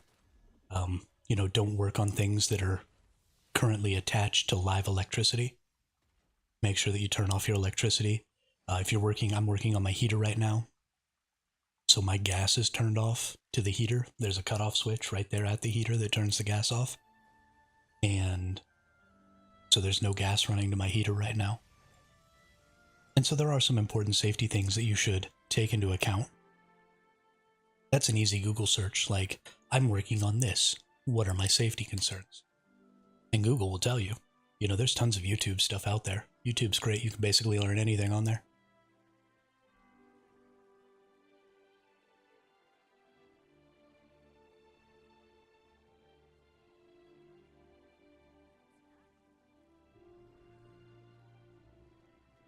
So, anybody who's watched me for a while knows that I basically eat all of my food rolled up in tortillas.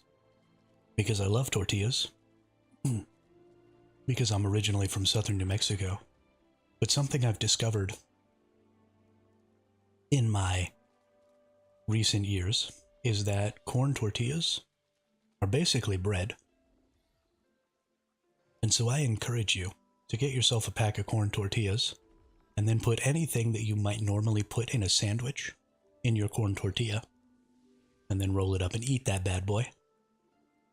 I am currently having a peanut butter and jelly taco because I just heated up some tortillas and slapped some peanut butter and jelly in there and rolled them up, and they are delicious. Sometimes I'll maybe put a little honey in there instead of jelly. But also, you know, lunch meats and cheeses with a little, you know, mayonnaise or some ranch dressing or something with some lettuce and tomato. Roll that bad boy up in a corn tortilla. Eat it just like a taco, but it's a sandwich. Super delicious.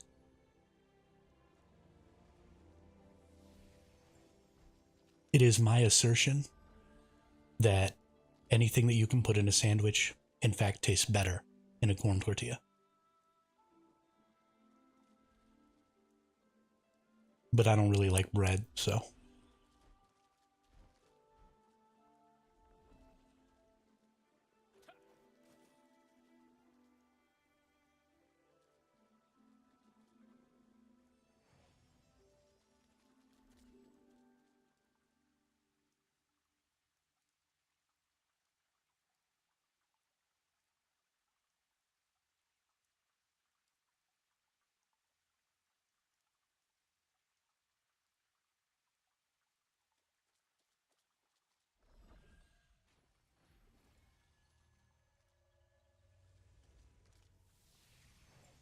So delicious.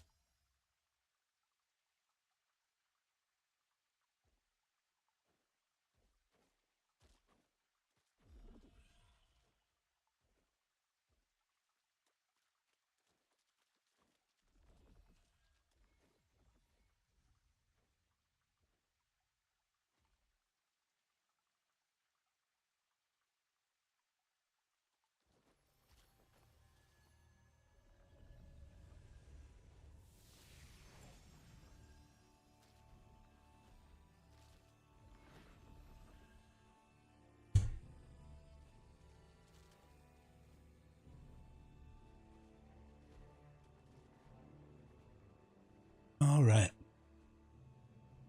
Lunch is done.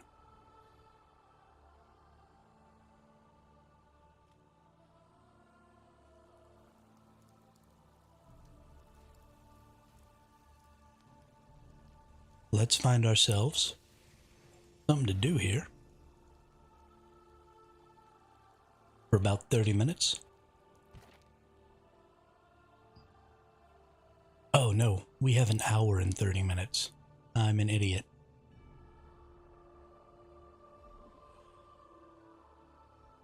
I am actually a moron. Okay. Well, let's do a co-op dungeon then. We still gotta get some more Temple of Slaughters done. So let's see. Maybe we'll get lucky and get some people right at the boss. As a tank, that's something that happens a lot. I get groups all the time that are already at the boss. And all you gotta do is help them kill it.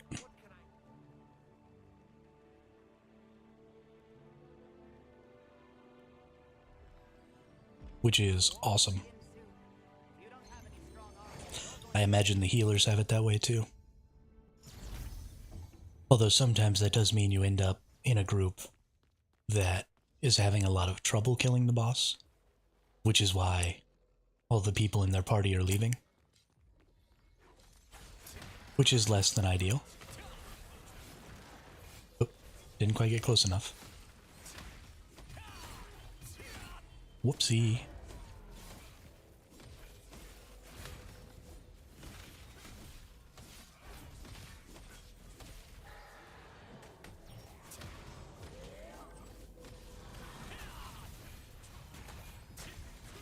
That greatsword shield user just like teleported through that enemy twice. What in tarnation?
Tank's job is always keep things as tightly together as possible and as focused on you as possible. Some of my allies are putting in way too much DPS, yo. I'll need to chillax. Hey, precious skill growth book. Ooh, I got a whole book. That's great. Those omnipotence books are what's required in order to be able to upgrade your like elite skills. Those last two skills that you get on your weapon that start out as purples. You have to have omnipotence books to be able to upgrade those. So those books are super valuable. Almost never have enough. Don't knock my enemies away. Butthead.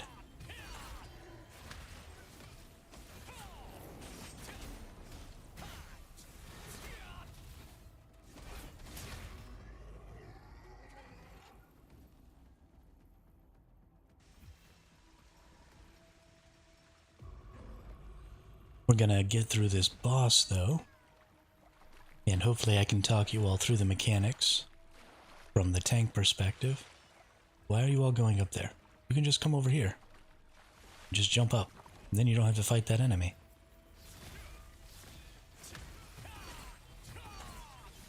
I hate everyone.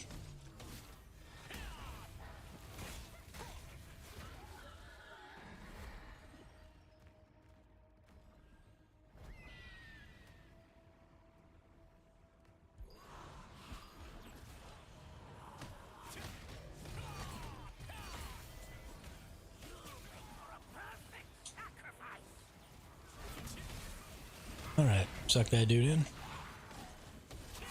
Go ahead and get a... Oh. Please stop running around like a chicken with your head cut off. If you ever get aggro from an enemy, for the love of everything, just go stand in front of your tank. Right, I'm going to use this conal taunt over and over and over again, whenever I can. And it's going to taunt everybody it hits. So if you just run in front of me, then I will hit the enemy that I'm attacking and your enemy that's chasing you with my conal taunt. But if I have to go chase the enemy down and hit it with my taunt, then that means I'm not facing the enemy that I was already taunting. And when that happens, I'm not going to get the taunt off on that enemy again, which I need to, because in order to maintain threat, I have to constantly be taunting every enemy. And so then I'm going to lose threat on the enemy I was already attacking. And then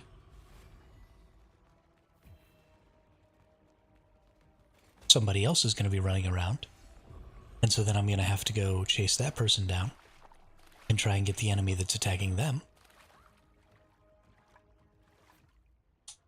And then we'll just be in this cycle of me running in circles, trying to get enemies off of people, and not being able to. So, all you have to do is just run up next to your tank, right? Get out in front of them, where they're going to... Oh, okay. That's hilarious. That is probably the funniest thing I've ever seen. Can I do that to this enemy too?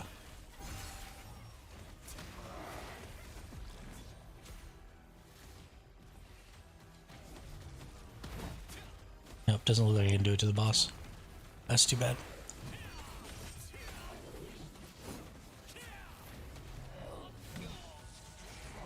That might be the funniest thing I think I've ever seen in my entire life, though. Was just knocking that enemy into that water and insta-giving it. That was great.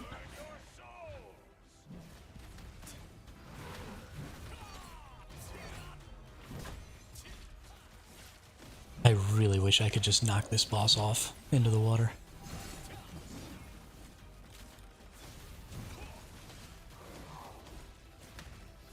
It would literally be the only thing I ever did. You're not gonna kill Squat. You shut your stupid face.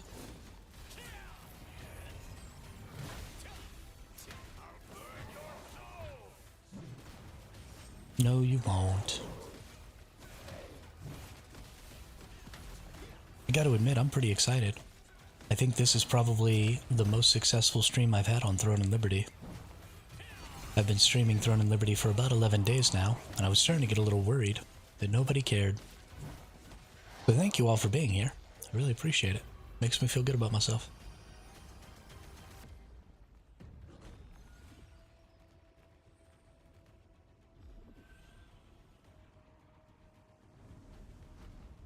We've had tons of great comments and questions and stuff in the chat too, which is always the most fun part of this for me.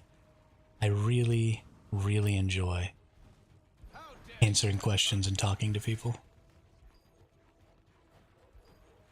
We can just drop the shade if we come up here. Stops chasing us. Thank you.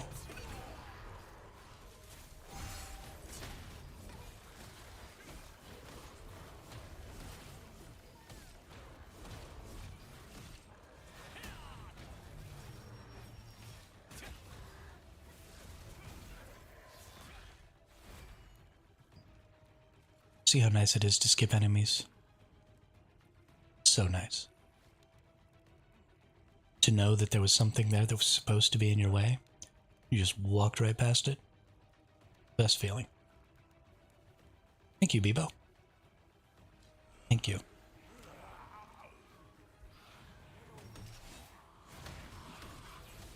This group is good enough. We can take these enemies over here on as well. Go on over here, guys.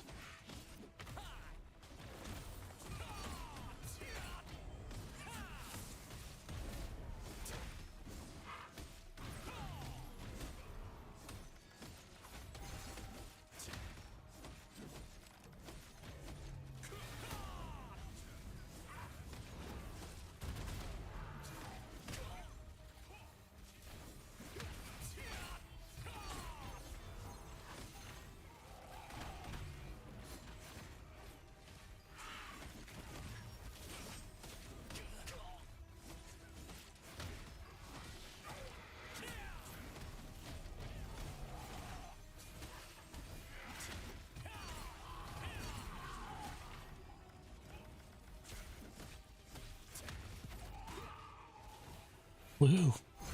Oh. Where did the zombie dog come from? Sorry, I accidentally hit block instead of mute before I cleared my throat there. Starting to get my buttons mixed up. Must be about time for some more caffeine.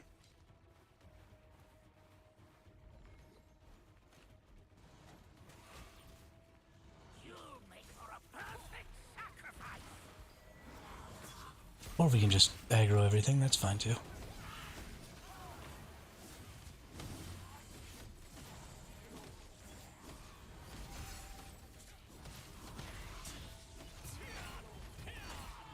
No problemo.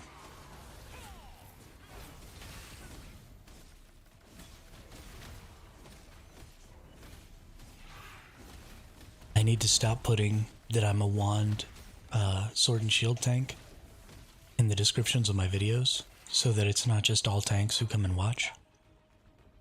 So that I can explain to the DPSs and the healers out there what it is they need to do to be tanked for. So that we don't keep having these issues where people just aggro everything. Don't allow me to do my job.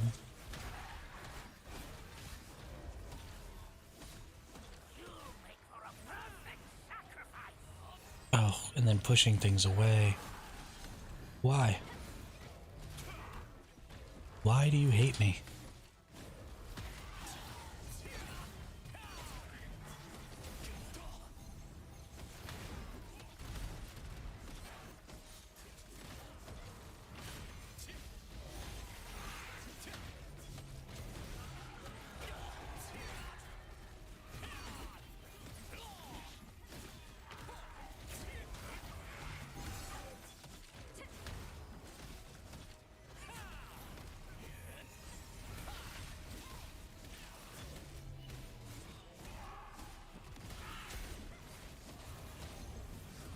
Oh, they went and aggroed that other thing too.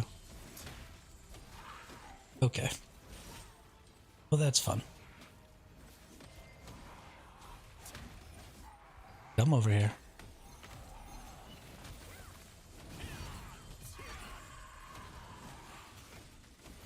You have to be aware of where you are and what the range of an enemy's aggro is, because catching extra enemies in the middle of a fight is extremely bad, especially in this game. It's not so terrible in a lot of games, but a lot of the enemies in this game have mechanics that require stuns to be applied at certain times. And so, for example, in the abyssal depths, there is the arbiters that have those huge AoE one-shots, and if those enemies get their one-shots off, then basically your whole party wipes. But in order to stop them, you have to stun them or push them or pull them or something like that.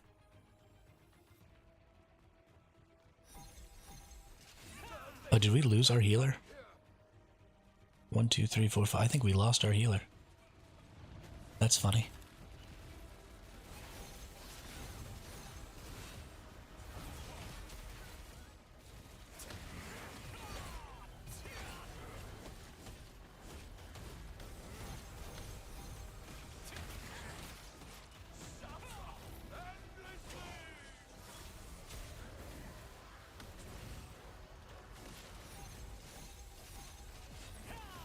Why did I end up clicking that person again? I'm about to die.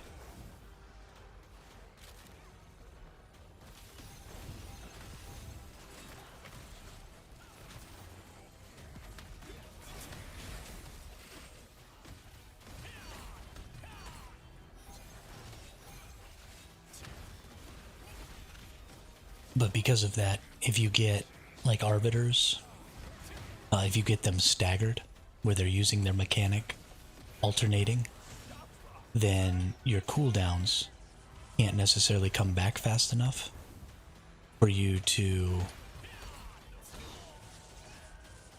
heal yourself.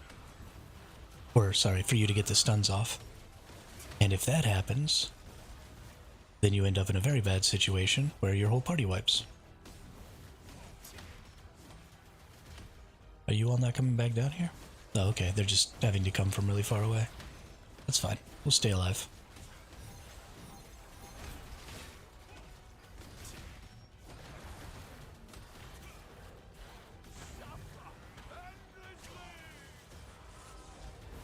And those are just regular enemies, the arbiters in that dungeon. So you especially can't be doing it when you're around bosses. Nope. Didn't make it. I don't know who our leader is, but they need to go ahead and queue us up again and get us a healer.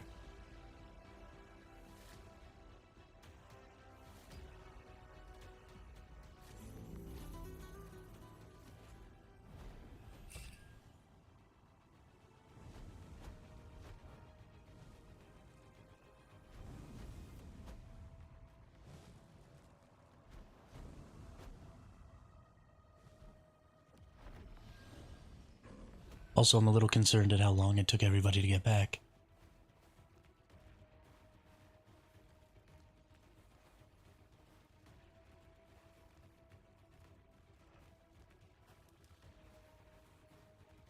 I think people were just sitting around dead instead of getting back. Now we're gonna have to completely redo the fight. Because that did not take very long.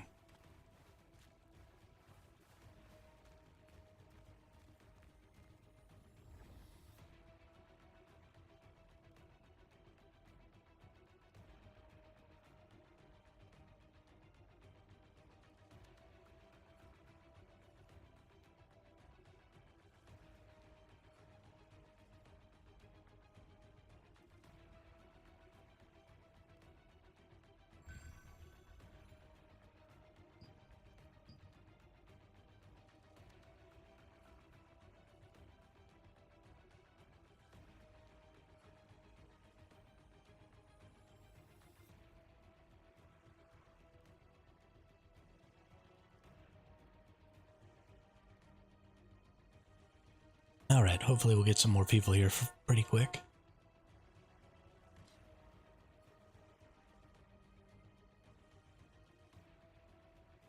I'm honestly a little confused why everybody else was leaving. Like, we hadn't wiped or anything. The only thing I can think is they were angry that we were aggroing all those extra enemies. But, like, who cares about that? I mean, it's annoying, but it's not leave-worthy.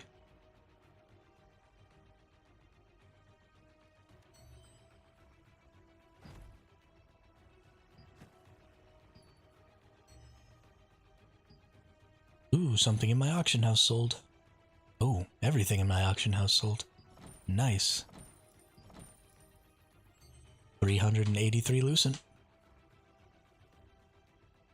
Pretty good deal.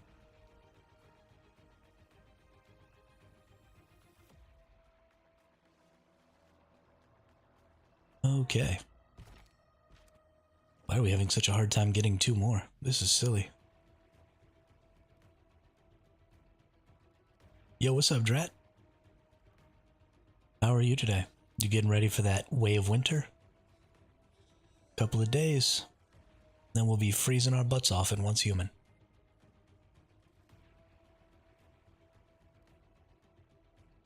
For those of you who are here from... Are you talking about Darkness Falls from Dark Age of Camelot? This is a little bit like that, isn't it?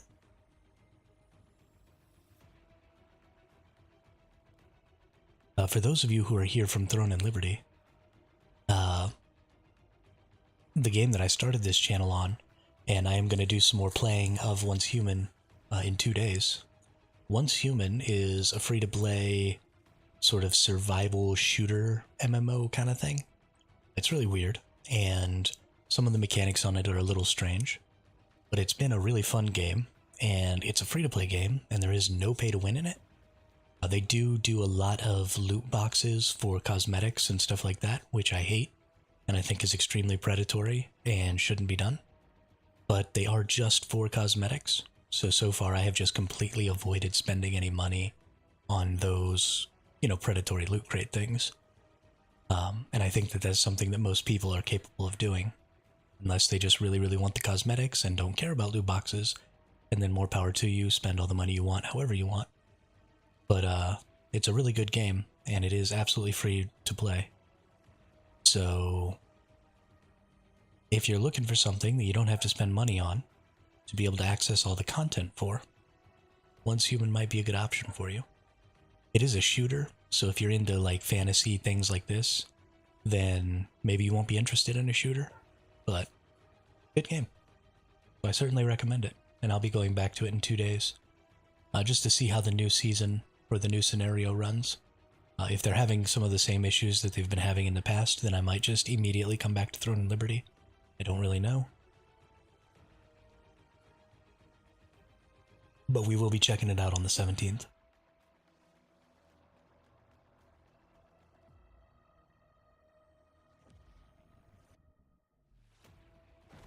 And unfortunately, we just have to stand here. You know, honestly, what is the button that I press?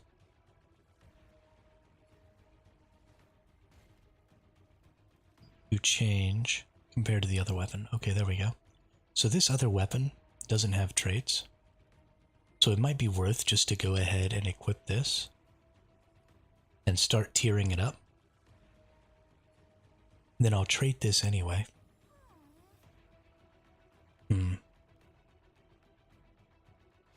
Never mind.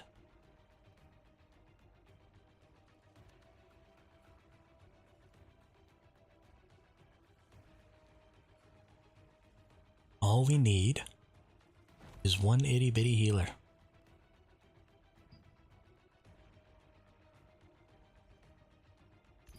Whoops.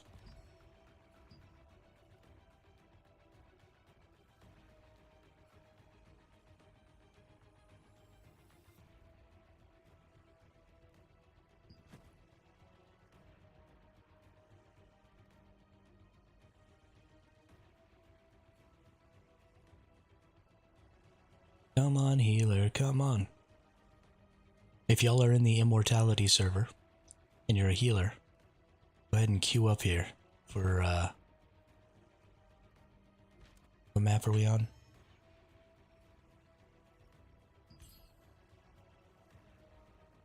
For the... Oh, Temple of Slaughter, there we go. Temple of Slaughter. Come do Temple of Slaughter with us, if you're on Immortality. And you're a healer. That's all we need. And I will love you forever. Actually, no, these are cross-server, aren't they? Yeah, so if you're on the NA East server cluster, you actually might be able to get in if you sign up as a healer. for Temple of Slaughter. Which honestly makes me a little confused why it takes so long to get a group for this sometimes. Because there's so many people playing on the NA East server cluster. Like, tens of thousands. How is there not one healer queued up right now? Bonkers to me. Absolutely bonkers.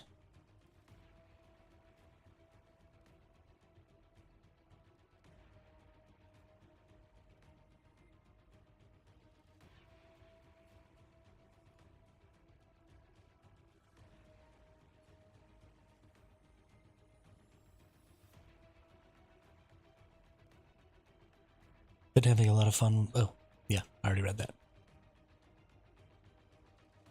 What weapon do you play in Once Human, Bebo? I tend to play a sniper rifle. Some sniper rifles. Sometimes I'll play Bullseye. Sometimes I'll play Black Panther. I played Gulp Delore in Season 2. Been having a lot of fun with the sniper rifles.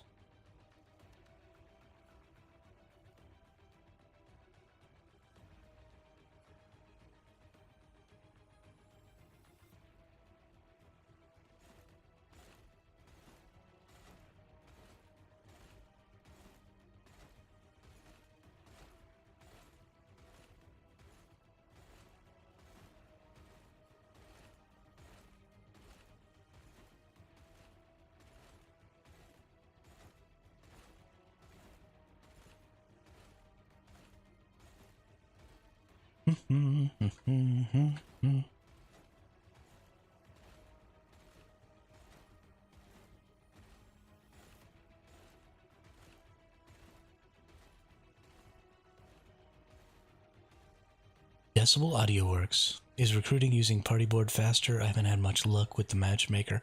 You know, I don't know. I haven't been using the party board at all.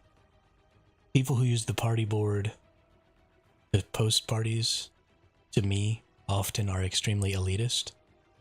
And the people who use the matchmaking tend to be a little more forgiving because either they don't know the mechanics very well or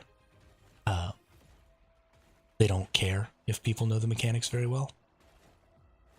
And so I like to play with the party finder because I prefer to have people who aren't going to leave the first time something goes wrong. Although, as you can see here, we lost 2 of our members already. And I might just be wrong. Maybe the party board is a better option, but I almost never use the party boards in any game if I can avoid it. I much prefer just getting in with randoms.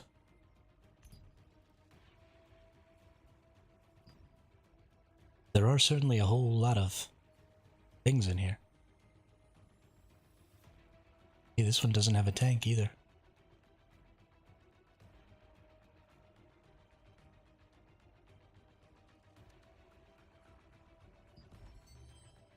I honestly don't know if you can get into the party board from here, though. I think you have to leave the dungeon. I feel like it's gotten a bit better now that more people know the mechanics, but I know what you mean, yeah. Yeah, the mechanics being more known now is pretty good. Even 2 days ago, it was much worse. I guess 2 or 3 days ago, I was running a lot of the cursed dungeon.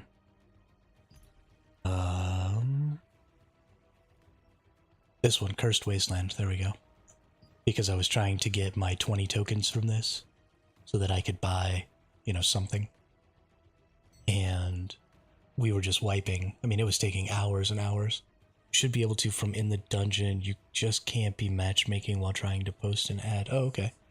The last time I tried to do it, I couldn't figure out how to do it from the dungeon. It was like grayed out to me. I couldn't even click it.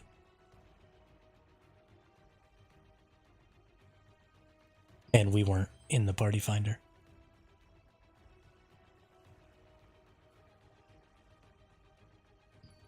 But I didn't know really anything about how to get new party members in the dungeon then. I'm not normally in the lead. I can't believe we can't find one healer though. This is silly.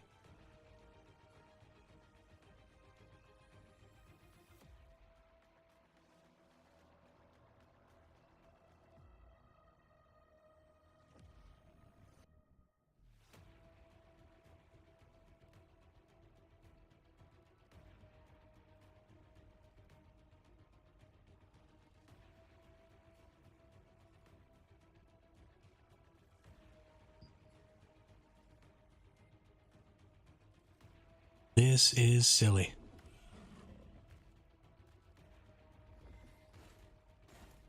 But, I mean, the game creates this situation because open world dungeon loot or open world boss loot is based on DPS to determine whether or not you get loot. And on top of that, guild boss loot is determined in the same way. Your tanks and your healers never get loot. And because of that, that's just one more reason not to want to be a healer. There's already plenty of reasons not to want to be a healer. So there really should be, you know, how much damage you take, how much damage you do, how much damage you heal, all that stuff needs to be taken into account. So it's not just about DPSing as much as possible, or you're going to end up with situations like this where there's not a healer in sight. Across every single Northeast server that's not an early access server, we don't have a single healer queued up right now. Obscene.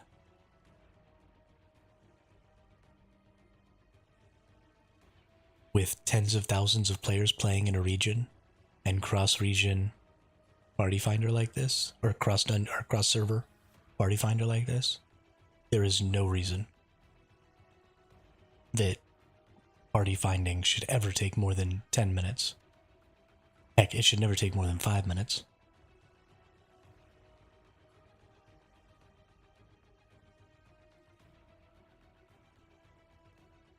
But every healer is occupied with guild stuff.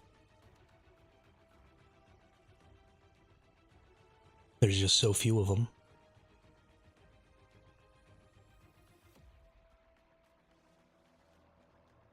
You know, you need a healer for every open world dungeon you go to. You need a healer for every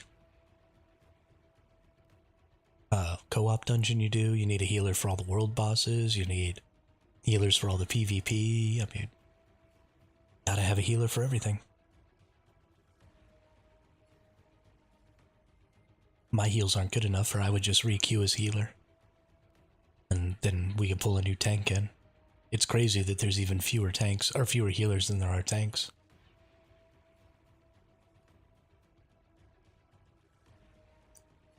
But you have to reward those players. It is a thankless job to be a healer. If they can't get rewards, there's just no reason to do it.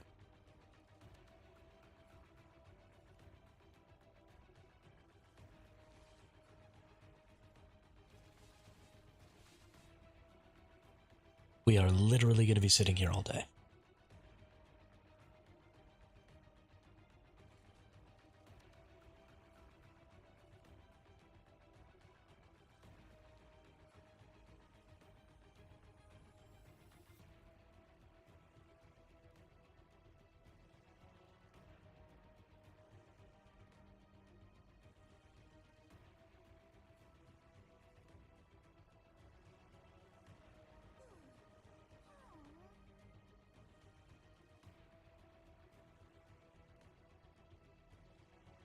Well, shoot. If we're just going to be sitting here, might as well be doing something useful. Let's take a look. Actually, let's take a look at the auction house. We need to get another skill damage resistance and 2 more healths for this Kunzite bangle. So let's go into our auction house. Let's do a little shopping. We open this up. Have you memorized all of the level 50 dungeon mechanics pretty much? Not even close. So I have not done... let's see, so I've gotten Death's Abyss down. I do that one a lot. I've gotten Cursed Wasteland down. That one's really easy. And I am currently doing Temple of Slaughter. I need to do it 2 more times in order to get all of my tokens that I need for my 20 tokens for each one, so I can buy the gear. And then I haven't done Butcher's Canyon, I haven't done Tyrant's Isle, and I haven't done Cave of Destruction at all yet. So I've still got 3 whole dungeons to learn. But I haven't... Getting into dungeon groups is kind of obnoxious to me. And because the game is new and all the dungeons are new. Like you said, people don't really know the mechanics very well. And so it's been really hard to complete dungeons. And so I've just been kind of putting it off. And now that people are kind of getting better at it, I'm going to maybe see about getting back into them more. And trying to use up, I'm maxed out on tokens right now. I've got my 4,500, so I've got to do 3 today. But then I'll start worrying about those other dungeons.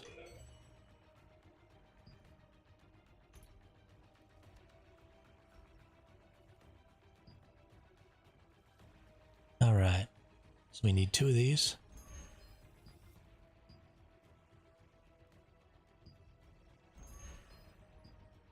And then we need just 1.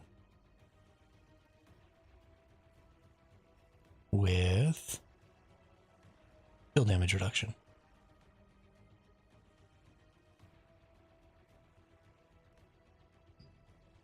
Yo, what's up, Wiggling Penguin? How are you today?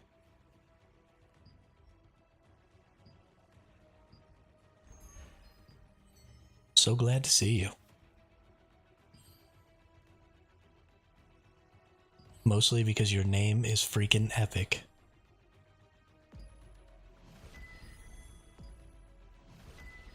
Wiggling freaking Penguin.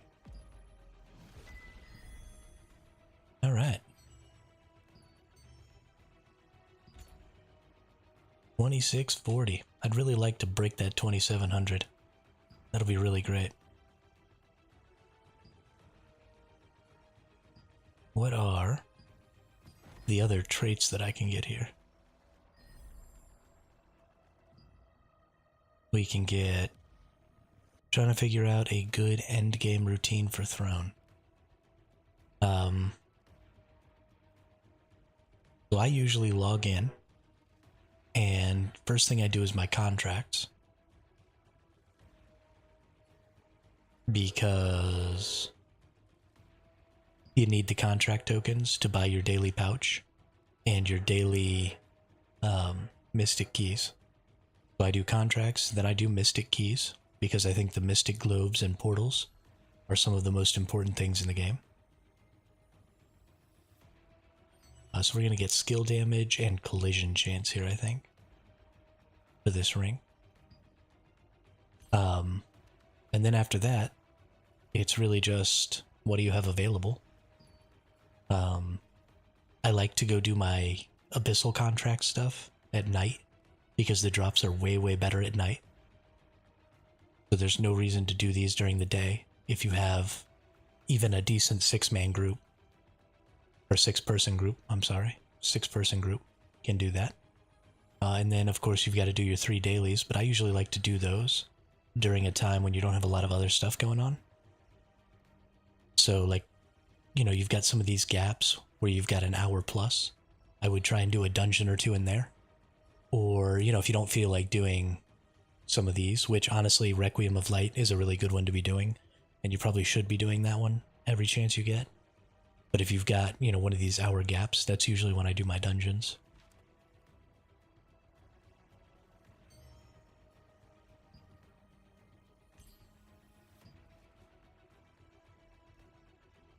We are looking for skill damage and collision chance.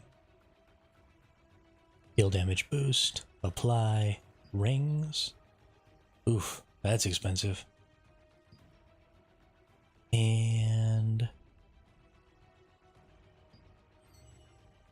why did it go away?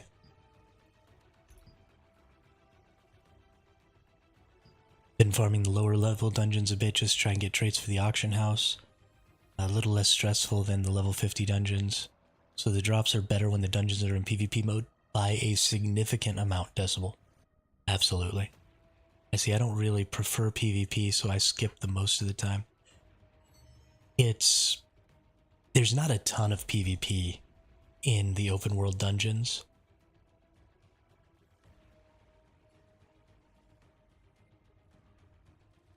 If you pick the right one. I would try and figure out Why are we getting teleported? You made us join a different freaking dungeon. You I can't believe I met dumb. a human being on this island. Did you get Oh swept my up in the God. tornado too? I'm the captain of a trading ship. A sudden tornado wrecked You my ship and idiot. left me adrift. While we were overhauling the ship, the reptilians abducted my entire crew. I beg you. Wow. All that time sitting there. Just wasted. I am so angry now. So angry. The war will begin. Good to see you. Okay, well. Let's go see about... It was skill boost and... collision chance. Alright, this one I can buy. Oh, for the ring. Nice. We need it for the Imperial ring first, which is perfect. And then we buy 2 more.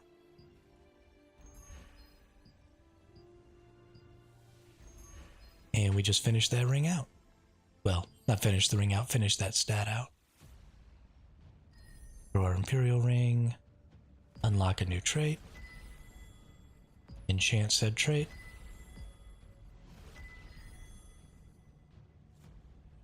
Yeah, you just need to find out which one the big Unfortunately, what's good for guilds on your server are doing, and then just don't go to that one. This question might be dumb, but can you solo a co-op dungeon? The level 50 ones, I cannot, but I have soloed on stream Spectre's Abyss, and that was quite a while ago. I was only at like 2200 power, I think, when I soloed Spectre's Abyss, and I'm now up to 26, almost 2700 power. So I've gained 5 or 6 or 4 or 500 combat power since then. I honestly probably could solo. Let's find out. Just for grins, what do we got here? We got 48 minutes until I have to be at my guild PvP. Let's try it.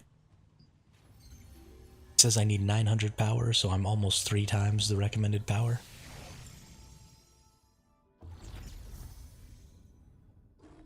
We could probably do it. It took a really long time to kill the boss, but it was still a heck of a lot of fun.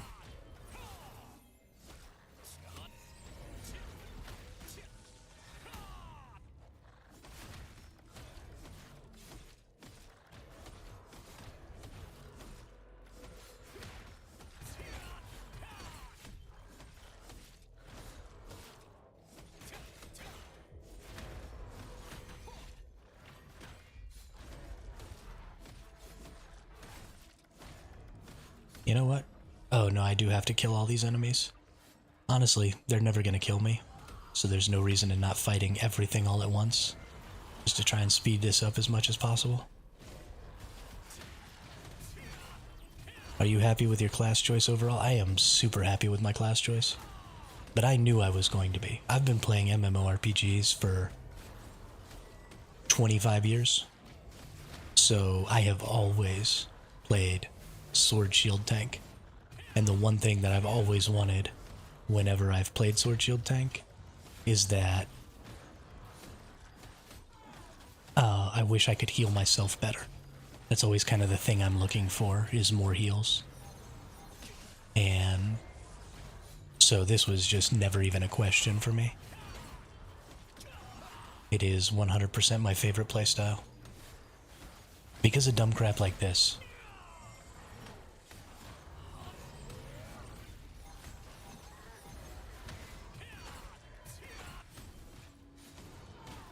There's some quests that I miss that I don't want to be bothered with as players for those. Yeah. I mean, honestly, if you're just going in for a quest, I would queue up with everybody else, knowing that I could solo it, so that way if they die, right, it doesn't matter, you just finish it off.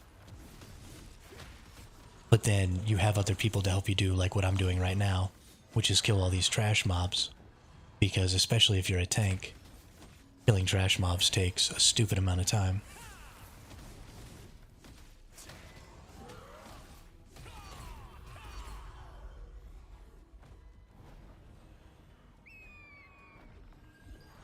Can I just get everything? What do y'all think? I think I can just get everything. How dare you trespass here?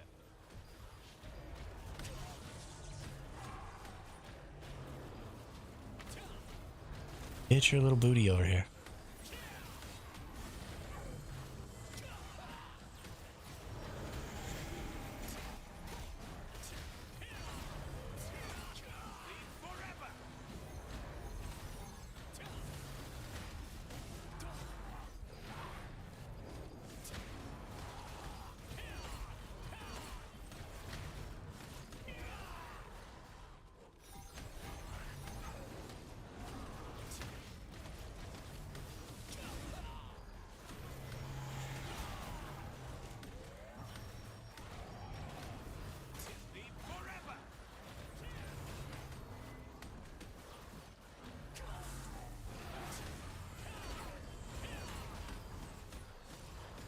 Of course. It's fun. Stuff like this is why MMORPGs are entertaining. Not being able to push the boundaries of what you can do in the game is just boring. And so that's kind of something that more recent MMOs are losing, is because they want you to have to cooperate and play together. They've made it so that certain things require people, like enemies do too much damage to not have a healer, and tank characters do too little DPS to be able to succeed at solo content, and just a lot of stuff like that. Whereas in a lot of older MMOs, you just had this tendency to be able to cheese your way through certain content. And so you had this opportunity to try and push and solo and do interesting things like that they try to absolutely make impossible in modern MMOs. And I think that's probably a detriment to the games overall, because part of the fun of MMOs is being so good at them that you can do things that other people can't.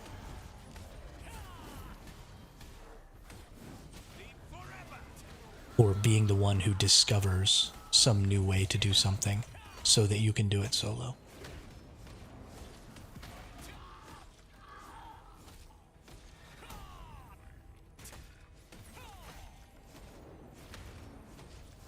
Me and my friends, when we used to play Guild Wars 1, Guild Wars 1 was great for this, because you had so many options with their multi-class system, and because of how many skills they had, the game just had this almost infinite possibility system for making your skill build. And so you could do stuff that you were never supposed to be able to do in that game. So for anybody who's played, you know that there's the Fissure of Woe and the Underworld were like the first two really big team dungeon kind of things. And you could go down there with 8 people, but we only had 4 of us playing. And we didn't want to try and find 4 more people to party up with, so we created builds specifically designed to take on the Fissure of Woe as a 4-man team. There are no enemies here. That's interesting. And so we would go do the Fissure 4-man, and we could clear the whole thing.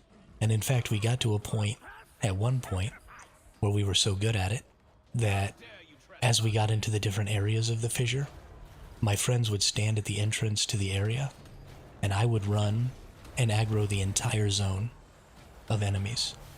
And then I would bring them all back to them, and I'd hit some taunts, and they would just wait super patiently for me to completely grab aggro on every enemy. And then we would fight the entire zone all at once and clear it.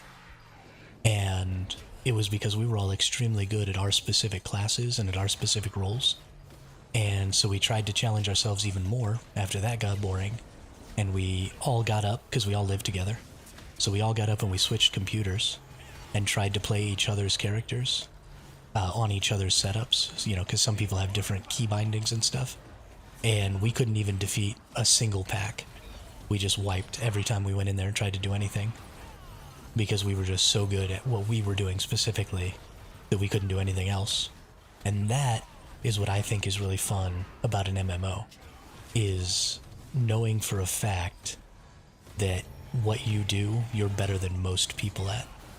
So, like, I'm a really good tank, and I'm very fond of that, and I'm very proud of that. But I suck at basically everything else. You put me in a DPS role, and I'm gonna get killed.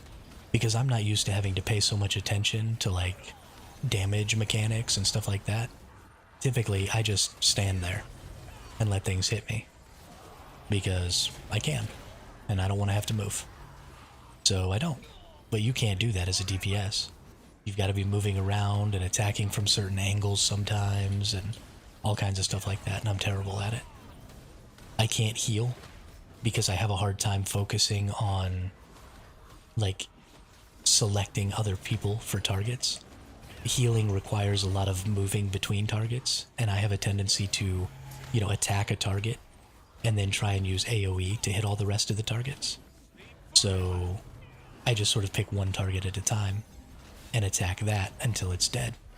Now in this game I can't necessarily do that as much because tanking is much more active and I have to be moving around. And so in order to be attacking, because I need to select the enemy that's closest to me, I have a tendency to have to reacquire new targets all the time. And so that's something that is changing about my tanking style because of this game, is how I do that. But yeah, no, I mean, it was probably some of the most fun I've ever had playing a video game when we all used to hang out and play Guild Wars together. Because, I mean, even though we were living in the same house, we would just get on Discord. This was back in the super early days of Discord. And we would just play Guild Wars 1 all together. Whenever anybody had a day off, or, you know, if everybody was off for the evening or whatever, we just play video games. We had a super great time. And I have been trying to recapture that literally ever since. I play basically every MMO that comes out.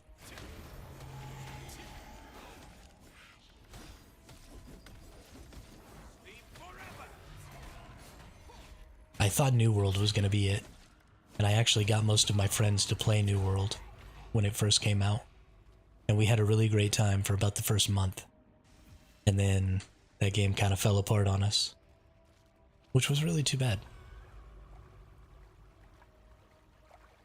because I thought it was going to be the one, but I had a heck of a good time playing that game for the first while. But we'll get there eventually. I'm pretty excited for two games that are coming up. We have Ashes of Creation coming out probably in 2.5 years, hopefully. Maybe a little more than that. And then we have Throne and Liberty's future is... it's always going to have a place. Just like most PvP MMOs do, because there is a subset of players who like to play MMOs for the sake of defeating other players, right? For the sake of controlling territory, for the sake of ownership and stuff like that. You know, they're the people who play Black Zone in EVE Online. They're the people who play Black Zone in Albion Online. They're the people who play, lots of these Korean games have sort of area ownership PvP stuff. And those players are extremely dedicated to the games that they play. So as long as this game can attract a large enough group of those players, then this game will survive just fine. Even if the rest of us decide to quit. Now, as far as being like a top MMO, I don't think it's ever going to be one of the most popular MMOs, because as a PvP MMO, you are simply alienating a huge portion of the PV or of the MMO player base, because a lot of MMO players don't like super hardcore PvP mechanics. And so you're just never going to attract those players. And those individuals make up something like 90% of the MMO player base. And not being able to attract 90% of the player base, you're just never going to be a top MMO. Hopefully, they've already got some really interesting mechanics going on with bosses and stuff like that. So hopefully they can continue to create more interesting mechanics for their PvE and keep their PvP clean. It's impressive how well this game runs when there's 100 people on your screen. And so as long as they can continue to have that and continue to balance and try and keep PvP as balanced as humanly possible, then they should be fine, ultimately. I think TNL has a long future ahead of it. I think it'll be here for at least 5 more years, if not 10, depending on how markets change as, you know, technologies advance and stuff like that. How quickly TNL gets left in the dust will be kind of a determining factor. But I think until technology advances to a point where TNL becomes sort of irrelevant, then TNL will continue to be a game that gets, you know, regular updates and regular patches, has lots of players. I don't think it's going anywhere.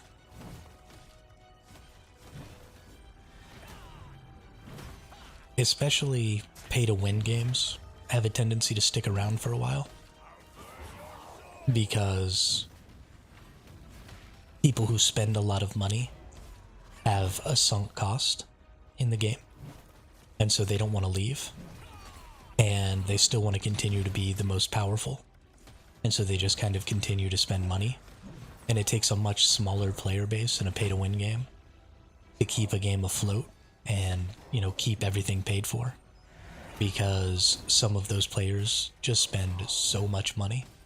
I mean, if you think about subscription-based games way back in the day, they were pulling in, you know, $10 to $15 a month per player. And sure, I mean, you had tens of thousands of players, and so you were doing well for yourself. But if you compare that to nowadays, you know, you're looking at individual players spending thousands of dollars a month. And, you know, your average player may be spending 5 to 10. So you're still pulling in just a ridiculous amount of money from your average player, but then, you know, your above and beyond spenders are sort of subsidizing the entire thing on their own. So it's just much, much easier, I think, to keep a game like this running from a monetary standpoint, because all it takes is some skins and a little pay to win, and those players will spend literally however much it takes to be at the top.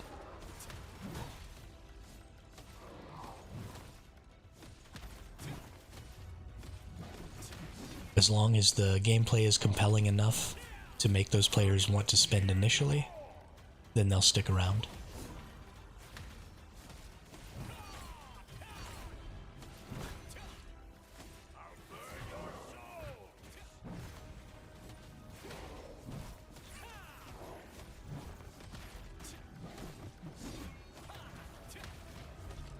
Oy vey.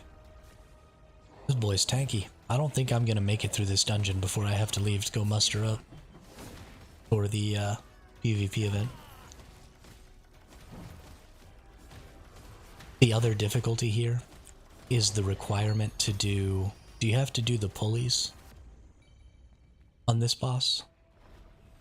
There are some boss mechanics that you simply won't be able to do on your own.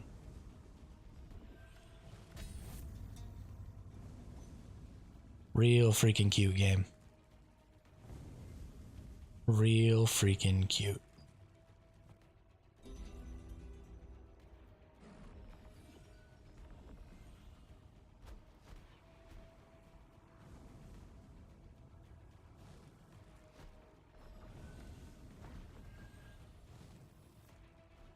Yo, this game hates me. How dare you trespass here? I wonder, do I have to kill any of these enemies, or can I just run through them? Bet you I can just run through them. You make for a perfect sacrifice. I am nobody's sacrifice.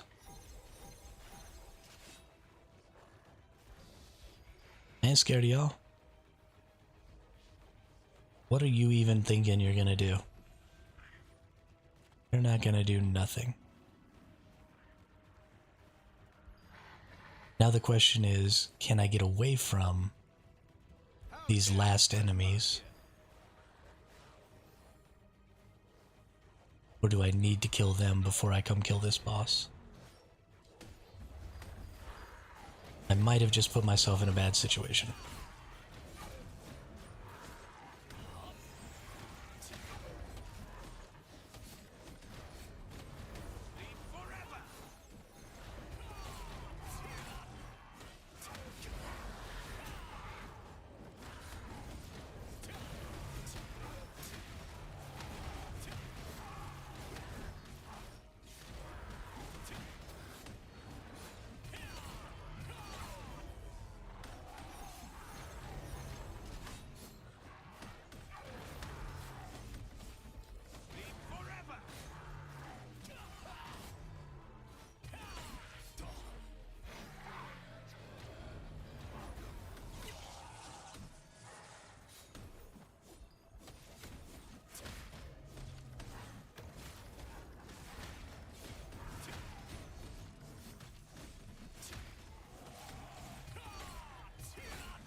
I am definitely muted. I am definitely muted. I've definitely been talking for a while. Oh, silly me. The morph mechanic sometimes glitches weird. The morph mechanic, especially when you're pulling the chain, is super glitchy. And I hate it. At work. Oh. Oh no, okay, I didn't die. Thought I let myself get killed. Ooh.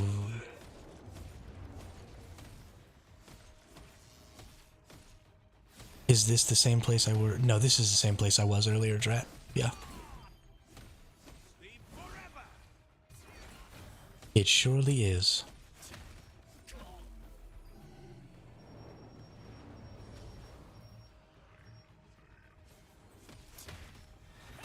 This is the exact place that me and my group were standing, actually.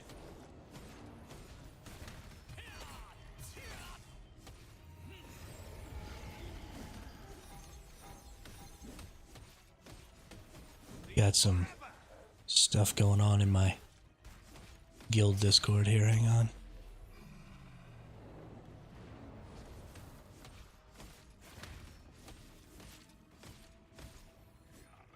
Riftstone in 25 minutes. Can someone round the troops the Riftstone, please? I don't want to rally the troops. I don't want to be in charge.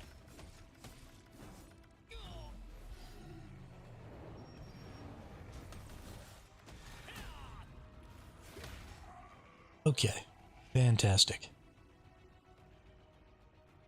I've got 25 minutes, so I've only got about 15 minutes to try and finish this up. Before I need to be getting ready.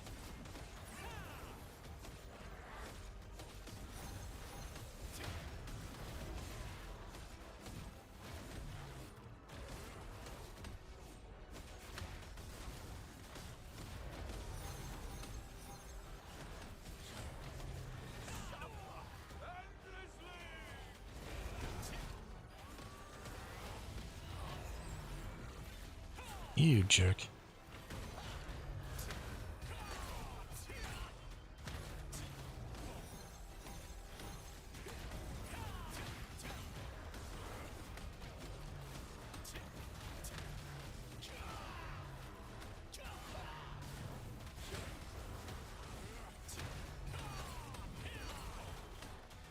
Boy, some of these enemies take a whole lot of whacking.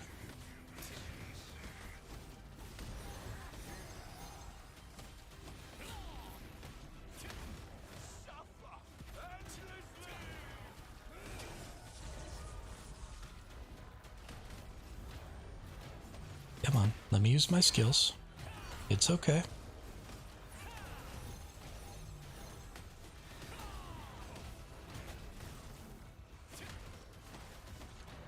I really just want to try at least one time to get this boss, just to see.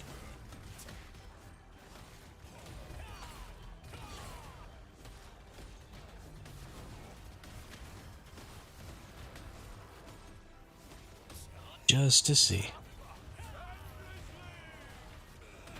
I'm so glad that other people have played Dark Age of Camelot. Literally without that game, I never became an MMO gamer. That game was so much fun. That and Final Fantasy XI were my two very first MMORPGs. And I really liked Final Fantasy XI. I didn't play it nearly as much as I played Dark Age of Camelot. I never even actually made it to max level because none of my friends played. But that game was super fun. I have definitely considered, somebody mentioned that there's a private server for Warhammer Online. There's also, as far as I know, a private server for Final Fantasy XI. And I have definitely considered playing that.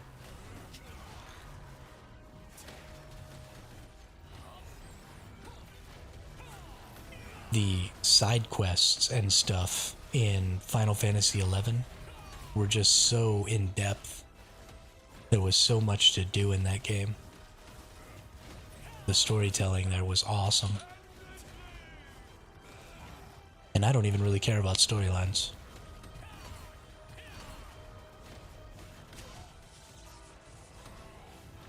Especially for the time that it was built, though. That world was enormous. And, you know, the very limited fast travel meant spending tons of time just moving around, getting from place to place, which I absolutely loved.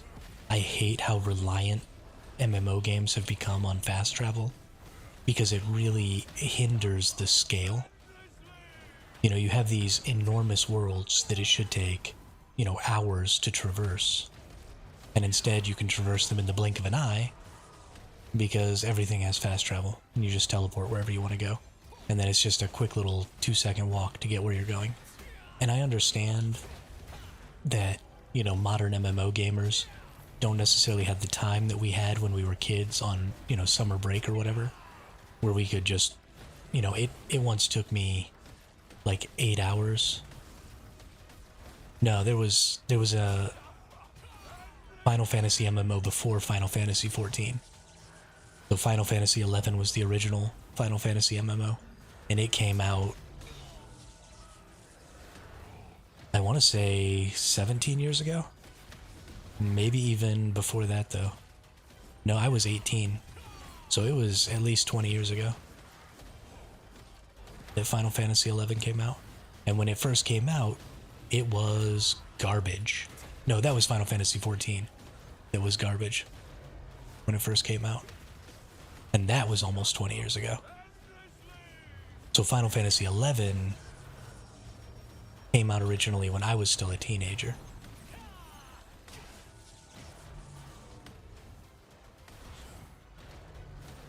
I was maybe 15, so yeah, it was about 23 years ago. 24 years ago, maybe. Maybe even more than that. But yeah. Yeah, Final Fantasy XI was an MMO. And it was awesome. It once took me, I think it was 8 hours to traverse across the entire map. Because in order to teleport to places, you had to have already been there. And then you had to get a black mage and you had to like pay them to use the teleport skill on you. So if you started in one major city that was like the home of one of the races, you actually had to like physically walk across the world to get to the home cities of the other races. And so I did. I went all the way across the map. It took me like 8 hours. And I was in a super low level, so some of the areas were pretty hard to get through because you'd get aggroed by enemies that were much higher level than you. And so, I mean, that was like my first running experience as it pertains to, you know, moving through the map and stuff like that, trying to run a character to somewhere it's not supposed to be. But I started in the Anilin area. There was kind of like the foresty area where the little short characters live. The Taru. There you go. That's where I started. And I wanted to get to the place where the Galka were.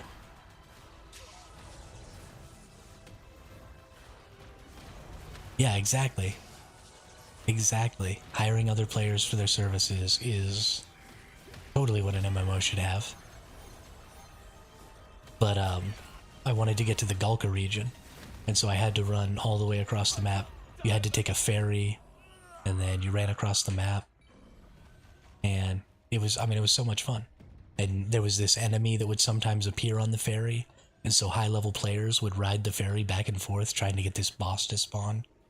And then you would have to like hide down below decks in the ferry because you didn't want to be there when the boss spawned because it would just nuke you.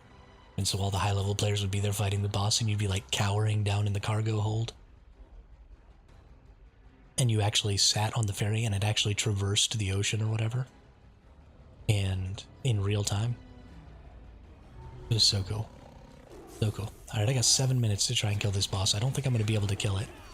But at the very least, we can see whether or not we'd even be capable of doing the mechanics.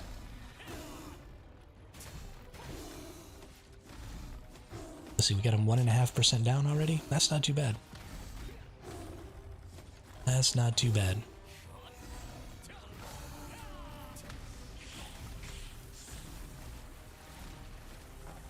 Not that I even really have to dodge that, because homie's weak sauce. Oh yeah, we can definitely do this. From a heal perspective, he can't kill me. He's gonna mark me. Let's see if I can survive these fireballs. We want to get out of the way of... Whoops. Oh.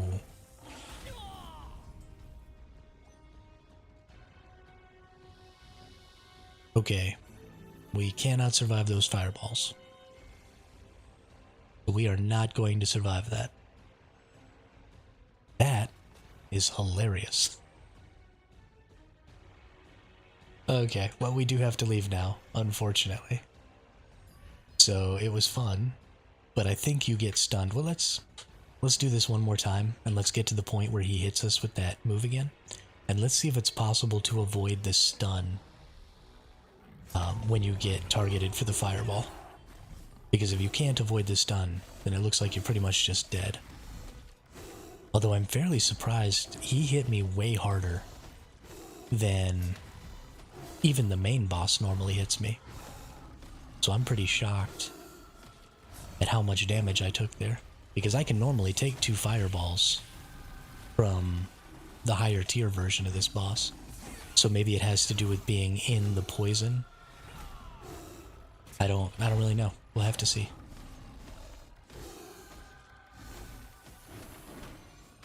Alright, I know he's gonna target me. Let's try and stay out of the poison here. Nope, he gets stunned no matter what. And then that fireball just totally nuked me. That's interesting. It's weird to me. So maybe if I bring a cleanse.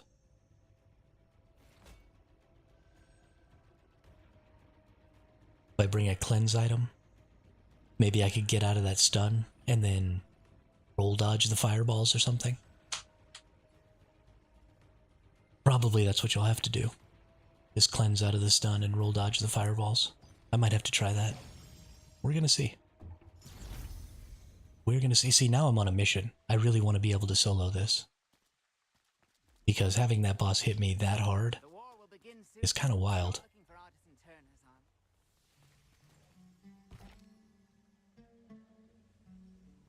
Because I can definitely take 2 of those fireballs from the normal boss.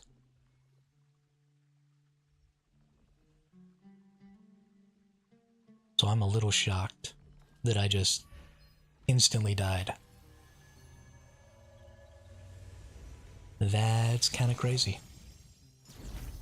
I wonder if maybe the fact that I have melee instead of magic resistances is a big part of that. Maybe if I had a whole lot of magic endurance, maybe I would take a lot less damage from those.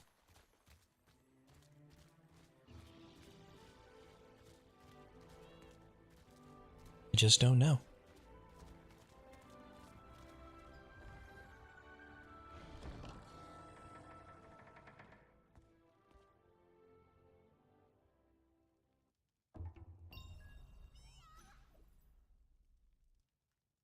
Okay.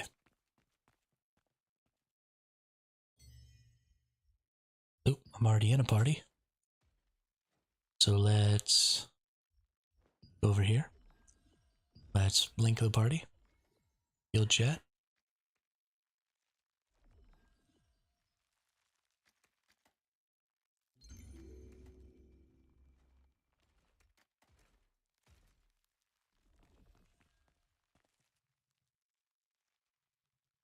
And then I think I'm actually going to go ahead and go to my heal set. And run a little tank heals for this PvP event.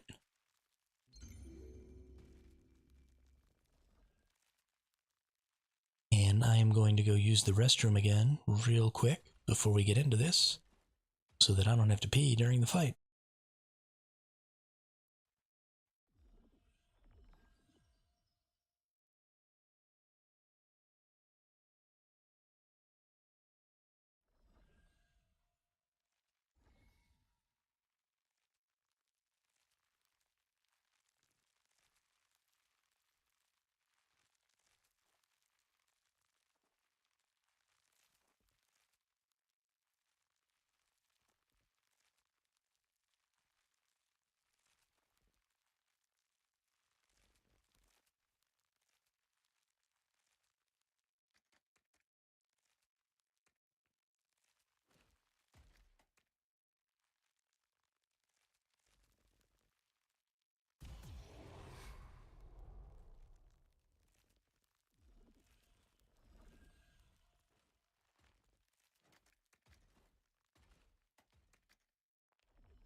Alright, I'm back.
Okay, well. Do you all have parties?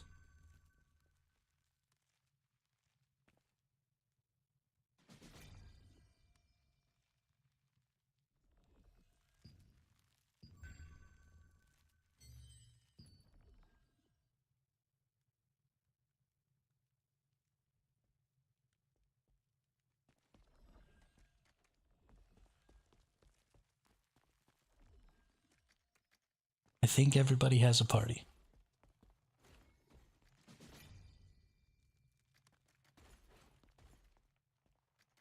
Alright, well, time to go get ourselves teleported over there. We've only got about 8 more minutes.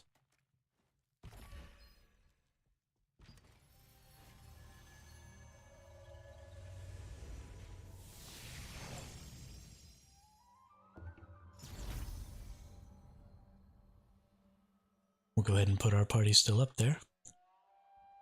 And we're going to the Rift Stone, so this isn't actually the place I want to be. I want to teleport here. Fly down. This Rift Stone is actually pretty difficult to defend because there's a really good spot for the enemy to mass up right up here. And then they can just come down on top of us.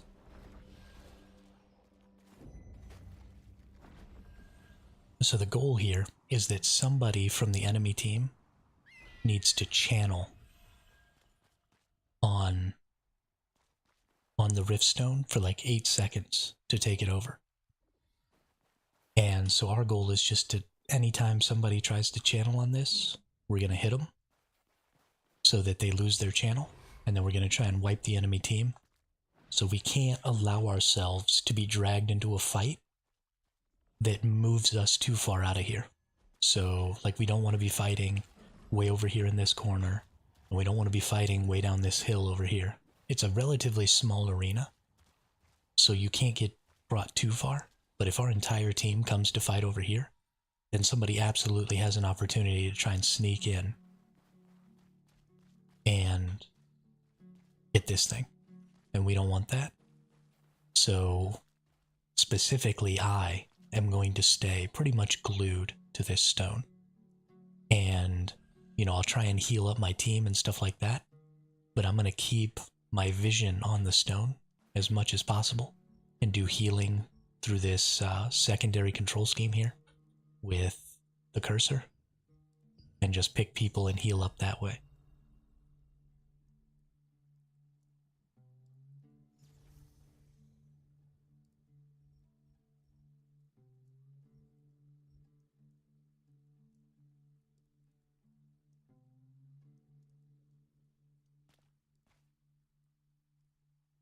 Ooh, that's a good point. Food. I have lots of foods. Let's see. All hit chance, all crit chance, all defense for 30 minutes. I think that's the one right there. And then we got some cakes that give us mana and hit point recovery, which is great.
Alright.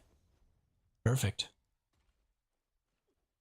Ourselves a full team. 2 of us are sword and shield wand. So, and it looks like this other person Is Sword and Shield Greatsword, or are they also Sword and Shield Wand? If we've got 3 of the Sword and Shield Wands on our team, that'd be hilarious. No, he's Sword Shield Greatsword. So we got a pretty tanky team here. Zombone is a DPS, and Dredion is a DPS. So probably I'm going to try and focus primarily on keeping them alive. The Waifu and Loakis are probably going to be able to keep themselves alive. And then I don't know our last person. It's Ricky. Oh, there's it's Ricky. What are you? Great Sword Dagger? Alright, so another DPS. Yeah, so we've got Dredion, it's Ricky, and Zombone are probably going to be our primary heal targets.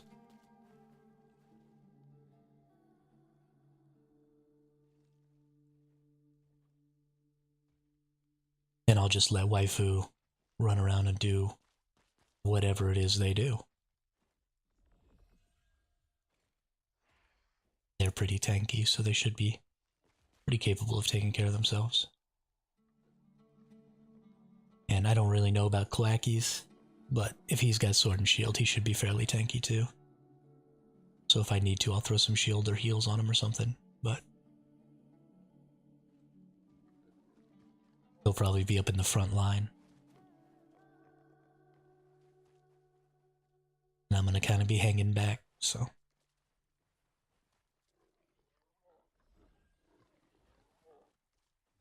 There's a skeleton chasing a pig.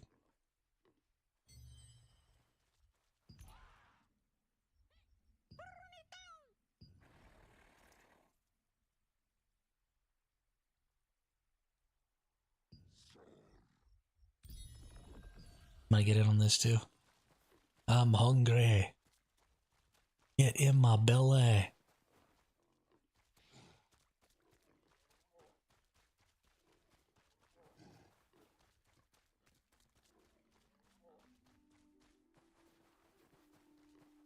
Now it looks like the pig's chasing me instead of me chasing the pig.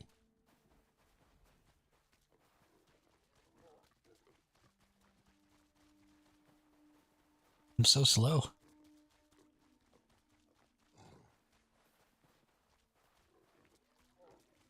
The skeleton disappeared.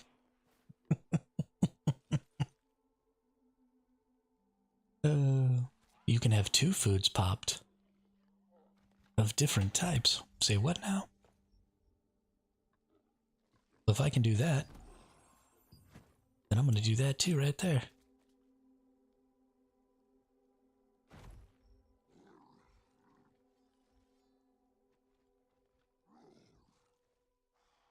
Oh, you know what? Those were probably the same types.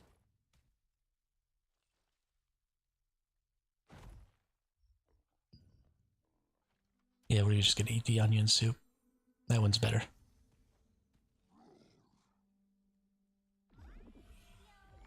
Alright.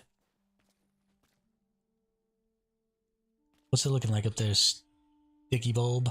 Sticky Bub? How many enemies we got? This is not a lot of allies. We had more people here the last time, I think.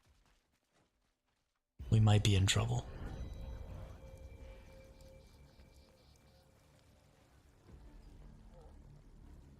Somebody's an armadillo out there.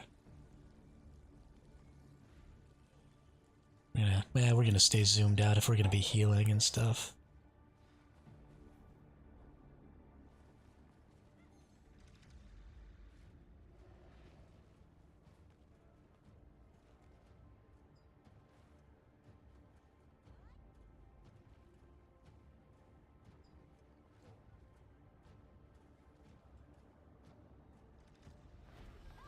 Oh, toxicity.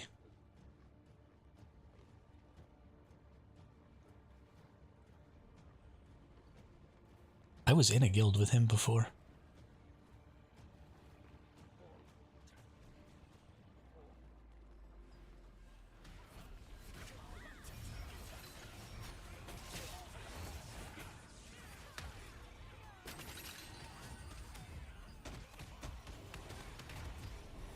Ooh, that went poorly.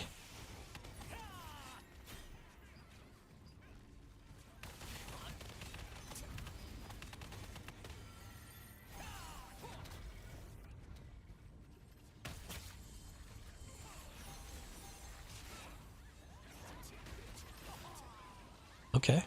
I think we're managing.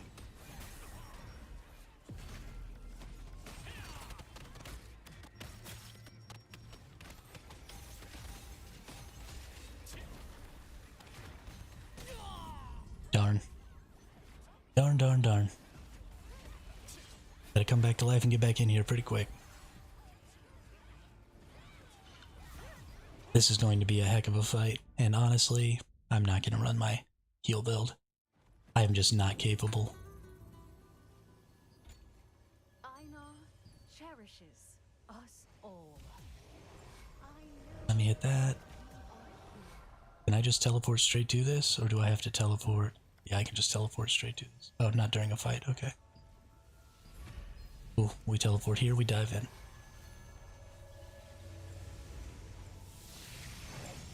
We're just going to use our normal PvP set for skills, because I am much more capable with this set of skills.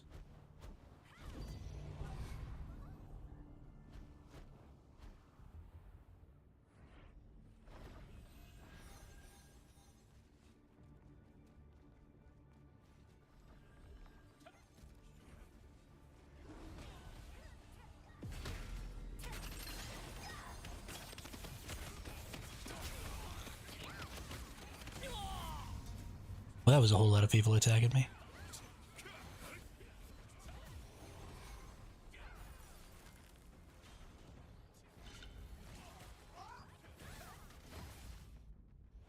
I should probably get in the Discord. Pray to Einar that you do not lose your way in the dark. I convey God's I know how you are here.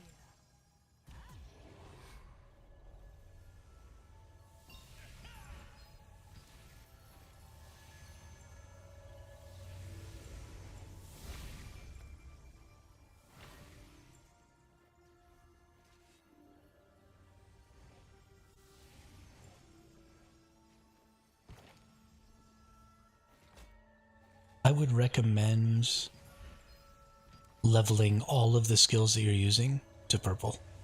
You should have more than enough of the stones.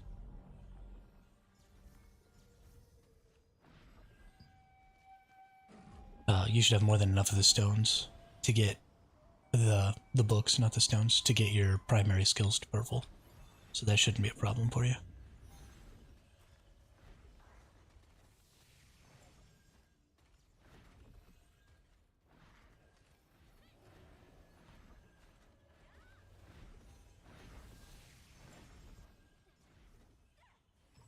I think they brought more people than we did. Which is unfortunate. There are 38 players online. We do not have 38 players here. That's bad.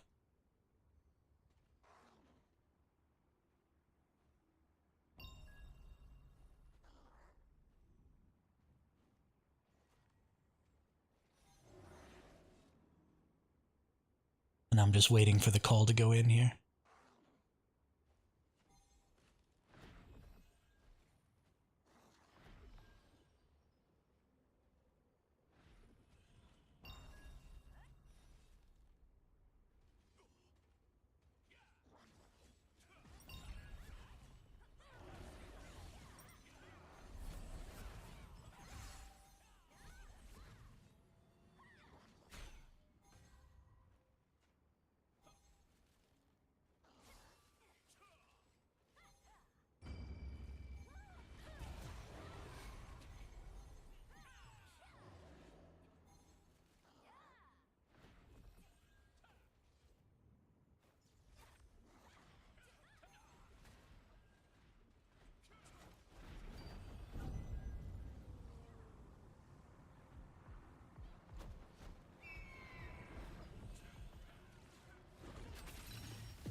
Gosh, I just got totally stunned down.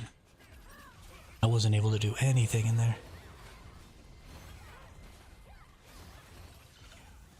Which is fine. I mean, if people are focused on me, it takes a whole lot more to kill me than it takes a lot to kill anybody else. And so I don't mind being the focus of attacks. Hopefully we can get our stone back, though. Our guild leader looks like he just logged in. I guess he was a little late running from work or something like that.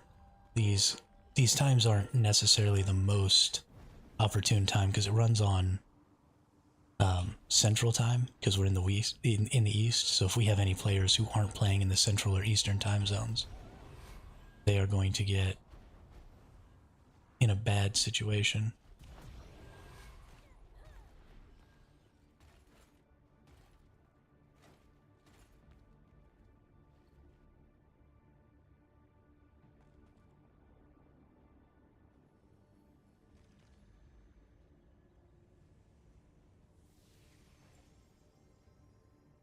It'd be better if maybe it was like 8 or 9 o'clock Eastern, though.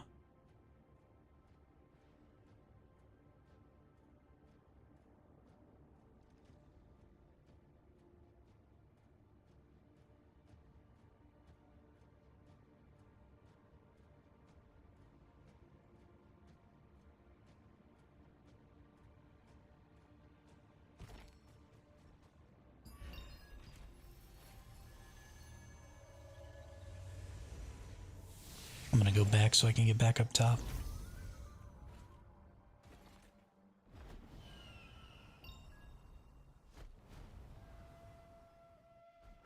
Ooh, barely made that. Okay.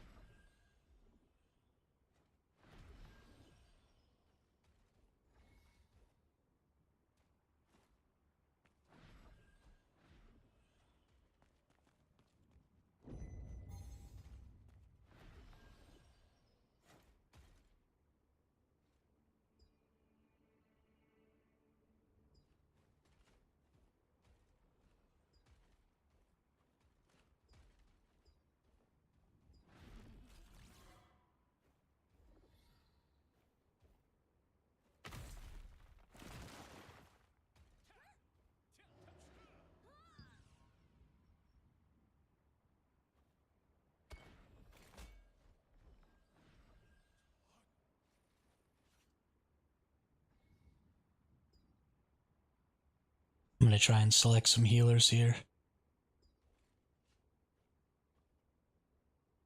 And see if I can target some healers for my team.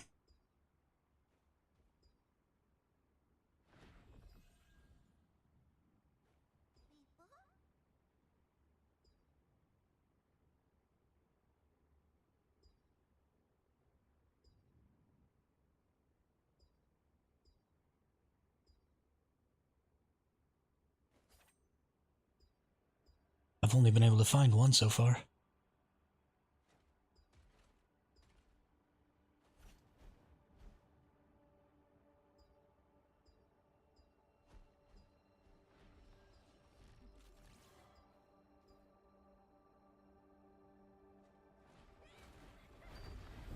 Okay, we're going for Humorous the Healer. That's our target.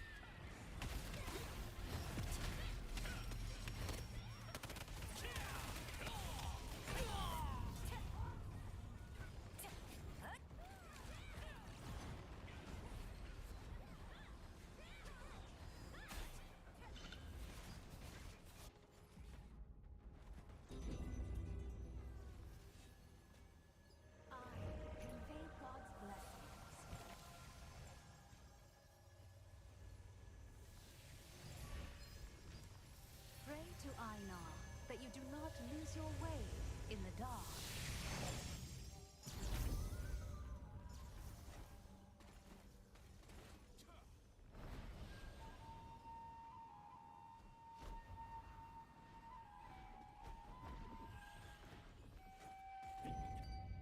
Hey, it looks like we're doing alright though. We're making progress. Looks like that healer got nuked that I marked, which is great.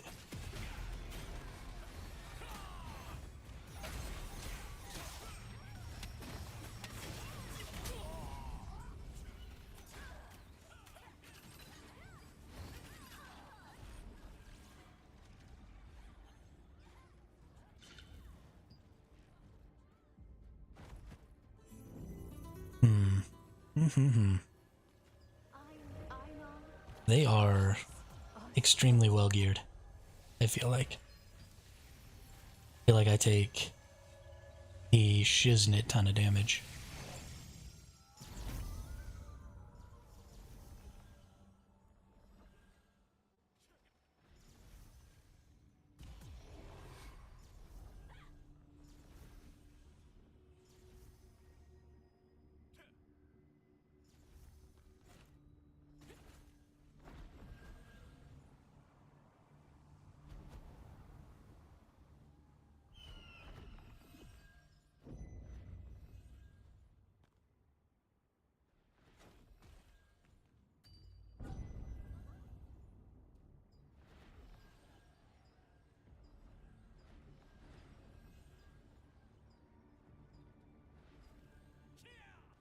Oh.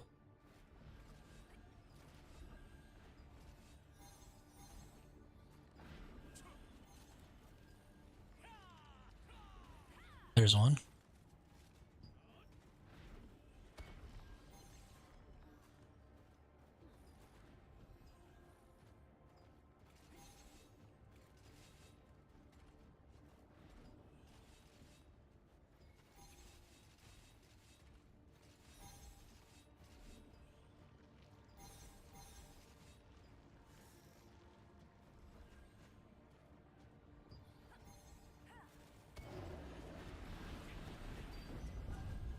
Okay. I'm gonna try and fight from the front this time instead of dive bombing the back like I have been.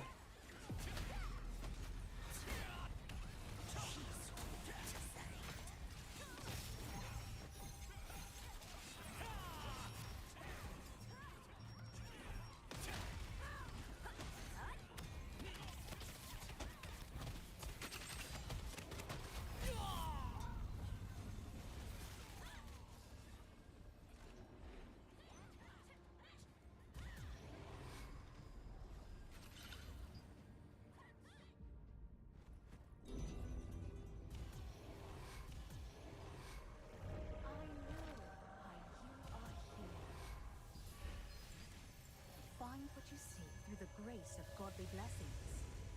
Black.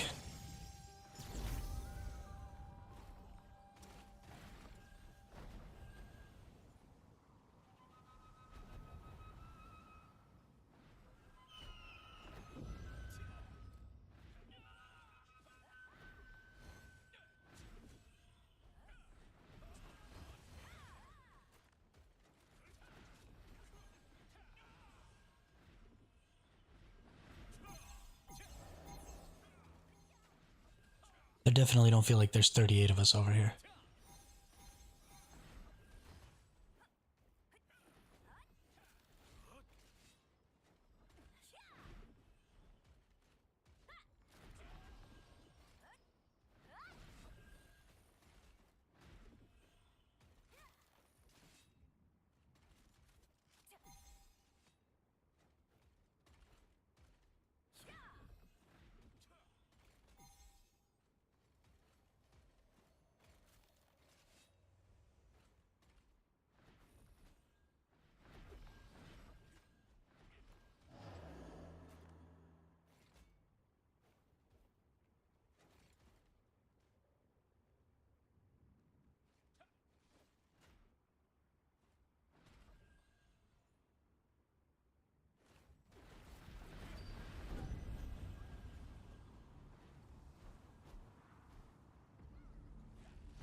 Oh my gosh, I just got chain stunned so hard by wrath attacks. My goodness.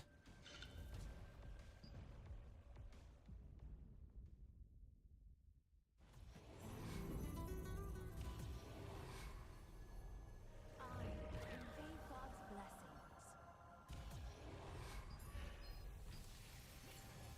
Einar, that you do not lose your way in the dark.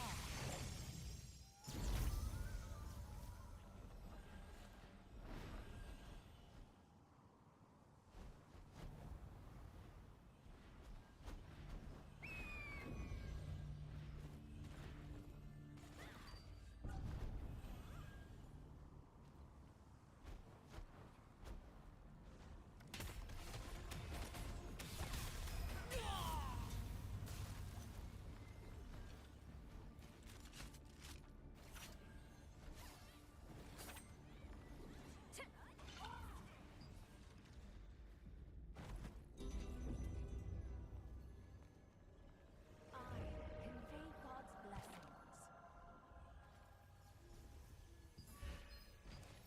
Find what you seek through the grace of godly blessings.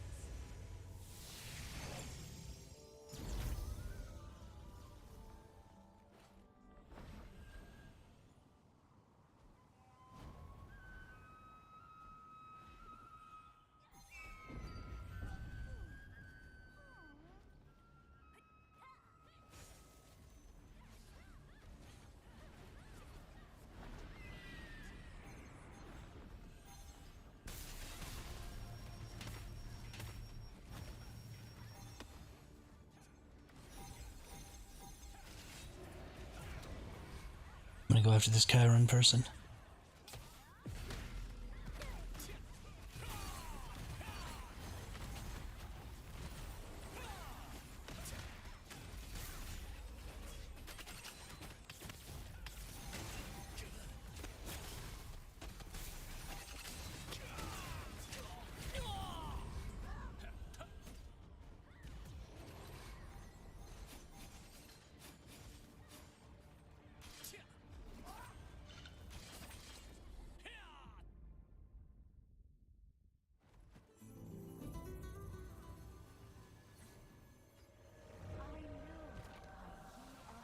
Bummer. This is the second guild of the #1 guild that we're fighting right now, which is silly.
Well, that's unfortunate.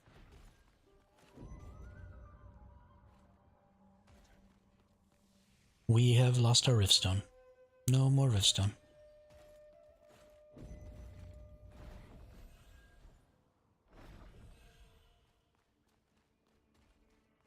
I definitely don't think that we had the full number of people that we have online right now here, though.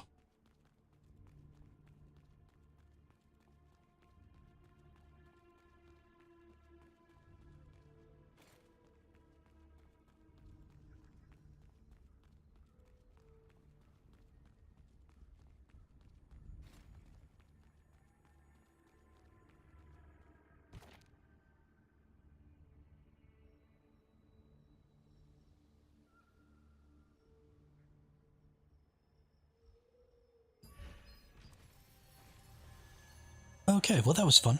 It's unfortunate that we lost, but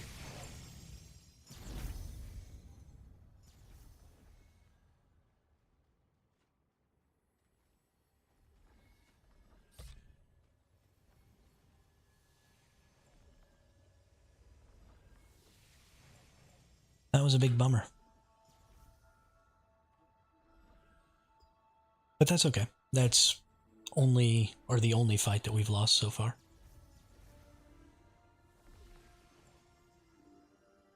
So, Waylin Pinglin. Wow, can't talk all of a sudden. That's fun.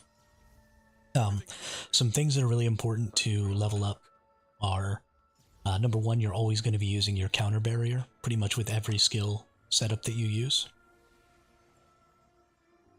So I would definitely purple this skill. Your Annihilating Slash is probably one of your most important skills for AoE farming in the open world. So I would probably take that to purple. Your Piercing Strike, or your Shield Smash, is one of your most important skills. It's easily one of your most important taunt skills. So I would level that up. That's where a lot of my DPS comes from. For your heals, your double heal, your swift healing, is super important. So I would get that up to purple. Yeah, and I think those are just the, like, absolutely gotta go to purple. Hey, Todd, thanks for the sub over on YouTube. Welcome to the chat, welcome to the channel. How are you? How are you enjoying Throne and Liberty? And then your Strategic Rush is probably a good one as well. Although it's more about positioning people than it is about dealing damage. But still some quality stuff in there. So, because you're going to be using it all the time, I would probably go ahead and level that up too. After that, it just kind of comes down to what skills are you personally using and what role are you trying to fill. Currently, I've been using wand skills for AoE. Okay, yeah, absolutely. The Wand Corruption Circle is a great one for some damage over time. I don't really use a lot of the wand skills, so I don't really know a ton about those. If you're doing well with the wand skills for AoE, then, you know, disregard what I'm saying. Don't use Annihilating Slash, keep using what you're using. I am certainly not the end-all, be-all, like, you should do exactly what I'm doing because I'm the best at the game kind of person. I'm not, you know, I'm just kind of making stuff up as I go along here. So, I haven't watched any guides. I haven't really delved too deeply into the numbers to see exactly what's the best. I probably should, but I haven't. So, yeah, if you're having success with what you're doing, just identify some skills that you really enjoy and that you notice yourself using a lot, and those are the first ones that you want to take to purple level 1, for sure. Exactly. Doing good. Glad to hear it, Todd. Glad to hear it. What class are you using, Todd? Are you also using the Sword and Shield wand like a lot of us, or are you doing something different? Cherishes us all. 36 minutes till the bosses. Nice. And we'll probably go do Kawazan, because we need these Shock Commander Savatons.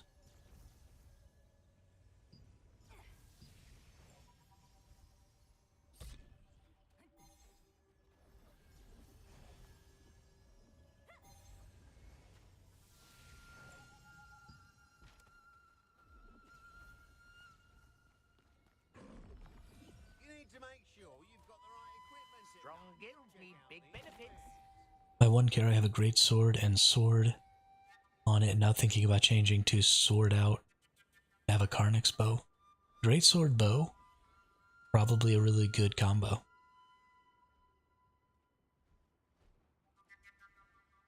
Very Strider from Lord of the Rings of you.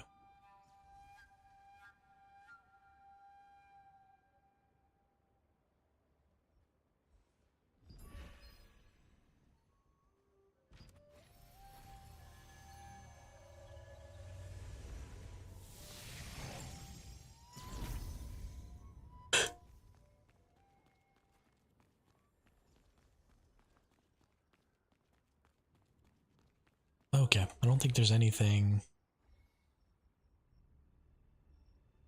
to be spending in here. I don't think I have any currencies to spend.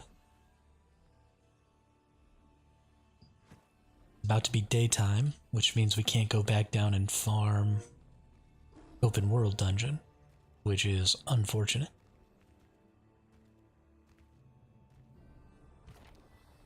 Takes 2.5 hours to get all the way through the day-night cycle, right? a half-hour night, 2-hour day. So we've got half hour to get to here, and then 2 hours. So it starts at the next boss, which is unfortunate. And then a half hour here. Nope. So it takes 2 hours from the end of night to get back. So it'll be nighttime 1, 2. Okay, so we've got nighttime leading up to the next boss. So we're going to do this boss. Then we're going to think around for a half hour, 45 minutes. Maybe do a co-op dungeon. And then we're going to do nighttime down in Silas's Abyss again. And then we're going to do more bosses. That's definitely what we're doing. Alright, so let's get into a co-op. How am I looking in the kill rankings here? Did I go down or up this time? Ooh, I went down again. Bummer. This is awful. Oh, we've been on for 5.5 hours already? Holy crap. Okay, well, I gotta turn you all on a black screen for just a second because I gotta reset my NVIDIA GeForce Now. So as many of you know, but maybe not as all of you know, I play on NVIDIA GeForce Now. I have kind of an older computer. So I play on a remote gaming service called NVIDIA GeForce Now. It costs me $10 a month. And I think it's really, really useful because I get to play at a much higher graphical fidelity than I normally would because the computer that I play on is significantly better than my home computer. And it saves me quite a bit of money in upgrades because it only costs me about $120 a year to maintain the service. And as long as you have a really good internet connection, not using like a Wi-Fi or something like that, you need to be hardwired in. Hey, Streetwise, there you go. That's what I'm talking about. But yeah, so if you have access to a really good internet connection, but maybe not the best computer, then it's definitely an option. I also think that you can run GeForce Now on your phone, if I'm not mistaken. So if you're, if you just like straight up don't have a computer, you're on Wi-Fi and it's pretty stable for you, that's good. I haven't been on a Wi-Fi connection in a really long time. So it's possible that there have been some changes to the service that are making that better. I started using the service way back when it was in beta and it was free. And the Wi-Fi was really bad then. And I think the last time I tried it on Wi-Fi was maybe 3 years ago. I haven't tried to use it on a Wi-Fi service since then. So, and they're constantly upgrading and changing and making it better. But the service runs extremely well. The input latency when you're trying to do things, if you move your mouse around, it looks very much like your mouse movement looks on your local machine. There's not very much input latency at all. And I mean, you're not going to go be a professional Call of Duty player playing on NVIDIA GeForce Now. That's not possible. The additional latency because of having to, stream the game from the machine, the game plays from the remote machine to the server for the game, but then you also have to stream that back to yourself, so there's just a whole lot of additional latency in there. But for just some casual gaming, for sitting back, chilling at your house, playing an MMO especially, I play a lot of survival games and a lot of MMOs, and I find that it's more than sufficient. Like, I honestly, I don't even notice that there's input lag. I feel like my mouse cursor goes exactly where I'm trying to move it. So, if you're struggling to run newer games, or if you just would like some more graphical fidelity, or if you know you've got an upgrade coming, and you don't want to deal with the expense of upgrading your machine, honestly, I cannot recommend NVIDIA GeForce Now enough. It is an extremely useful service. You do need to have an internet connection, especially if you play as often as I do, that doesn't have a data cap, because it chews through gigs of data. I think it's about a gig of data an hour to run it. So absolutely, you're not going to be playing on a metered connection at all. You would end up running out of data in just a few days. But if you have a home internet plan that doesn't have any data caps, then it's a great solution. Or if you play less than, 20 or 30 hours a month, then it would probably be just fine. I need to actually take this out of here. Do I have enough trait stones? Oh, no, I don't. That's why it's still in there. Because the traits on this, the silence resistance is garbage, but the rest of the traits on this belt were really, really valuable the last time. Yeah. So I have the only bad one. So if I use trait conversion stones, I have a really good chance, about a 55% chance of getting one of these 3 traits, being able to make quite a bit of currency off of this. So I'm going to do that when I get enough trait extraction stones, or trait transformation stones, trait conversion stones.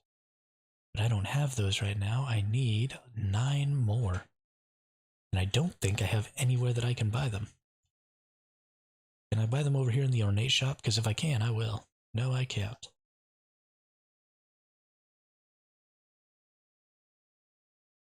And I already bought all the ones off of the guild shop.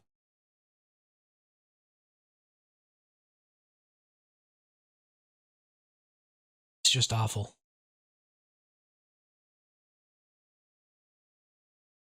Just awful. I need more trait conversion stones. Oh, y'all are still on a black screen. There you go. I'm an idiot.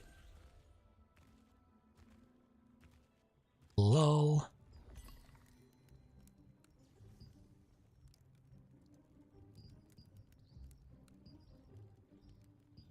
I need some golden apples and some salt.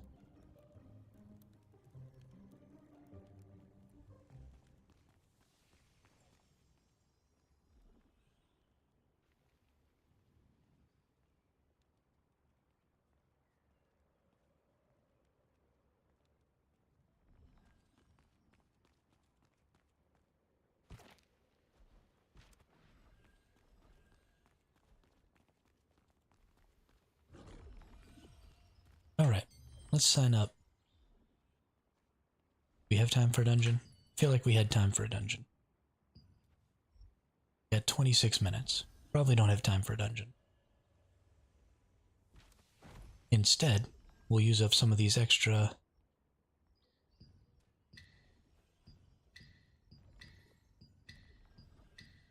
contracts that we got here. Ooh. You know what? There is a place where I can buy more trait conversion stones. Booyah. Aw, do I only have enough for 5? Yep. Or do you get 10 each time? Holy cow, do you get 10 each time? Is that 50? Yeah, it is. Heck yeah. So definitely buy these out. You can get 100 trait conversion stones here, and you can get 300 trait extraction stones. But once you finish out your battle pass and you start just getting star crystals, it's very tempting to just go buy more skins. But probably you want to buy... Okay, that's great. Let's go check this out then. Maybe we'll get really lucky. The trait we really want is... I don't know which one. But we basically want anything but what we have right now. So let's hit that trait conversion and see what we get. Skill damage resistance. That's actually probably one of the really good ones. Let's go find out.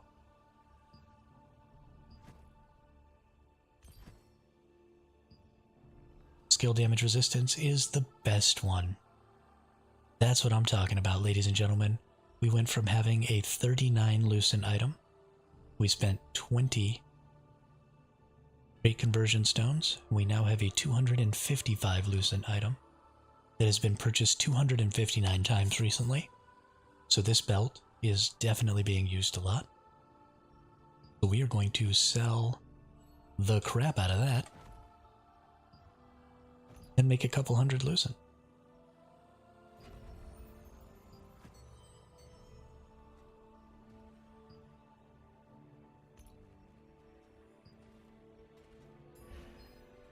So 255, the average price is 200. I'm not all about gouging. So we've got 255, we're going to take 225 here. Take 30 off. We're going to get a little less than 200. The reason I'm going to do that is because if the average price is 200, it's likely that prices have just increased because somebody or a bunch of people were buying them. And so this isn't actually the price that they're normally at, and they're going to end up coming back down, and I don't want to have to come deal with it again. So hopefully somebody will see the 30 lucent disparity and think, oh, now's a great time to buy one, and I'll go ahead and get that sold really quick. Because as long as, if every time I sell a trait, I get to buy 2 or 3 traits for it, then I am advancing faster by selling traits than I would be advancing if I was just keeping those traits and finding all of my own traits for myself. And so yeah, it's very important to utilize the auction house as much as possible just to get yourself all set up with your first sets of traits. I have most of my items done. Still working on this ring. Still need a new ring. Still working on my cloak. And still working on my offhand weapon. Probably for my 3rd stat here on my offhand, I'm probably going to go for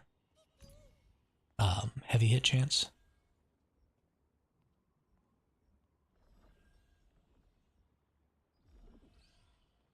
Because I don't use it to hit at all, really, so hit chance isn't going to matter. So I'll just use it for heavy attack chance. Or hopefully some double heals. I think you can heavy attack with heals. I'm honestly not 100% sure. But F it. That's what we're going to do. Please take care.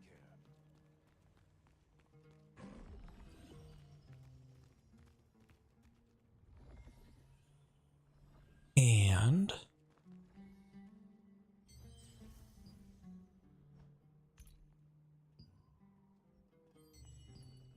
for the next 21 minutes, we're going to go do these contracts real quick.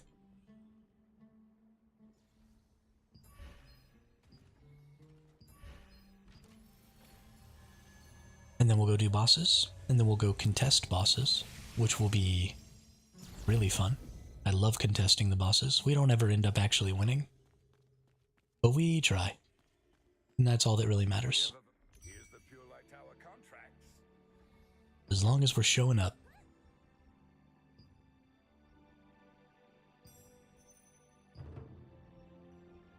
Hey, nice. Another pouch. That's my 3rd pouch today.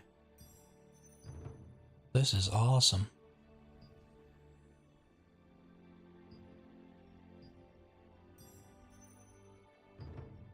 Ooh, another pouch. 4th pouch today. We are getting super lucky. Too hot? Hot damn.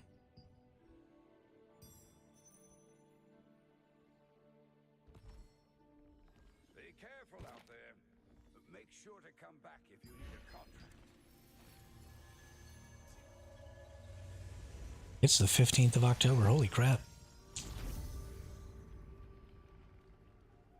It's gonna be Halloween soon. Spooky, scary skeletons.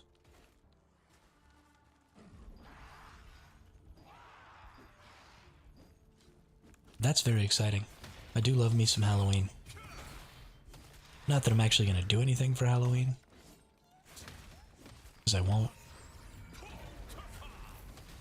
But the fact that I know it's going on outside is enough to make me happy.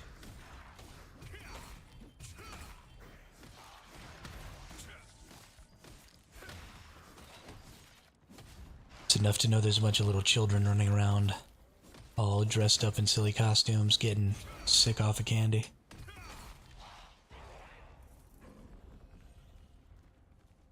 Gosh, I miss Halloween candy.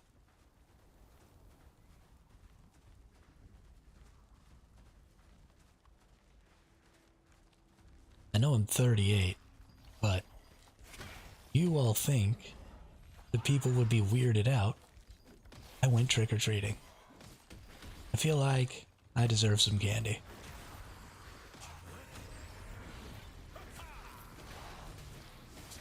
It's totally reasonable for a grown man to go trick-or-treating, right?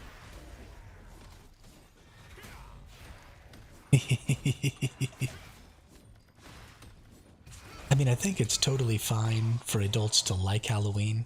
I think it's just the trick-or-treating that turns people off. Something about grown men wearing masks around little children I think people don't like so much, despite the fact that really I just want candy.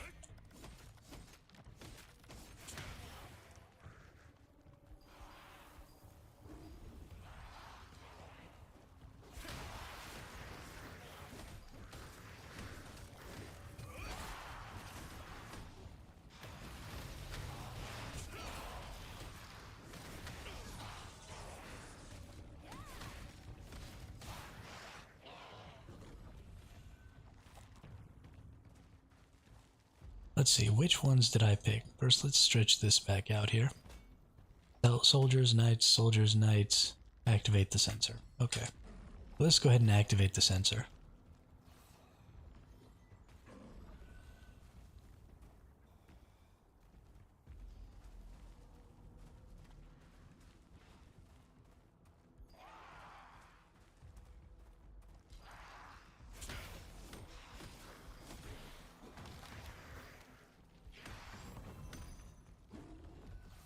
Y'all come over here. Activate the old sensor.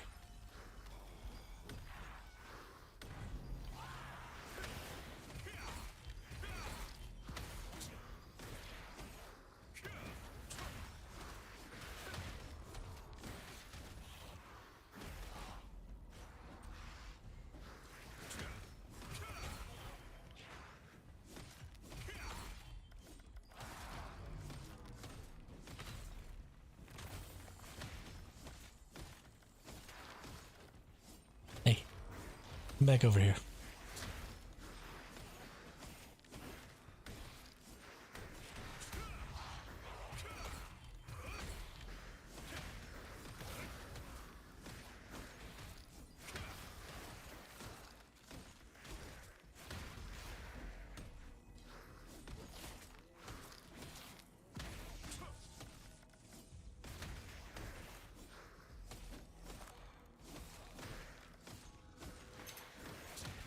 These areas of the map actually have a really great spooky vibe to them too. This old temple and the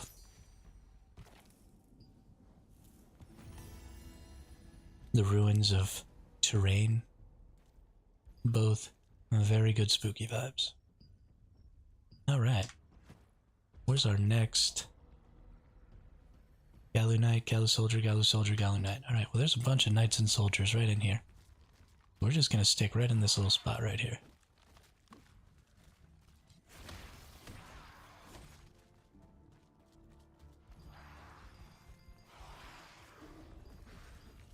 We're gonna gather up all these silly billies.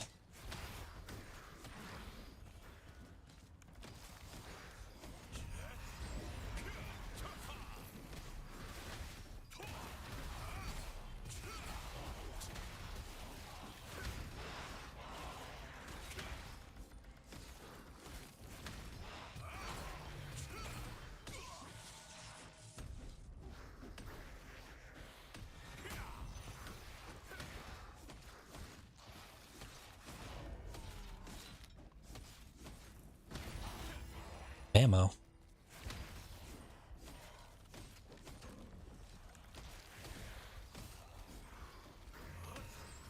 You usually swap weapons or just stick to the main? I just stick to the main. I think that's kind of the common practice. Unless you were running something like Great Sword Bow, where your attack range would change if you used your other weapon, and that attack range actually mattered. You know, I'm a tank, so I don't actually need to really attack from range. I suppose I could switch for, like, pulling. And use my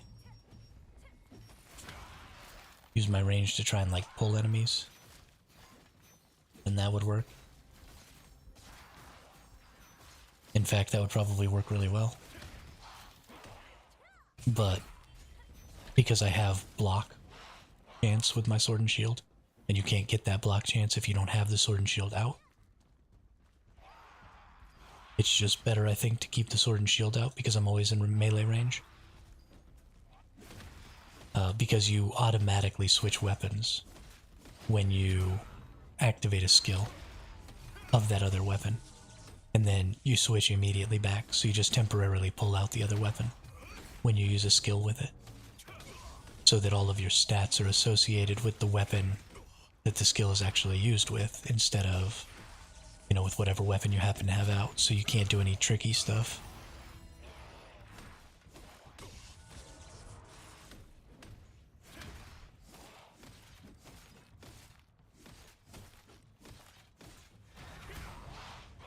Alright, now I just need to retrieve silver smithing tools, which are just right over here. That should be the end of those.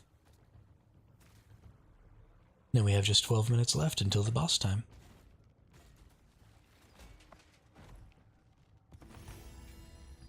Be sure that's all those? Yep. Let's open up our pouches here. Get purple. Ooh, a Warlord Shroud. Hit chance health regen. That's actually, I think, the cloak that I want to wear, instead of the crit hit chance cloak that I'm wearing right now. Because I'm wearing a Deadeye right now. So definitely equipping that. Then we've got Rod of Undead Dismissal, which doesn't go in our lithograph book. Maybe hit chance is going to be worth it, but I doubt it.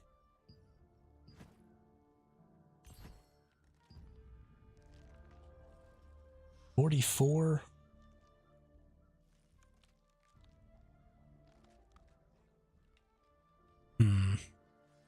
300 have been sold. Yeah, that might be worth. We might go ahead with that. Go ahead and teleport out of here. Back to the castle.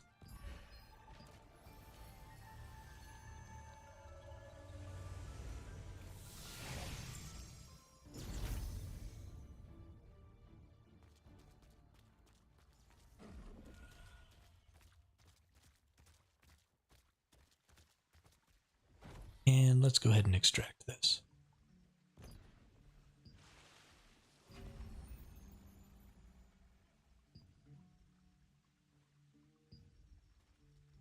And then let's sell it. What do I have that wants to go in my lithograph book? Nothing. Okay. Because I equipped it.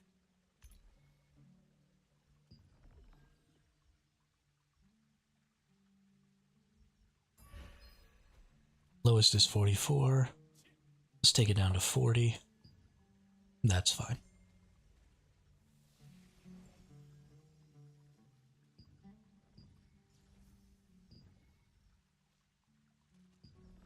So I went to 225, somebody came below me at 224.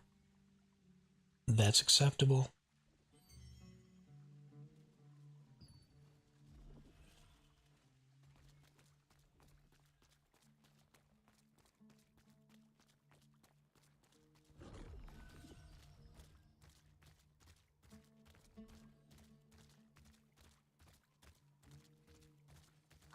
Einar's blessings are like An Einar Priestess. I'm in a good mood today. Let's spin We have some more stones. or some more coins, so we just want to buy some more of these trade extract stones, because why not? Trying to get as many of them as we can. These chests right here are pretty good when you get to your purples. You'll be able to use these. These are selection chests, so you get to choose what weapon you get out of them. But it doesn't really matter for your purple weapons because the traits are interchangeable. But this is a really great way to get some extra traits for your purple weapons when you get there. So if instead of using trade extraction stones and these enchanted inks, something you could do is try and save up and buy these. Ultimately, I think the enchanted inks and the trade extraction stones are going to give you more value because you can make a fair bit of lucent off of these by making lithographs and by extracting traits. But an alternative path to your purple gear is definitely to go see about these selection chests. Always prepared. Go ahead and choose.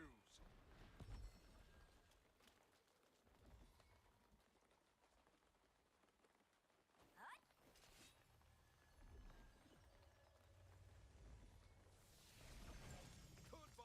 The war's about to begin. Are you sure? No, traits on your blue will not carry over to your purple. So the way that works is when you... Let's just go look.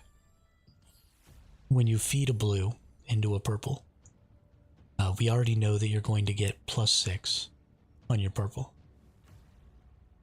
And out of the +9 that your blue gives you. But what you will get if you have a fully traded blue is you will get like 960 blessing. And these blessings are used to increase the chance of your upgrades. So I have hit chance +20 here, so I could use any weapon, green, blue, or purple, to try and upgrade this to hit chance +20 tier 2, which would give me a total of +40, right? However, if I use blessings, then every 5 blessings You need to craft something. is 1%.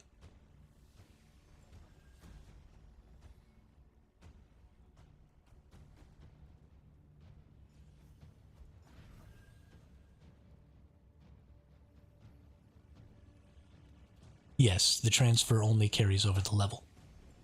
So when you transfer a blue into a purple, you get the 6 levels, and then you get 900 and something blessings.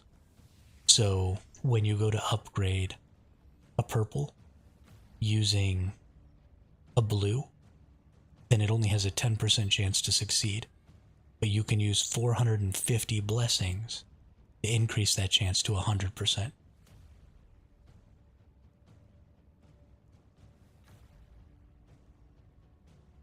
And if you use a green, then you only have a 1% chance. But you can use 495 blessings to upgrade that chance to 100%. So you can actually save yourself a pretty significant amount of currency.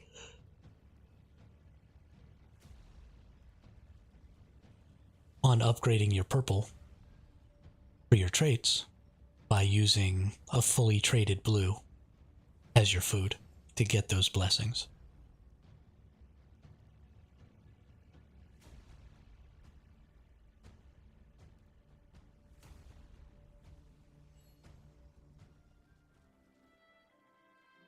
And honestly, if at any point you're upgrading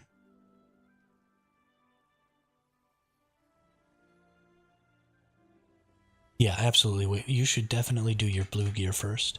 If you're not spending just a stupid amount of money on this game, like thousands of dollars, then you go through and you trait your blue gear first, and then you go and you get your purple gear. Because a fully traded blue piece is more valuable than a purple piece that is one short of the blue traits. So, for example, I can have a 3x3 trait here, which means I have 3 traits at tier 3, and I'm plus 9.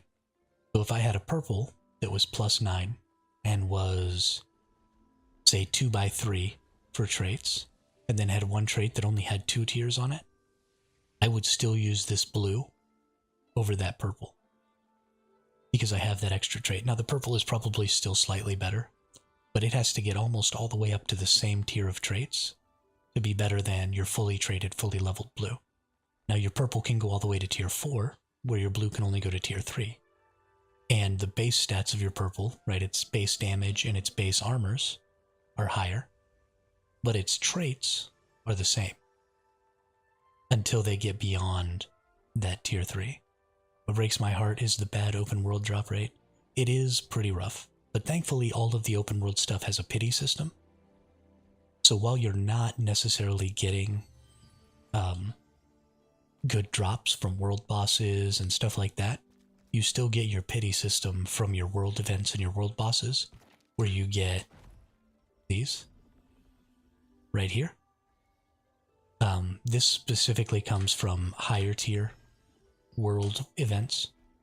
So right now the only one that we have that's of a high enough tier is Requiem of Light. But I think all the level 50 events are going to have the ability to drop those. But then your world bosses also drop those. So once you get 40 of these, you get to buy a piece of gear.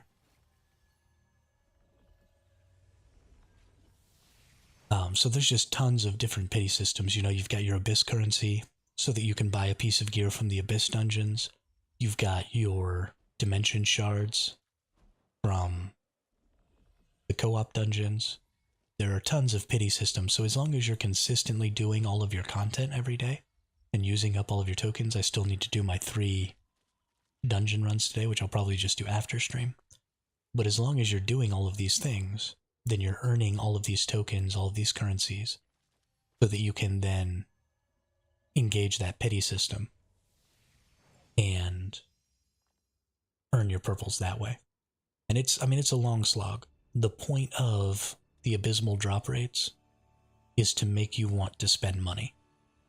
Without question, 100%, it is an advertising tactic or a marketing tactic to get you to spend money to increase your power. And it is my recommendation that you absolutely do not do that. If you want to buy a cool skin, I'm 100% behind that. I think you should do that. If you want to... Nope, that's pretty much the only thing that I think is a good thing to do. If you want to support this game and support its future development, then the only thing that I think it's reasonable for the game developer to be selling is cosmetics. And even that, I'm technically opposed to. I would prefer to be able to find those cosmetics, and I would prefer to pay, you know, a monthly subscription or something like that to the game. But we don't live in a world where that's a thing. So if I have to have cash shops, then I want those cash shops to not have any way to gain power. I want them to be strictly cosmetic cash shops. I'm not even okay with convenience, because once you have pay for convenience, then you have games creating systems that are intentionally broken, so that you basically have no choice but to pay for those convenience items. And I think that's extremely predatory and wrong. And so if I'm going to support a game, the only thing I'm willing to purchase is a cosmetic.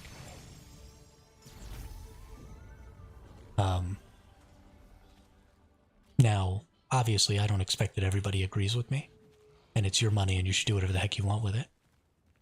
But the power in these games is extremely temporary. There's always another tier, right? We're having tier 1 purples right now, but eventually we're going to get to tier 2 purples. And when we do that, all of the money you spent on your tier 1 purples isn't going to have any value anymore. So if a temporary boost in your power is something that you're willing to spend your money on, then I think that's fine. You should do whatever you want. But I don't think it has enough value to you as a player that the game developer should even be offering it as an option. I don't know of a date yet, but I don't do a very good job of keeping track of that stuff. So unless it's just like jumping out, smacking me in the face, then I don't really know. So we will see. I imagine it'll get announced like on the game somewhere when Tier 2 is coming out, so.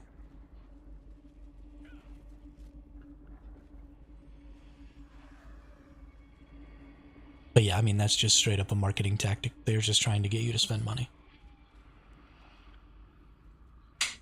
It's pretty gross. But it works. I mean, the reason games keep doing it, and the reason developers keep doing it, is because they make more money doing it this way than running a subscription model.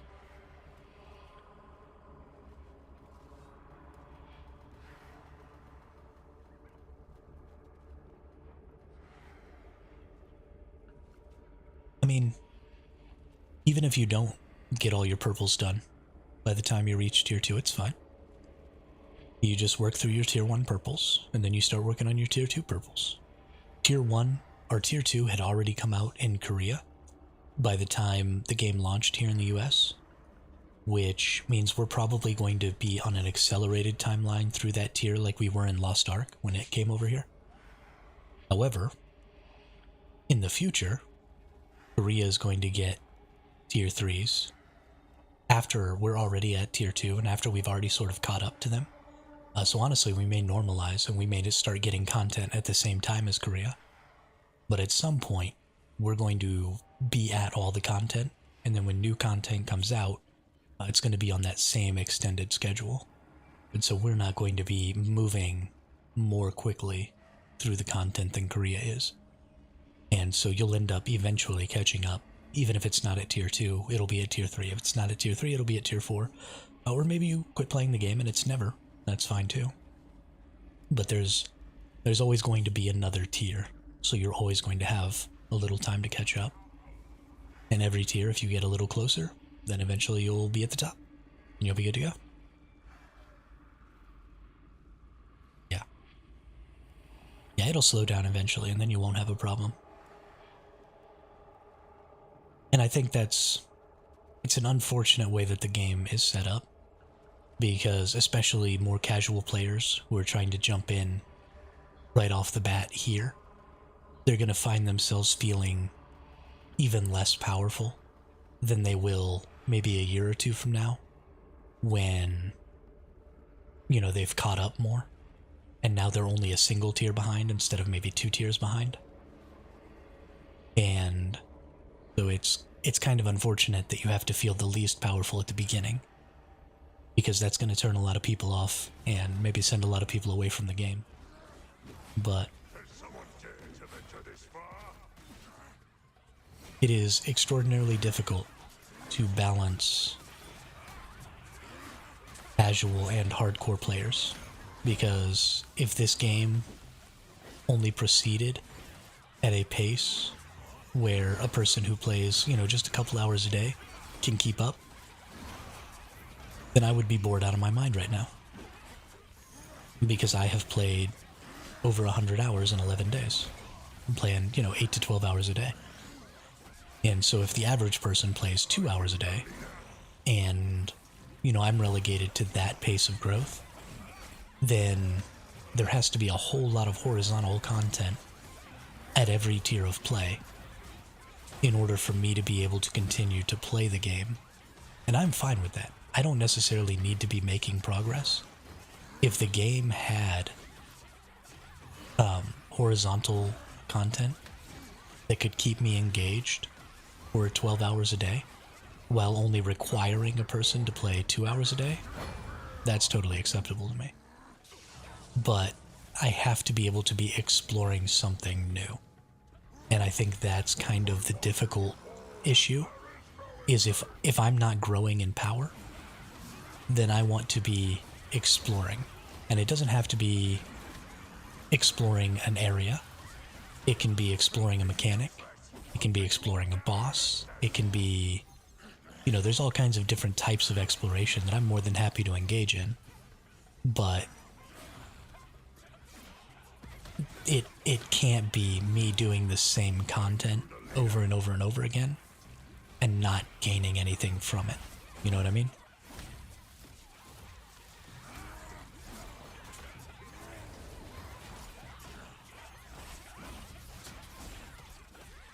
So either I have to be growing or I have to be exploring.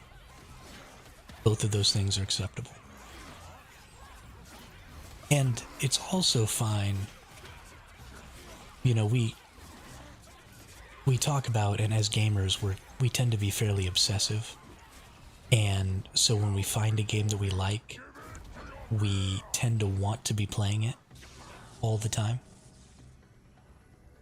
And I'm very much the same way. You know, I started playing Once Human on this stream, and I played it for, I'm almost at 800 hours in that game in the 2.5 months or 3 months that I played it. Until it got to a point where I felt like I needed to step back for a little while. And, you know, I'm already playing 8 to 12 hours a day on this game, so I'm gonna, in the same period of time, gonna hit 1,000 hours. And, you know, that's just the way I play games. I pick a game, I love the game, and then I just play the ever-loving crap out of it until I'm literally sick to my stomach. Like a kid eating Halloween candy. But I think a lot of gamers are that way. And so it would be great if we could just all have 5 games that we were playing, like 5 MMOs, and we could say, okay, well, you know, I'm going to play this MMO for 2 hours, and then I'm going to play this MMO for 2 hours, and then I'm going to play this MMO for 2 hours. And that's going to be my day. And then I could still play 10 hours a day, and I would just play 3 MMOs. But that's not really how players operate. There's always something about a game that we like more than the other games that we're playing. And so we don't want to give up the game that we like slightly more to go play something else that we like slightly less. You know, we rank everything. This is my first favorite game right now, so this is the game I want to be playing. And I don't want to have to stop playing my first favorite to go play my second favorite, you know?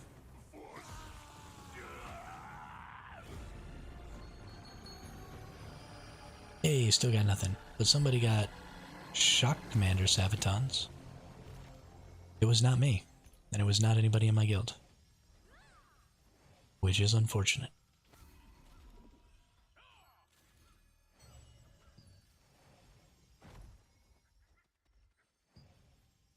Open that up. Get our little statue.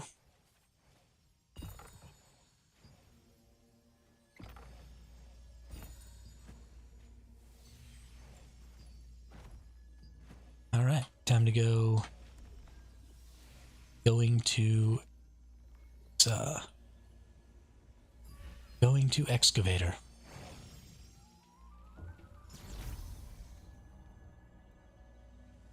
To try to contest that.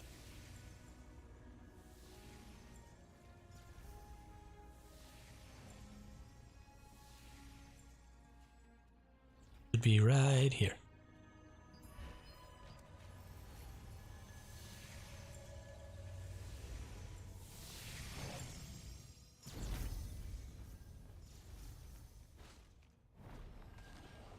Gosh, momentum's at both. This is awful. The alliance that momentum's in just keeps growing. They keep having so many more active players online. They're contesting both of the conflict bosses right now. And it's because the way this game is designed. You cannot design a PvP game where victory in PvP rewards so much more drastically than participation. Hey, what's up, Albaruni? How are you today? Welcome to the chat. Welcome to the channel. Love to see new names in the chat. That's great. But if you have a game that where victory profits significantly more than participation, then you create a system where there's no reason to be on the losing side. And so you might as well just join the winning side. And when there's no more space on the winning side, then you might as well move to a different server or play a different game. Because you can't ever catch up. It's a snowball effect. Right? Momentum is so strong right now that I have almost no opportunity. My guild has almost no opportunity to catch them because we can't beat them to get the resources. Because they're already so far ahead. So I could spend money to catch up. I'm not going to do that. That would be dumb.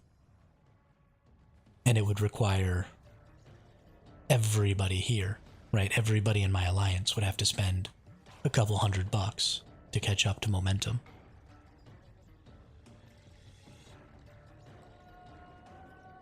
I thought we were going to excavator.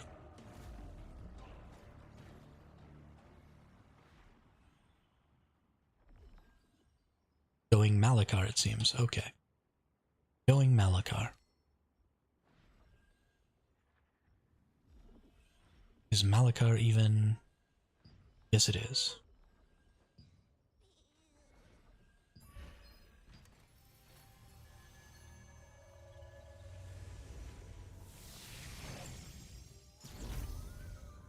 But you have to have a system that rewards participation in the PvP so that my simply attempting to prevent momentum from beating that boss rewards me. Because momentum wants PvP just as much as we do. That's the whole reason to play the game, is because you want to PvP. But if there's no reason to actively, if there's no value in competing unless you're winning,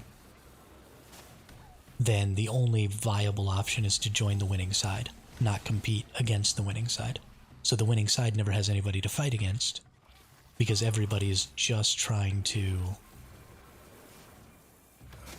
join them, to be the winning side.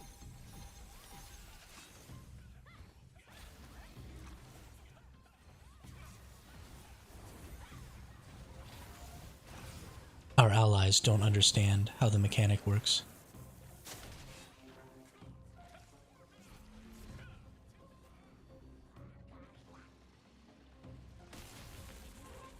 So we discovered in our guild the other day that whoever's tanking the boss has a little red eye on them. And if that person stands slightly away from the boss, then the boss will just continue to use this ranged attack on them. And then as long as you stand closer than that person, then the boss will always teleport to that player also. So that player can run the mechanic of turning Malachar away. It works really well in PvE Malachar. It's obviously a little more difficult in PvP because you've got to fight off attackers. But it absolutely prevents the wipe mechanic from doing anything. And so me and Katrovia have been working that mechanic for our guild. And we utterly destroy Malachar. It takes no time at all for us to complete that boss, because we know the mechanic. But it doesn't seem like everybody else in our alliance does, which is unfortunate.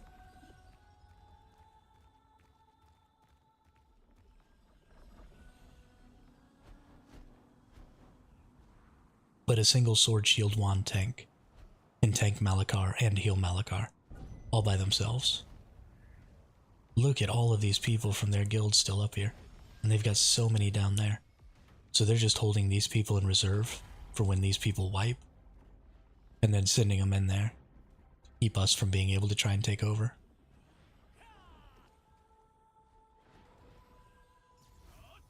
They outnumber us by a stupid amount. This wasn't the case.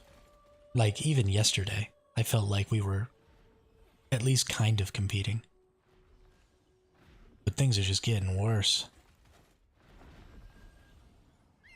Something we should go check. The last time we checked, there were only 2 people who looked like they had come into our server from the early access servers. But let's see, growth ranking. Yeah, so it looks like only 2 people. Somebody got to 50 on the 26th, somebody got to 50 on the 28th, and that was before this server was even open. And I don't even think these people play anymore.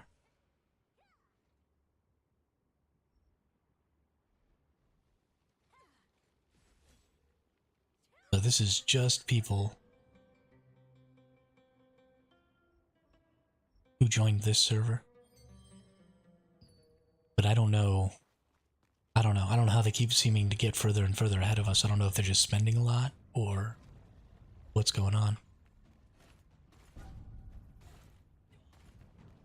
But it's less than entertaining.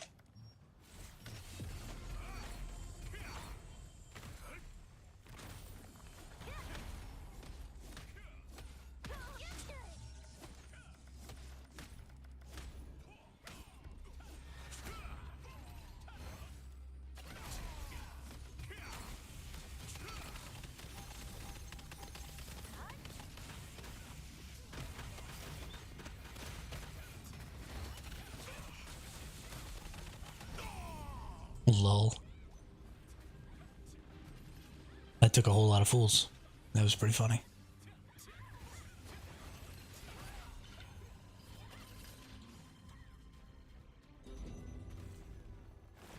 That's unfortunate. If you need bodily care, you've come to the right place. This game has some really good potential. Fighting over open world bosses is really fun. Yeah, have a good one, Wiggling Penguin. Have a good one. Thanks for coming out. Thanks for asking good questions. I appreciate it. Keeps me really engaged. Keeps me much more alert. Helps out a lot.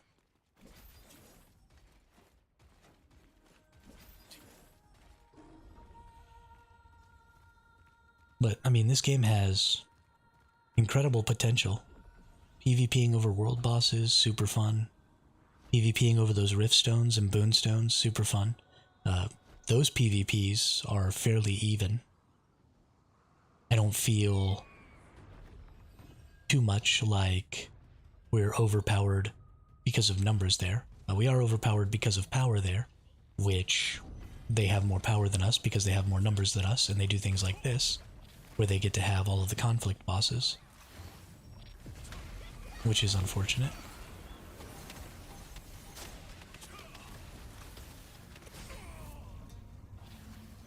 There's not really anything we can do about it.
That's unfortunate.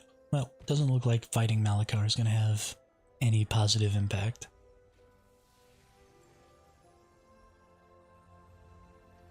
So let's go ahead. When does nighttime come? Nighttime comes in a little over an hour. We definitely want to be there for that.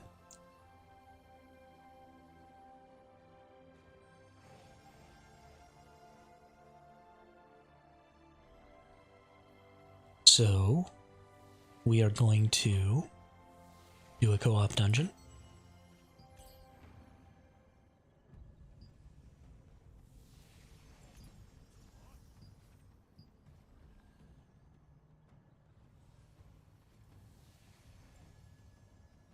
And then we're going to do some nighttime stuff. And then we're going to do another world boss. And then we're going to call it a day.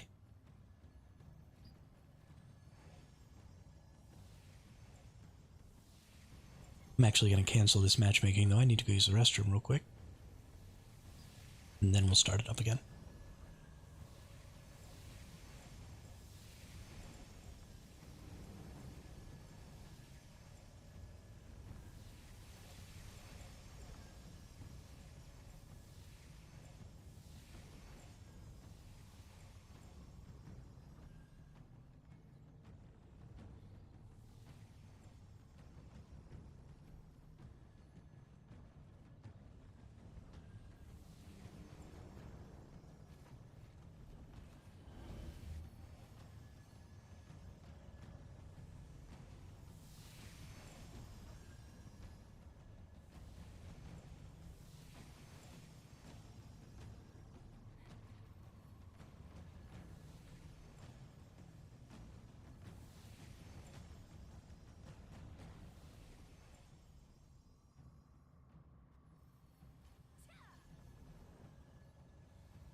Dang. Still no water. It's now been like 8.5 hours. That's insane. I think after stream I'm gonna have to go outside and check the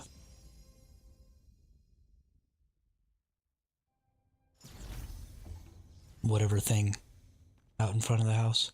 See if maybe it's just turned off for some reason. Some kid came by and turned it off or something, I don't know. Just found out what that was for and thought, this is funny. I should have checked it earlier, but I woke up and it was almost time to stream, and so I was getting ready for that. And I was tired. I hadn't had my caffeine yet.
So many colors.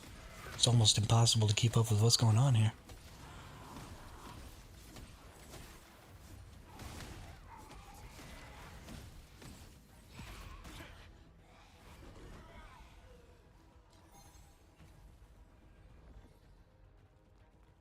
How dare you trespass here?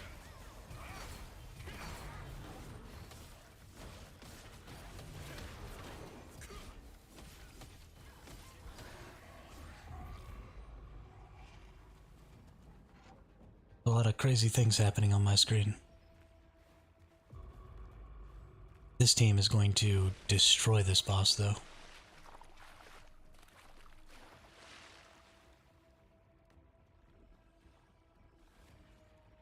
You make for a perfect sacrifice. Why? Why did we aggro these?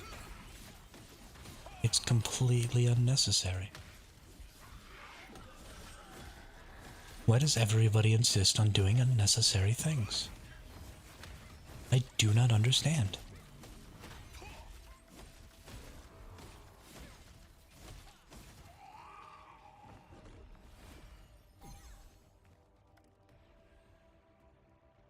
They're gonna aggro that stupid dog, too.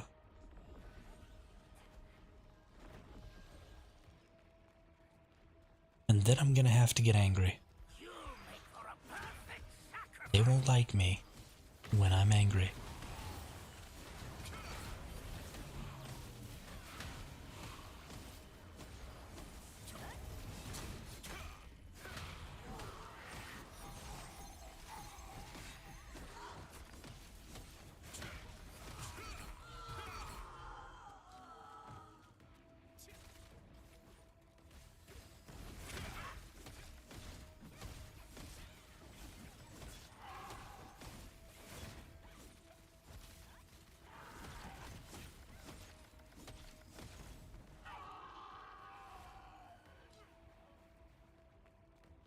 How dare you trespass here?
You make for a perfect sacrifice. Got to push that other enemy off the edge and knock him in the water and laugh.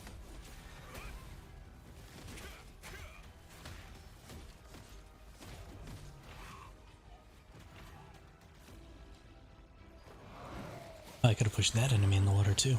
Whoops. Had to push both of them.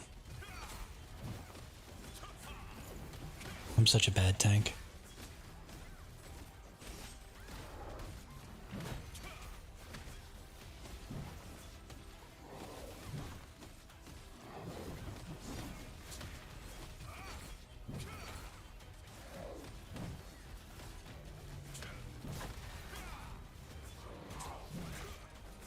Burn your soul!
Everybody's full. Let's go. You'll make for a perfect sacrifice.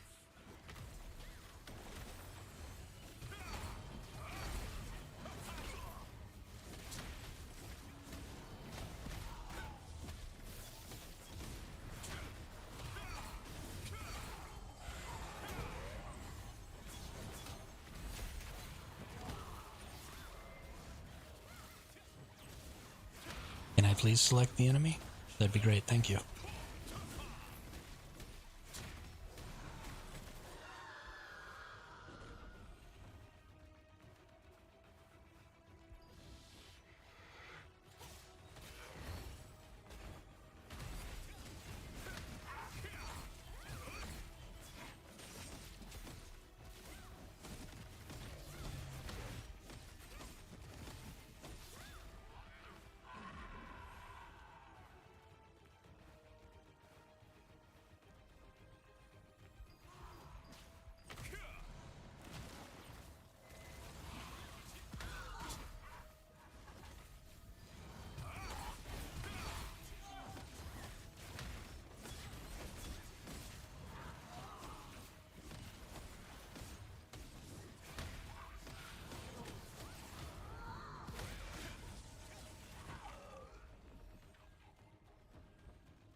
Boy, that hurt my eyes.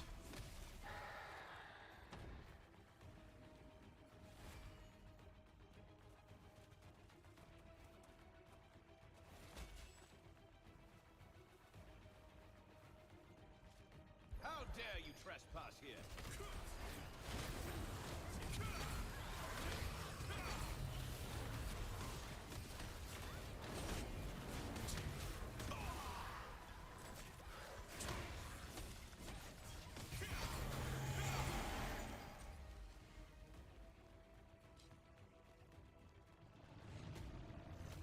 I'll make you regret coming here. All right. Come here, you little buggers.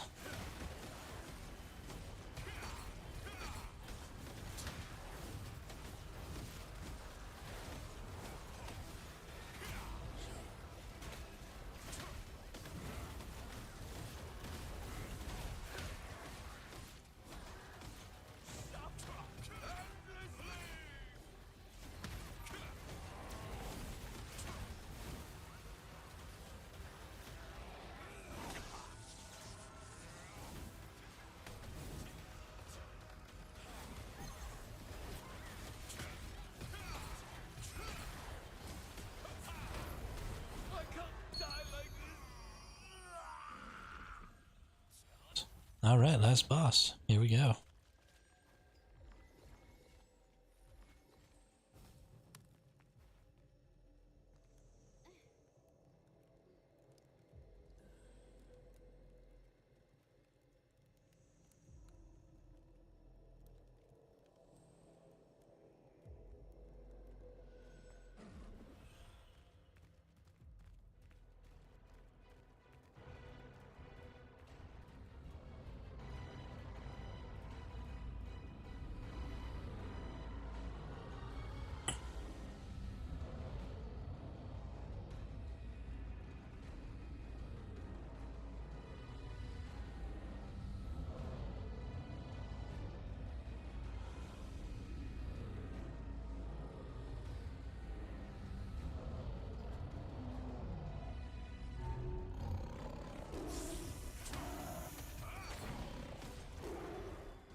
So we don't really DPS, so it doesn't matter if I'm there to hit him while he's down. But I do want to make sure I go and get a smack on him with my taunt, just to make sure I'm holding aggro. And then we want to back up, because he does that leap back into the center whenever he's ready to do his mechanic. And so it's just best to keep that as far away as possible so that you can see a really good visual. The next thing that we're going to be looking at here is he's going to do his purple blockable move. When he does that, it means he's going to do his fireball mechanic. And so you'll see his tail spits. Wherever his tail spits, that's who we're attacking. So we're just going to come over here. We're going to line ourselves up. We're going to take 2 fireballs. And then we're going to heal the crap out of ourselves and let somebody else take the 3rd one. Now he's jumped into the center. And the mechanic goes. And somebody already flew to go try and get him. So as soon as somebody gets that, we'll see we have the ability to pull. And then we pull on that chain to dump the water. A couple of people have to pull in a couple of chains. So if for some reason he doesn't come down for you, or the water doesn't come down for you, then you probably need to go and grab another chain because somebody else didn't. I don't think you have to pull all of the chains, but maybe you do.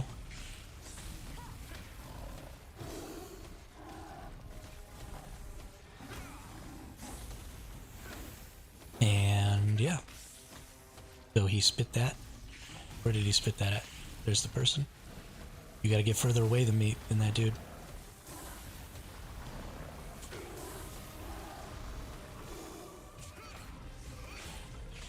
Because that person just got too close and wasn't far enough away, I just let him die to that fireball.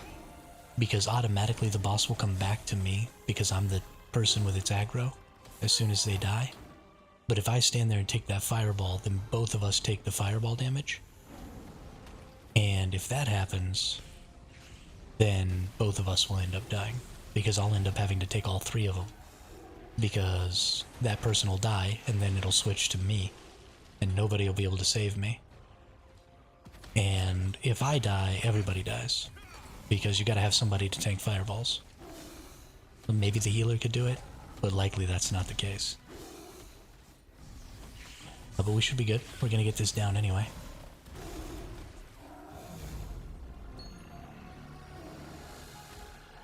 So even if you lose somebody, it's fine. As long as you don't get yourself killed.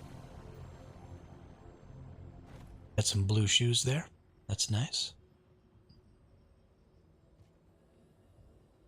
Mana regen is probably not valuable on these. In fact, I don't think these shoes are valuable at all. Yeah, there's nothing valuable on those. Let's go to our lithograph book and put these in there.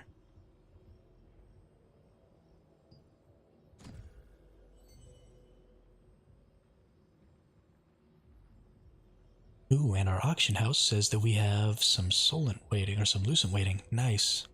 Our belt sold for 225. That's great.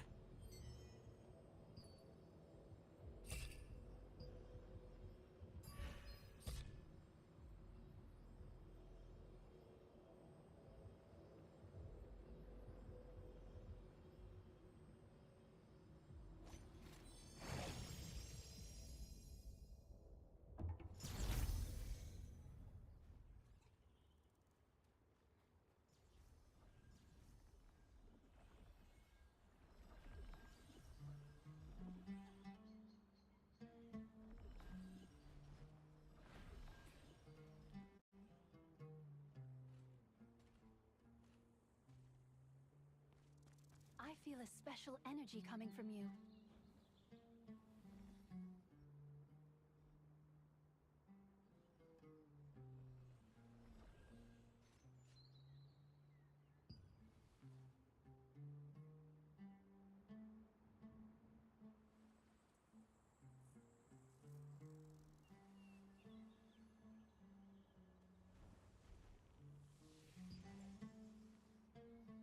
If you need bodily care, you've come to the right place. May Einar's blessing... Okay, we still have 40 or so minutes.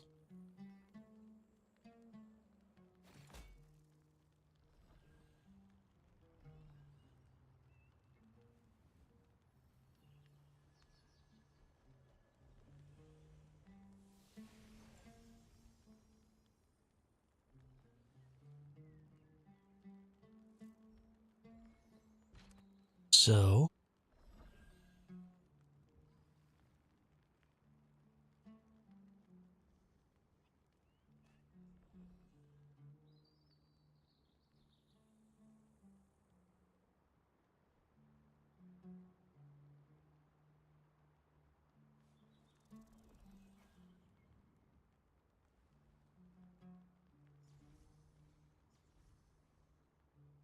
Welcome back. If you need godly care, you've come to the right place. What are we gonna do? Let's see.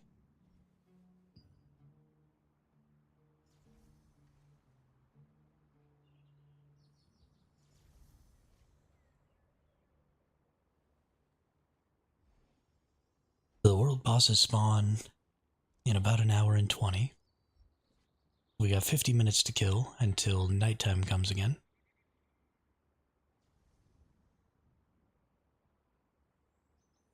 I actually think I'm probably just going to go ahead and call it here, because I don't want to try and absorb this hour and 20 minutes until the bosses.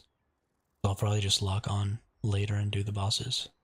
I need to go check on that water, because having no water is stupid. And it's been 9 hours now that we haven't had water at the house. So I need to go figure out what the hell's going on. So, yeah, I will see you all tomorrow at the same time. 11 a.m. Pacific time is when I start streaming. And I usually stream for about 8 or 9 hours. Yesterday it was really short because... because yesterday I got super frustrated with the game.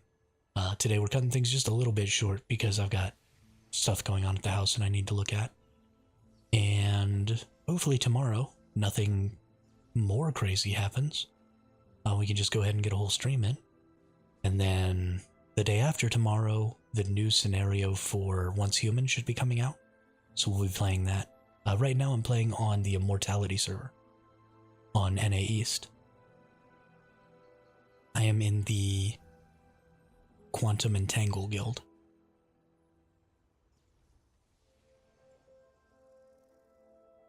Yeah, so we should have a good day, a good next couple of days. And the 17th should be a really exciting day. I'll probably be up earlier on the 17th, because normally the Once Human servers drop at like 9 o'clock my time, which is like 7 o'clock Pacific time. So I'll probably be up super early on the 17th to get started on that and see how things go there. But yeah, thanks everybody for coming out and taking a watch, and thanks everybody for being in the chat. Thanks anybody who's subscribed or followed or anything like that on YouTube or Twitch. I really appreciate that. I'm a really small channel, but we're growing fairly quickly. We've only been doing this for a little over 3 months now, and we're doing a really good job. So thanks to everybody who's supporting that and helping that happen. And I will see you all tomorrow. Have a great day.